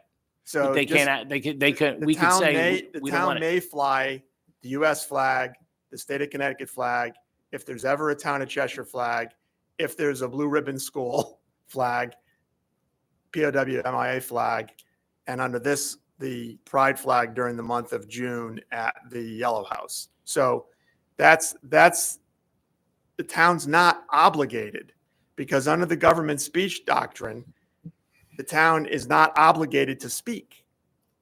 Right. So if the town decides that the flagpoles are going to have no flags on them, that's acceptable. But what we're doing is saying government speech is not just because it's the government property. It's we are expressing our sentiments by flying this flag on our pole. That's the government speech. So if the town decides, you know what, we're not putting any flags on the poles, you have that right to do it. If you decide that you're going to put all the flags permitted by the policy on the one pole, you can do that. So they could fly this flag. They could ask her to fly it at the Yellow House. They could ask that. They could ask, could this be flown at the Yellow House? And we could say yes. Who's they? If the group came to town and said, No, because that's private speech. right. But This is government speech. Right, There's so who gets- we're not entertaining requests from the public about right. But I'm flying saying any flags POW, anywhere. MIA, the veterans group comes and says, okay, you now have this policy. We would like the town to fly the POW, MIA flag. Town's not obligated to fly the flag anywhere. The Right. town has discretion to fly the flag on every one of the poles, but is not obligated to fly it on every one of But the they poles. could request it to be at the Yellow People House. could request whatever they want. Right. But like I said, this is government speech. Right. So Okay. this is what the Supreme Court decided needed to happen in Boston that didn't happen in Boston. Boston had no policy. They had no guidelines. They had 50 different flags over a 5-year period that they had flown. And then they said no to a Christian flag. They created a public forum by not having a policy and by saying yes to everybody. So the options for municipalities now, after the Shurtleff case, are you either have a policy or you don't. But if you don't, you have to say yes to everybody or no to everybody. Because as soon as you say yes for one flag, you're creating a limited public forum. Which is what we're doing tonight, but okay. We'll get No, we're to that. not. No, we're not. Okay, we are. Because we're creating a policy. You have to understand the government speech doctrine. I understand It's it. very different. I think I disagree with your very- opinion on this. So, Okay, well, it's very different than private speech. right. So that being said, the other question I have is, part of that discussion that we had as part of this was the issue of forming a veterans committee. Is that still on the table, Mr. Chairman, as far as the possibility of creating a veterans committee? Yes. The Veterans Committee, and we'll look at that right after the first of the year, will be stood up to work, have a specific purpose, and that is to do the memorial at Bartlam South. It is my intention that that group stays together to continue to work on other veterans issues. Perfect. Thank you. What, Mr. Chairman, just one more thing I want everybody to understand, okay, about the First Amendment, okay? The First Amendment free speech clause restricts government regulation of private speech. It does not apply to government speech. That's the whole crux of the legal issue, okay? It does not, the First Amendment does not regulate government speech. It restricts government ability to regulate private speech. This is government speech. By creating a policy and saying these flags express our government sentiment about whatever it is the flag you're talking about represents, that's the government speech, okay? By virtue of the fact that it's a government policy, it's government speech. If you were to say, like some towns are doing, okay, you can apply to us and we'll decide what flag to fly. That does not pass constitutional muster under that Shurtleff case. So this is the only way you can do it and be able to defend a denial of private speech on a government flagpole. That's what the Supreme Court said you needed to do, is have a policy and indicate in your policy that this is expressing government speech. Sure. Yep. If so, obviously, then we're obviously want to talk about this. Obviously right now there's one carve out for the Yellow House at June, and I don't have a problem with that. I remember the original policy that we had proposed and passed was not about denying any specific flag. It was about being a neutral policy to deny any flag, for the various purposes of avoiding any conflicts that we may have in other between groups. As we're seeing in other towns now, we're seeing towns that want to have Israeli flags flown and Palestinian flags flown and other things. And I think so for me, that's the issue. It's not the specific flag that you have the carve out here. I just don't agree that we should have any carve out because I think our policy was proper at the time. It's neutral. And it's this is such a prominent location in town. I guess my question to you, Mr. Chairman, or to the maker of the motion is why? What is the purpose of this having this group having that special flag? That is, why is one group singled out among all other groups? I'm sure I probably understand the answer, but I just want to make sure I understand it. Why is this one group being elevated above all other groups in town? There's a lot of groups that would claim that they have issues. Why is this particular group being given this special privilege? The intention was to restore what had been previously allowed prior to the policy. And the things that were allowed prior to the policy being in place was the Yellow House was able to fly the pride flag during the month of June. The POWMIA flag was allowed to be flown, and the blue ribbon, Department of Education blue ribbon School of Distinction was able to be flown at Norton School. So this is, and please understand that, and I will take full responsibility for the carve out. That was my mistake. I was the one that started the carve out that has become such a sticking point. But I think Town Attorney D'Onofrio's points are very well taken. This falls within the guidelines of the policy. This adheres. When we discussed this at ordinance review, it was made very clear to the committee that the things that I had proposed as an amendment were completely acceptable based on the Supreme Court case. So this is putting into place those amendments which we had tried to establish.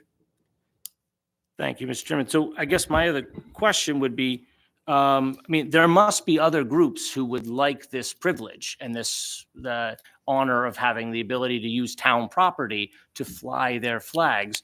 And I guess one of the things that I would also ask is that when we did adopt this policy as part of the ordinance review, this policy was designed to be as neutral as possible. And as a result of that, in our discussions in the committee, we removed what is now section B of which was in the original proposal.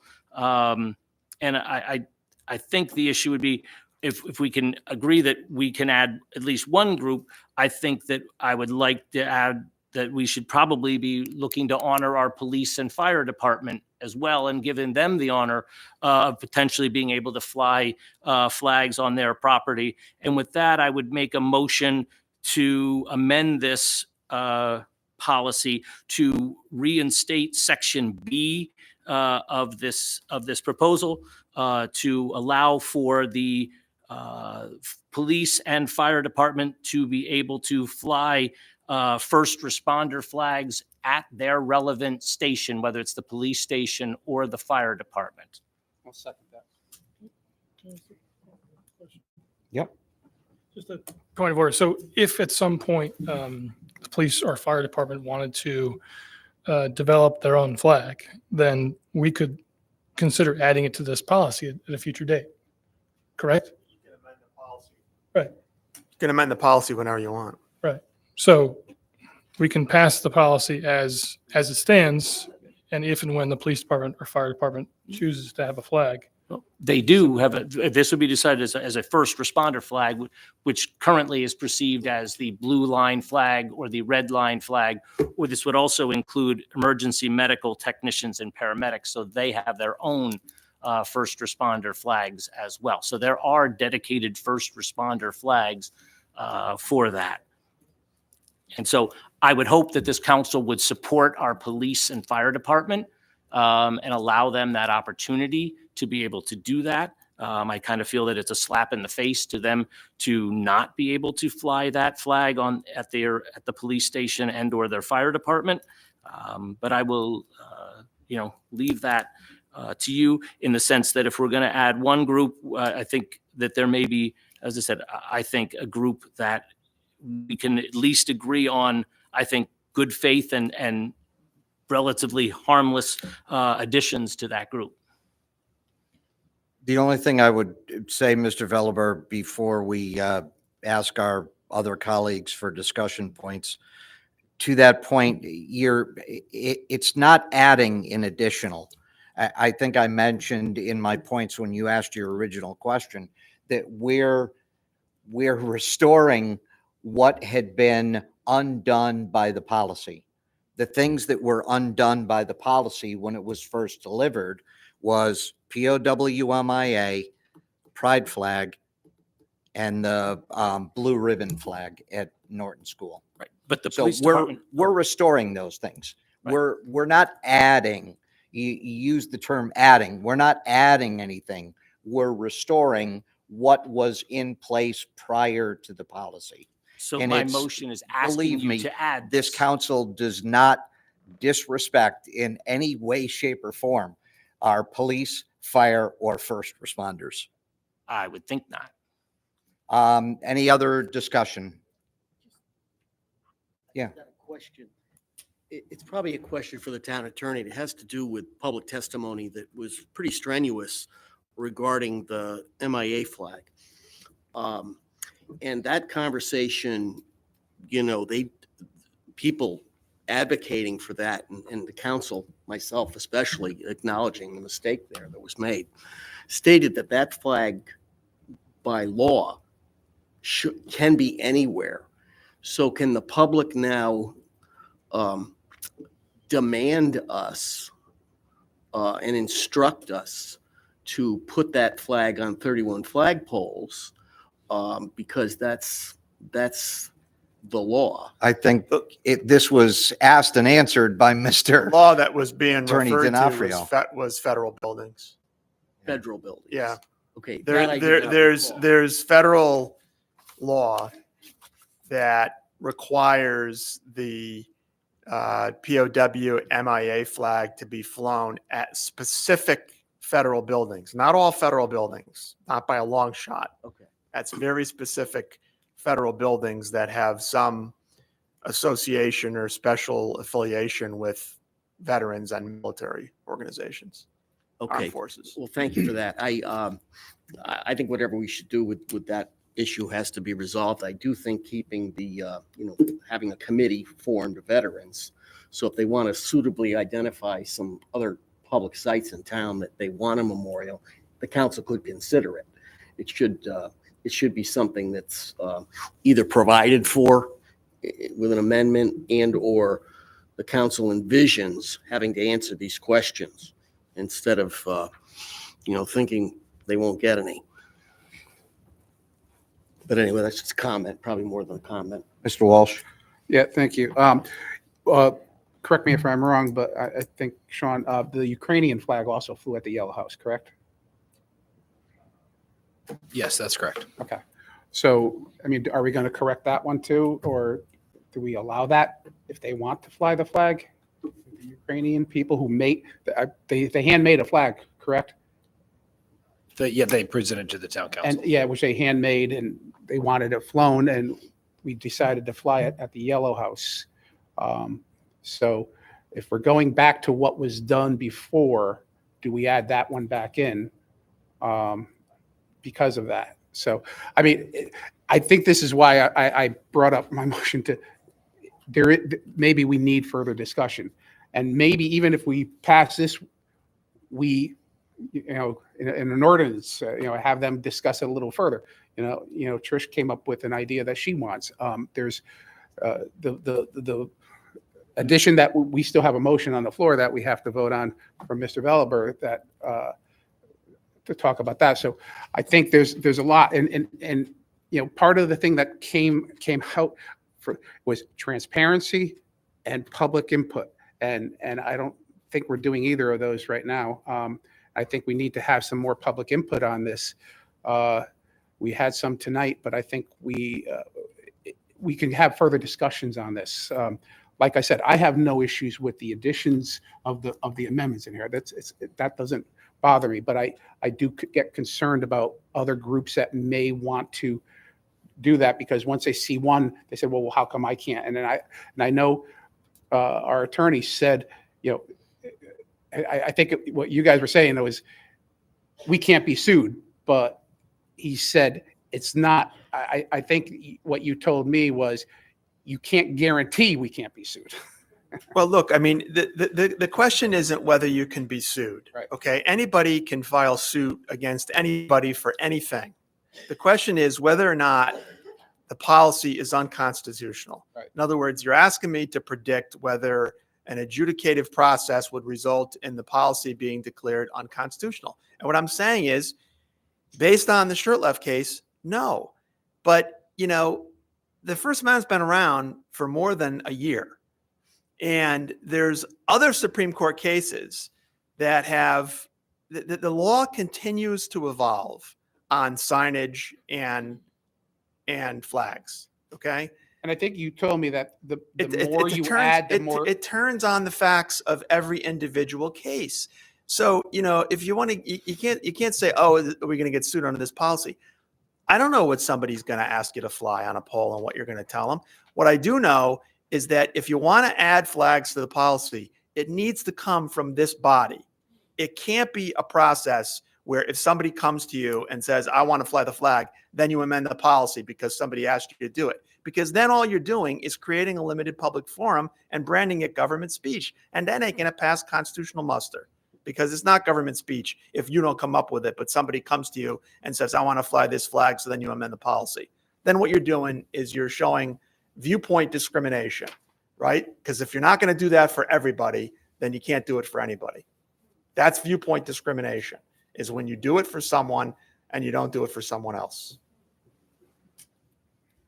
And the last time I talked about constitutional law this late was when I was studying for the bar exam 33 years ago, but I was 25 years old then. So Before I give you another bite at the apple, I want to go to Miss Allard, and then I'll come back to Mr. Philliper. Thank you. Please forgive my ignorance again. I'm new at this, so I may have some questions that are already known by most people. But does Cheshire have a Cheshire flag?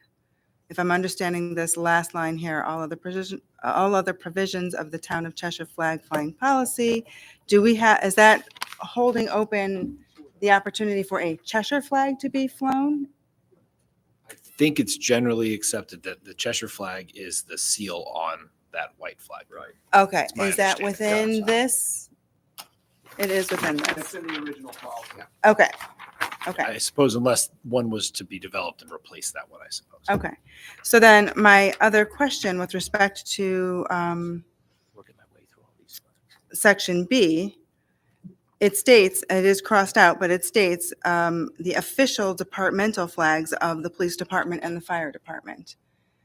Do the Cheshire Police Department and the Cheshire Fire Department have an official flag? Because I don't Not to believe my that would knowledge. include the thin blue line flag or the thin red line flag. I have a police officer as a husband. I have a thin blue line flag in my living room. I have nothing against it, but apparently it looks like we should potentially consider official department flags. I am not aware of an official department flag Okay, for either. okay. Was it part of the original flag policy to include? No. Okay, so then I'm a little confused why it's here but crossed off. Okay, I can answer that question. Jeff, unless you can answer that. Oh. I don't know if it was something that was part of one of your initial drafts, but never made it to the. Oh, it's in the original policy. No, if I may, Mr. Chairman. Okay, at the ordinance review committee where we adopted the proposal to send to the full council, per our discussion we had where you wanted to add the pride flag to the policy, as in my recollection to some degree as a compromise to that, B was removed from the draft sent to the council for a final adoption in an effort to basically say, okay, to address the fact that we were not including the pride flag in the policy, and knowing that there had been a policy allowing that, at least a tacit opinion over the last few years, the section B was removed to sort of basically say, okay, if we're not going to allow the pride flag, then we won't allow first responder flags as well, so that the policy was as clean and neutral as possible. And so it was in the final draft, but removed prior to adoption by the council. So that being said, I would argue that but for that removal, and maybe this was my own fault, allowing it to be removed, it was removed from the policy in order to balance out those two paragraphs. But had we not done that, that would have been in the final draft and would have been part of the adopted policy. Was it your intention to include an official departmental flag as it states, or the thin blue line flag and the thin red line flag? Well, it was in there as the official department flag and subdepartmental flag. So yes, it would include both a departmental flag, or if there was no, it would also include flags honoring first responders, which there had been some at the police station, but had been forced to be removed because of that, because there had been complaints that someone had complained that there was a thin blue line flag flying at the police station in the building, and it was forced to be removed. So in order to help, and that was put in there because there are police officers who would like to be able to see that flag flown, and fire department personnel who would like to see that being flown as well. But the current policy would not allow them to do so, Okay, thank you.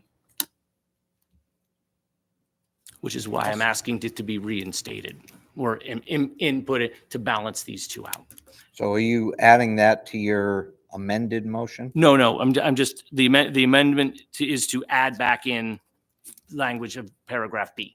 Okay. That is currently struck. So we are currently voting on the amendment proposed and seconded regarding, say it again, please. Oh, to reinstate the language that is currently shown on what you're reviewing as paragraph B. Okay. All those in favor? Yep, I'm sorry. I apologize. One more question regarding that, and then we will vote. Does this paragraph specify that it would only be at the departments, at the appropriate departments? Because I'm not so sure that it reads that way. That is my reading of it, that it says own property serving as an office station or a substation of the town of Cheshire Police Department and or the fire department, that would allow them to be at the building. So for example, you couldn't put a thin blue line flag or any kind of responder flag at a correspondent department, but you could within your own department. And the wording also would allow it to be on vehicles and equipment and everything else. Okay. As well as flagpoles. Yes, Ms. Pearson. If I could just add, I know that Bristol Police Department created their own flag, I believe. Is that correct? My understanding that that's something I would support if our own police department, fire department, first responders wanted to create their own Cheshire flag. I think that's something that many of us in this community could come behind and support. Something for us to discuss. But to go back to what was said earlier, I think what we were looking to amend was what was in here previously, and in terms of what has been flown previously, and those flags have not been flown previously. And I would support Dr. Walsh that conversations should be had in terms of if we're going to fly flags that represent our police department and our first responders, that we have a discussion as to what that flag ought to look like and be. And I would very much be in support of our police department creating their own flag, as Bristol Police Department has done. Okay, What so about the Ukrainian flag? We didn't get to that because that was flown prior to. I think we have to finish this motion first and then come back to that, right? Oh, do we? Okay, so we have to finish.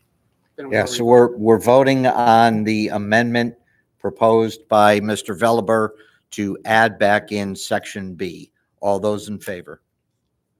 Opposed? Motion passes by a vote of 5-4 with Ms. Kramer. She's abstaining. 5-3-1. Opposed was Mr. Slocum, Mr. Walsh, Mr. Veliber, and Ms. Kramer abstained from vote. Okay, which brings us back to the initial. Mr. Walsh. Yeah, so if you're going back to what was originally done there, it was a Ukrainian flag as well. And we do have Ukrainian contingency here in town who had asked us to fly that flag, and we did choose to fly it at the Yellow House. So I would ask that that be added back into. So are you asking that as an amended? Yes. Okay. Do we have a second on Mr. Walsh's amendment? Discussion. Seeing Ms. Pearson. I would just say that I would have a concern with any single nationality being singled out, and that would involve more discussion. So I would have difficulty voting for any single nationality at this moment in time. absolutely understand support for Ukrainian people right now, but single out a single group, I think, could set a potentially concerning precedent, and I think that warrants more discussion. The pride flag is different in that it represents all people. All people are represented in all lines of that flag, all colors of that flag. So I think it represents something very different than national flags do. Okay, but what Mr. Talbot said is we're going back to what was originally flown. So it's not really what was originally flown. It's what we chose to fly there. I would say it's a combination of both. It's a combination of what has been originally flown, so we can look at what are other Correct. flags that have been flown in this town, and that could be up for discussion potentially. Are there other flags? But now are we picking and choosing what flags we're flying? It's okay.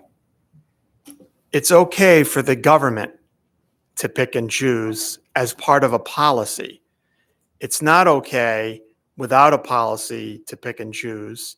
And it won't be okay if you adopt a policy, if you're frequently amending it because people are coming to you from the private sector and asking you to amend it. So my suggestion is do this once and don't be looking at it next month.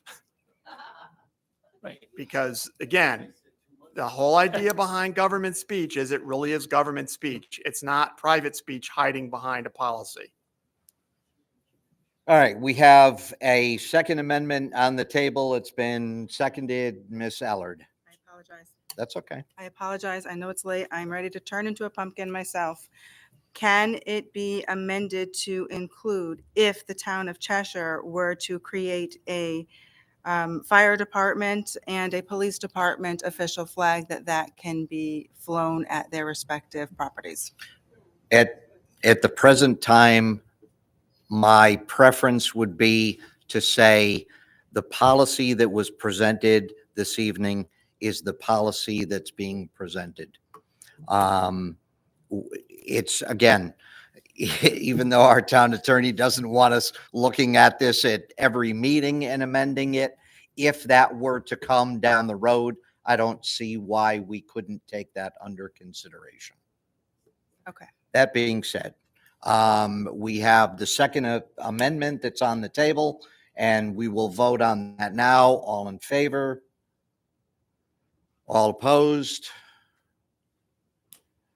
Vote fails by a count of 7-2 with Mr. Veliber and Mr. Walsh being in favor.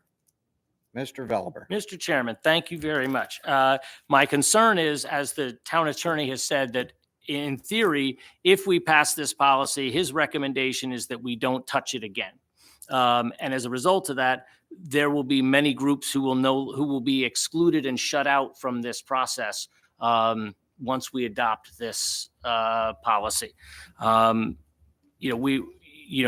think it's unfortunate that as I said, it's not the particular flag that is being added to this policy. It is the fact that any flag is being added to this policy.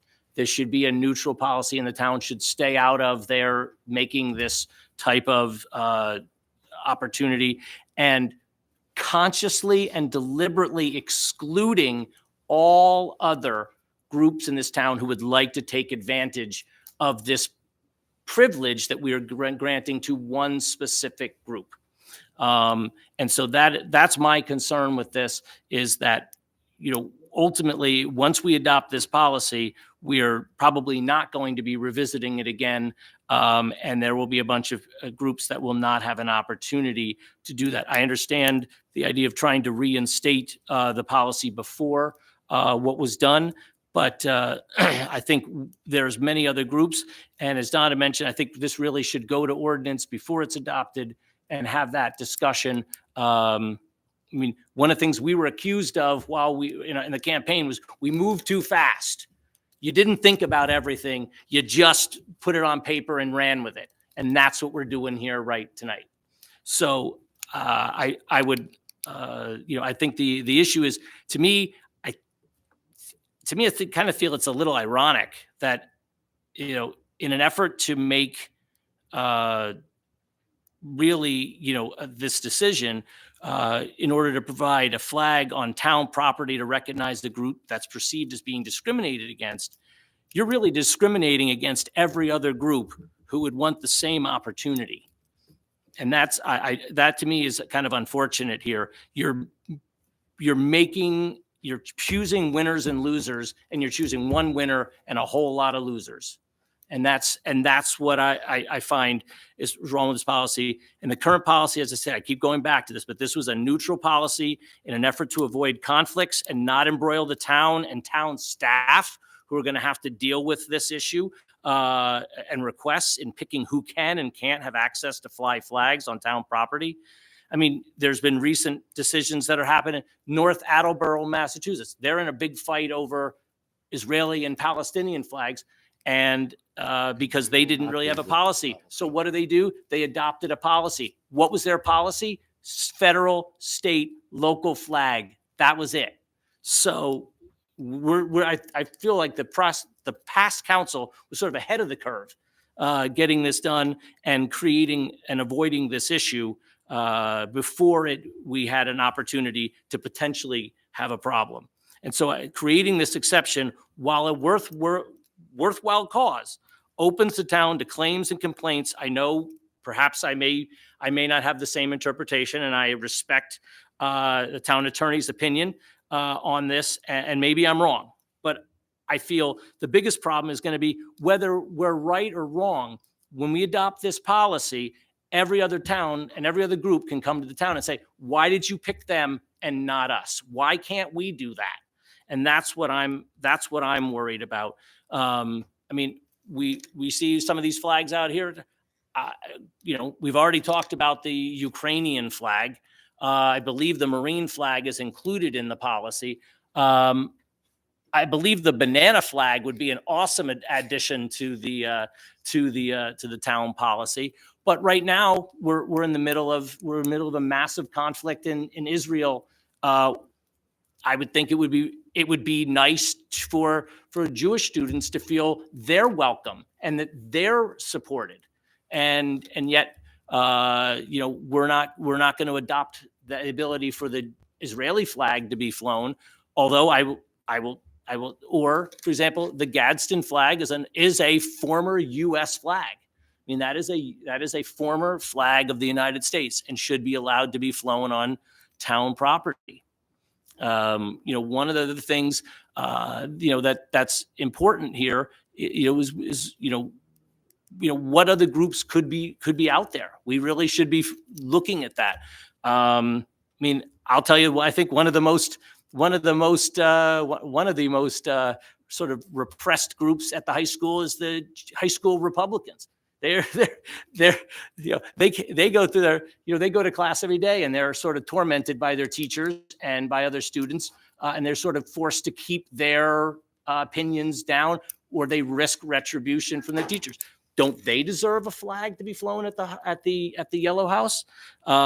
So with one last try, I guess I will make a motion that we allow the Israeli flag to be flown on town property during the course, as long as the current conflict is in place.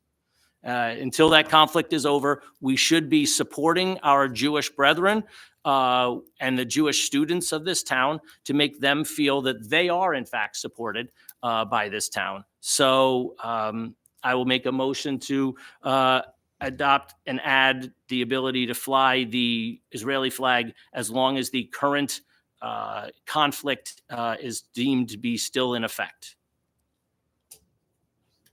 There is a motion to amend on the table. Okay. Do I have a second? Hearing none, I'm going to bring this filibuster to a close, and we will Mr. vote Chairman, on the original if I can just make motion. one last comment, if I can. Obviously, I think, my concern tonight is, trying to make all groups feel comfortable. Apparently, many other groups are not comfortable and are not going to be made comfortable in this policy.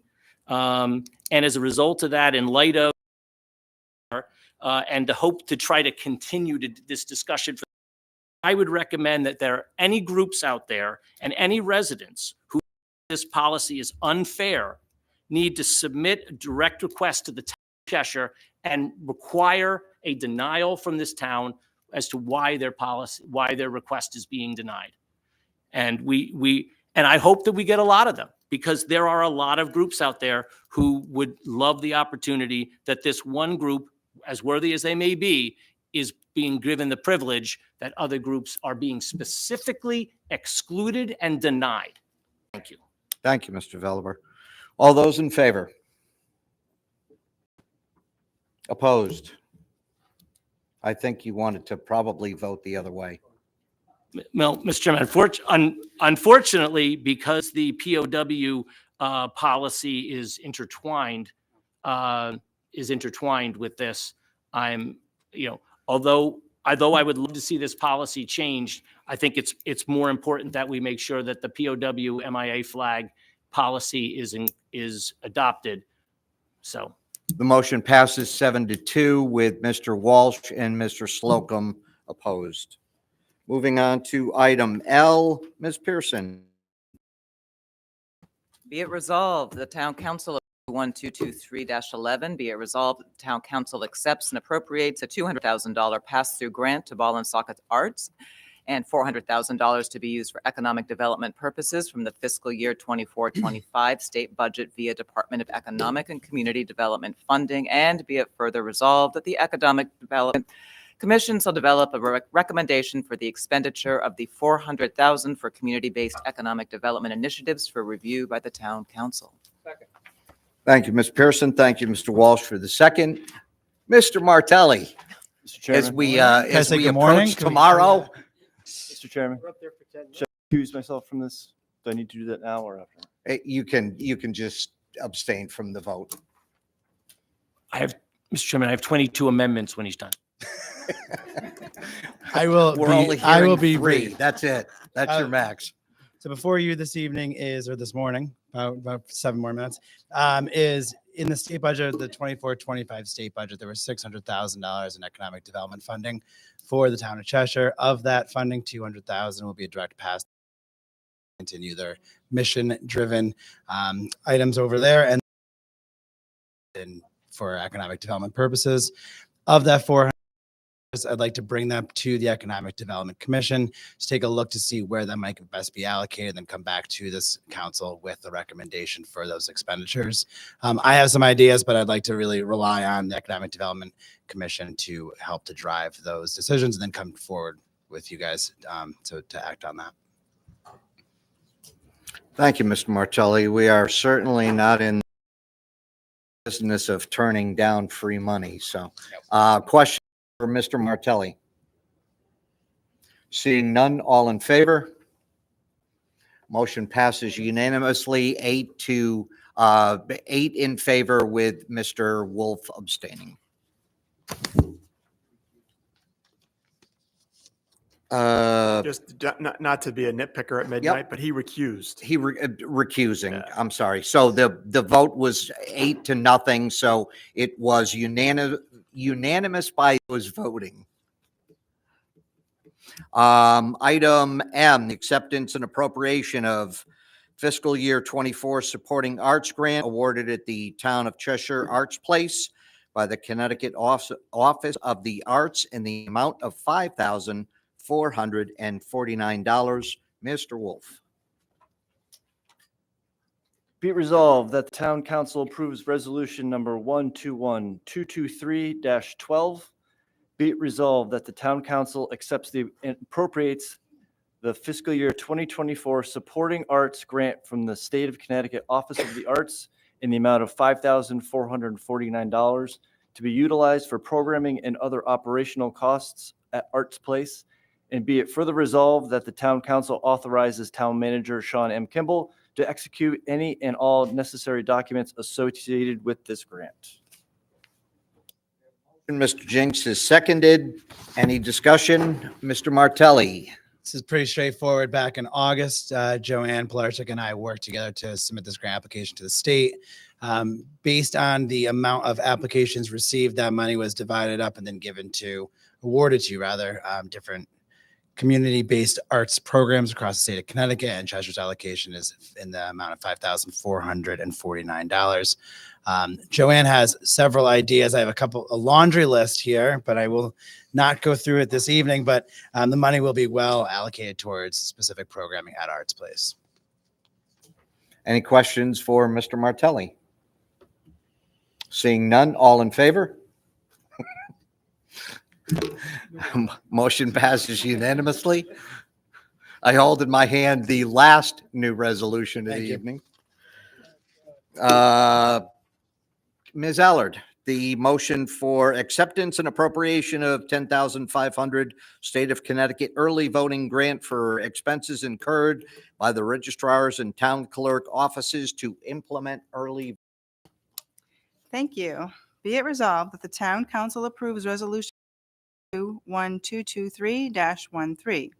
Be it resolved that the accepts and appropriates a subrecipient one-time grant from the Secretary of the State in the amount of $10,500 to be utilized for costs related to implementing and conducting early voting, including but not limited to personnel, extended hours, printing costs, location-related expenses, voter education, equipment, and supplies.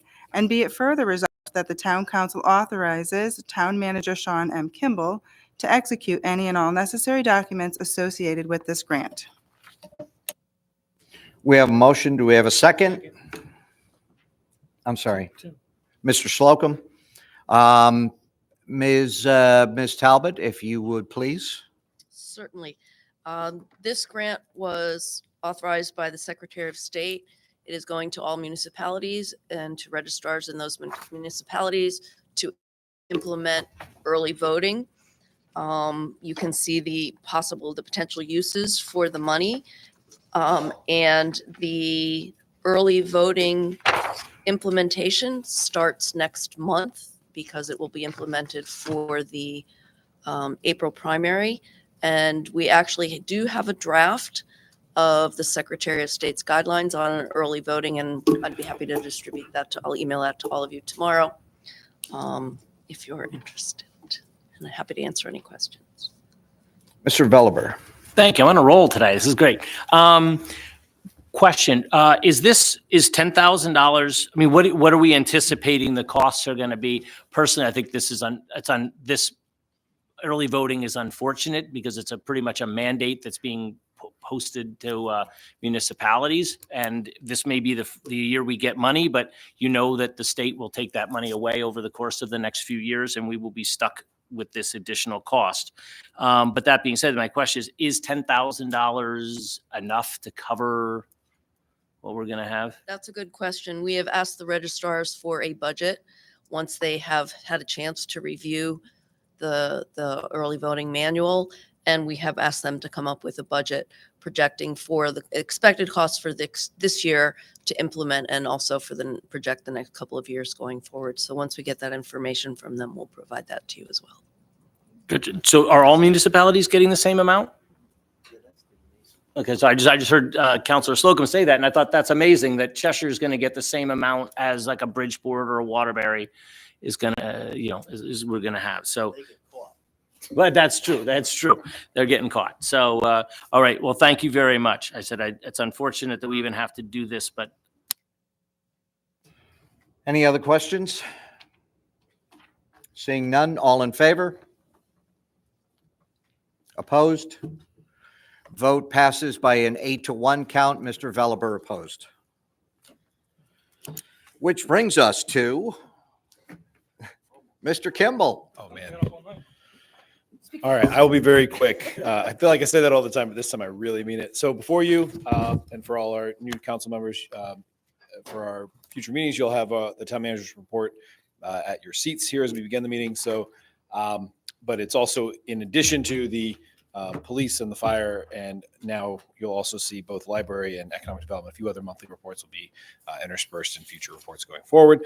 But I will just quickly go through the highlights of the report for December. Again, just a thank you to everybody who participated in organizing the annual tree lighting. The soggy weather required us to move it indoors to the youth center, but still I was in attendance. I know a number of other folks were there as well, and it was a wonderful event. The Winter Parks and Rec brochure is online. Go to Cheshire MyRec webpage. The library report you'll see below, I took that out of a report that Beth Piezzo gave me. I also did attach the full report to the last page of this report, but you'll see some great statistics that she just presented to me a couple weeks ago for our usage, which is up kind of across the board, very popular and wonderful Cheshire Public Library. The Cheshire Fire Department is holding the toy, food, and gift card drive this Saturday. Just a note, if you've seen some flyers out there, it looks like it will be moving from Stop and Shop to the Church Green due to some logistical issues at Stop and Shop. That's being confirmed as recently as this afternoon. So keep an eye out if you're looking to participate. Very likely it'll be at the Church Green right across the street. A reminder, the Cheshire Cheshire Volunteer Holiday Reception is scheduled for 4 to 7 p.m. on next. It's not listed in here, is it? On December 19th. Thank you. The deadline to RSVP was Tuesday, December 12th, which is now yesterday. The Yellow House Winterfest is also this Saturday, December 16th, from 6 to 8:30 p.m. Again, I won't read the details, but please take a look at, we're very proud to announce in the Economic Development Report this month, the Hanwha Aerospace announcement from a few weeks ago. Really exciting news for Cheshire, and again, speaks to our ideal location, strong workforce, and economic vitality. And again, please see the full Economic Development Report that was submitted as part of the packet that you received over the weekend. And just wrapping up, revaluation notices, as everyone knows, went out the last couple of weeks for the 2023 state mandated revaluation. For any questions, please be sure to look on the website for the frequently asked questions right on our homepage. And as the letter indicates, informal hearings to review your assessment. You can be scheduled with Equality directly by visiting the website or by calling their phone number, and please do so before December 17th. Just another plug for the Cheshire's Energy Assistance Program as administered by Cheshire Human Services. So please be sure to spread the word about that. And then last, just upcoming council meetings. We have our special meeting on January 9th, regular meeting January 16th, but additional committee meetings are being scheduled for January. Thank you. Thank you, Mr. Kimball. Also in your packets, colleagues, is Andrew Martelli's economic development report, Mr. Jascott's finance report, Chief Dreyf's police report, and Chief Kasner's fire report. Any questions for the town manager? Seeing none. We will move to reports of committees of the council. Chairman's report, starting to my left, Ms. Kramer. Nothing to report. Mr. Wolf. No report. Ms. Allard. Nothing to report. Mr. Jenks. Ms. Pearson. No report. I do have the referral of the naming request for the turf field to the planning committee. As Mr. Kimball mentioned, committees will start meeting very soon to start looking at the items that they have on their plates going forward. Number 11, miscellaneous and appointments, liaison reports, starting again to my left, Ms. Kramer. Nothing to report. Mr. Wolf. No report. Ms. Allard. No reports. Mr. Jenks. Ms. Pearson. Very quickly, yes, Parks and Rec Pollinator Pathway presented a beautiful presentation about what they're doing with West Main Garden and with the Brooksvale Gardens. Pickleball players made an appearance, and they made an appearance again this evening. So Steve Joseph was there, so something for us to consider, more pickleball courts.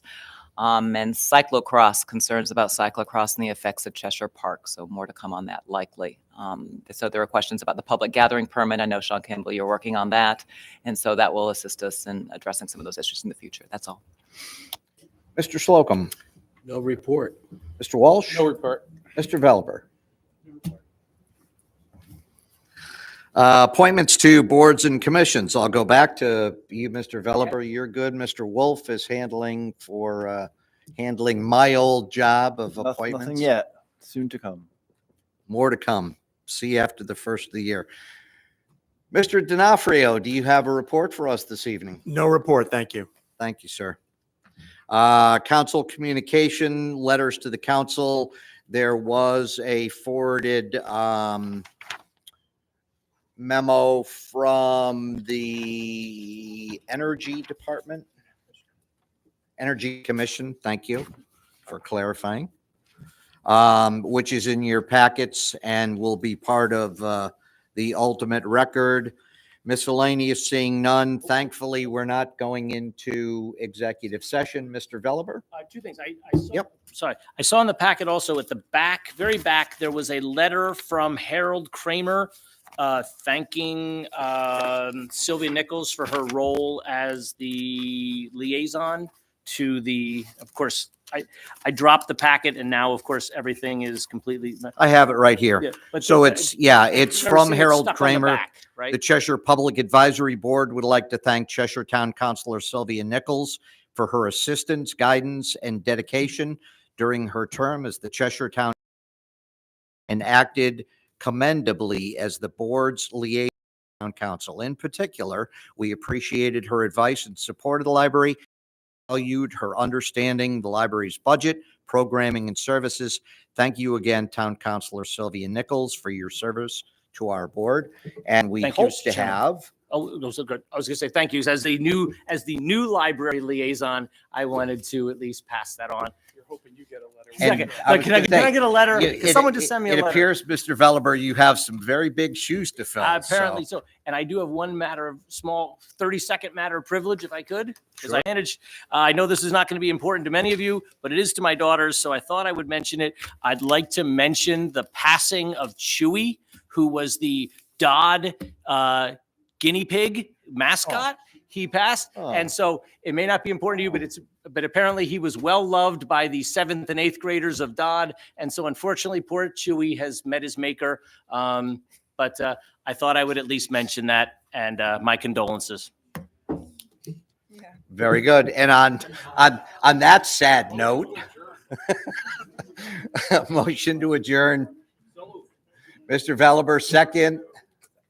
Ms. Pearson, yes. And if anybody's opposed, I will find you out in the parking lot. All in favor? Unanimous.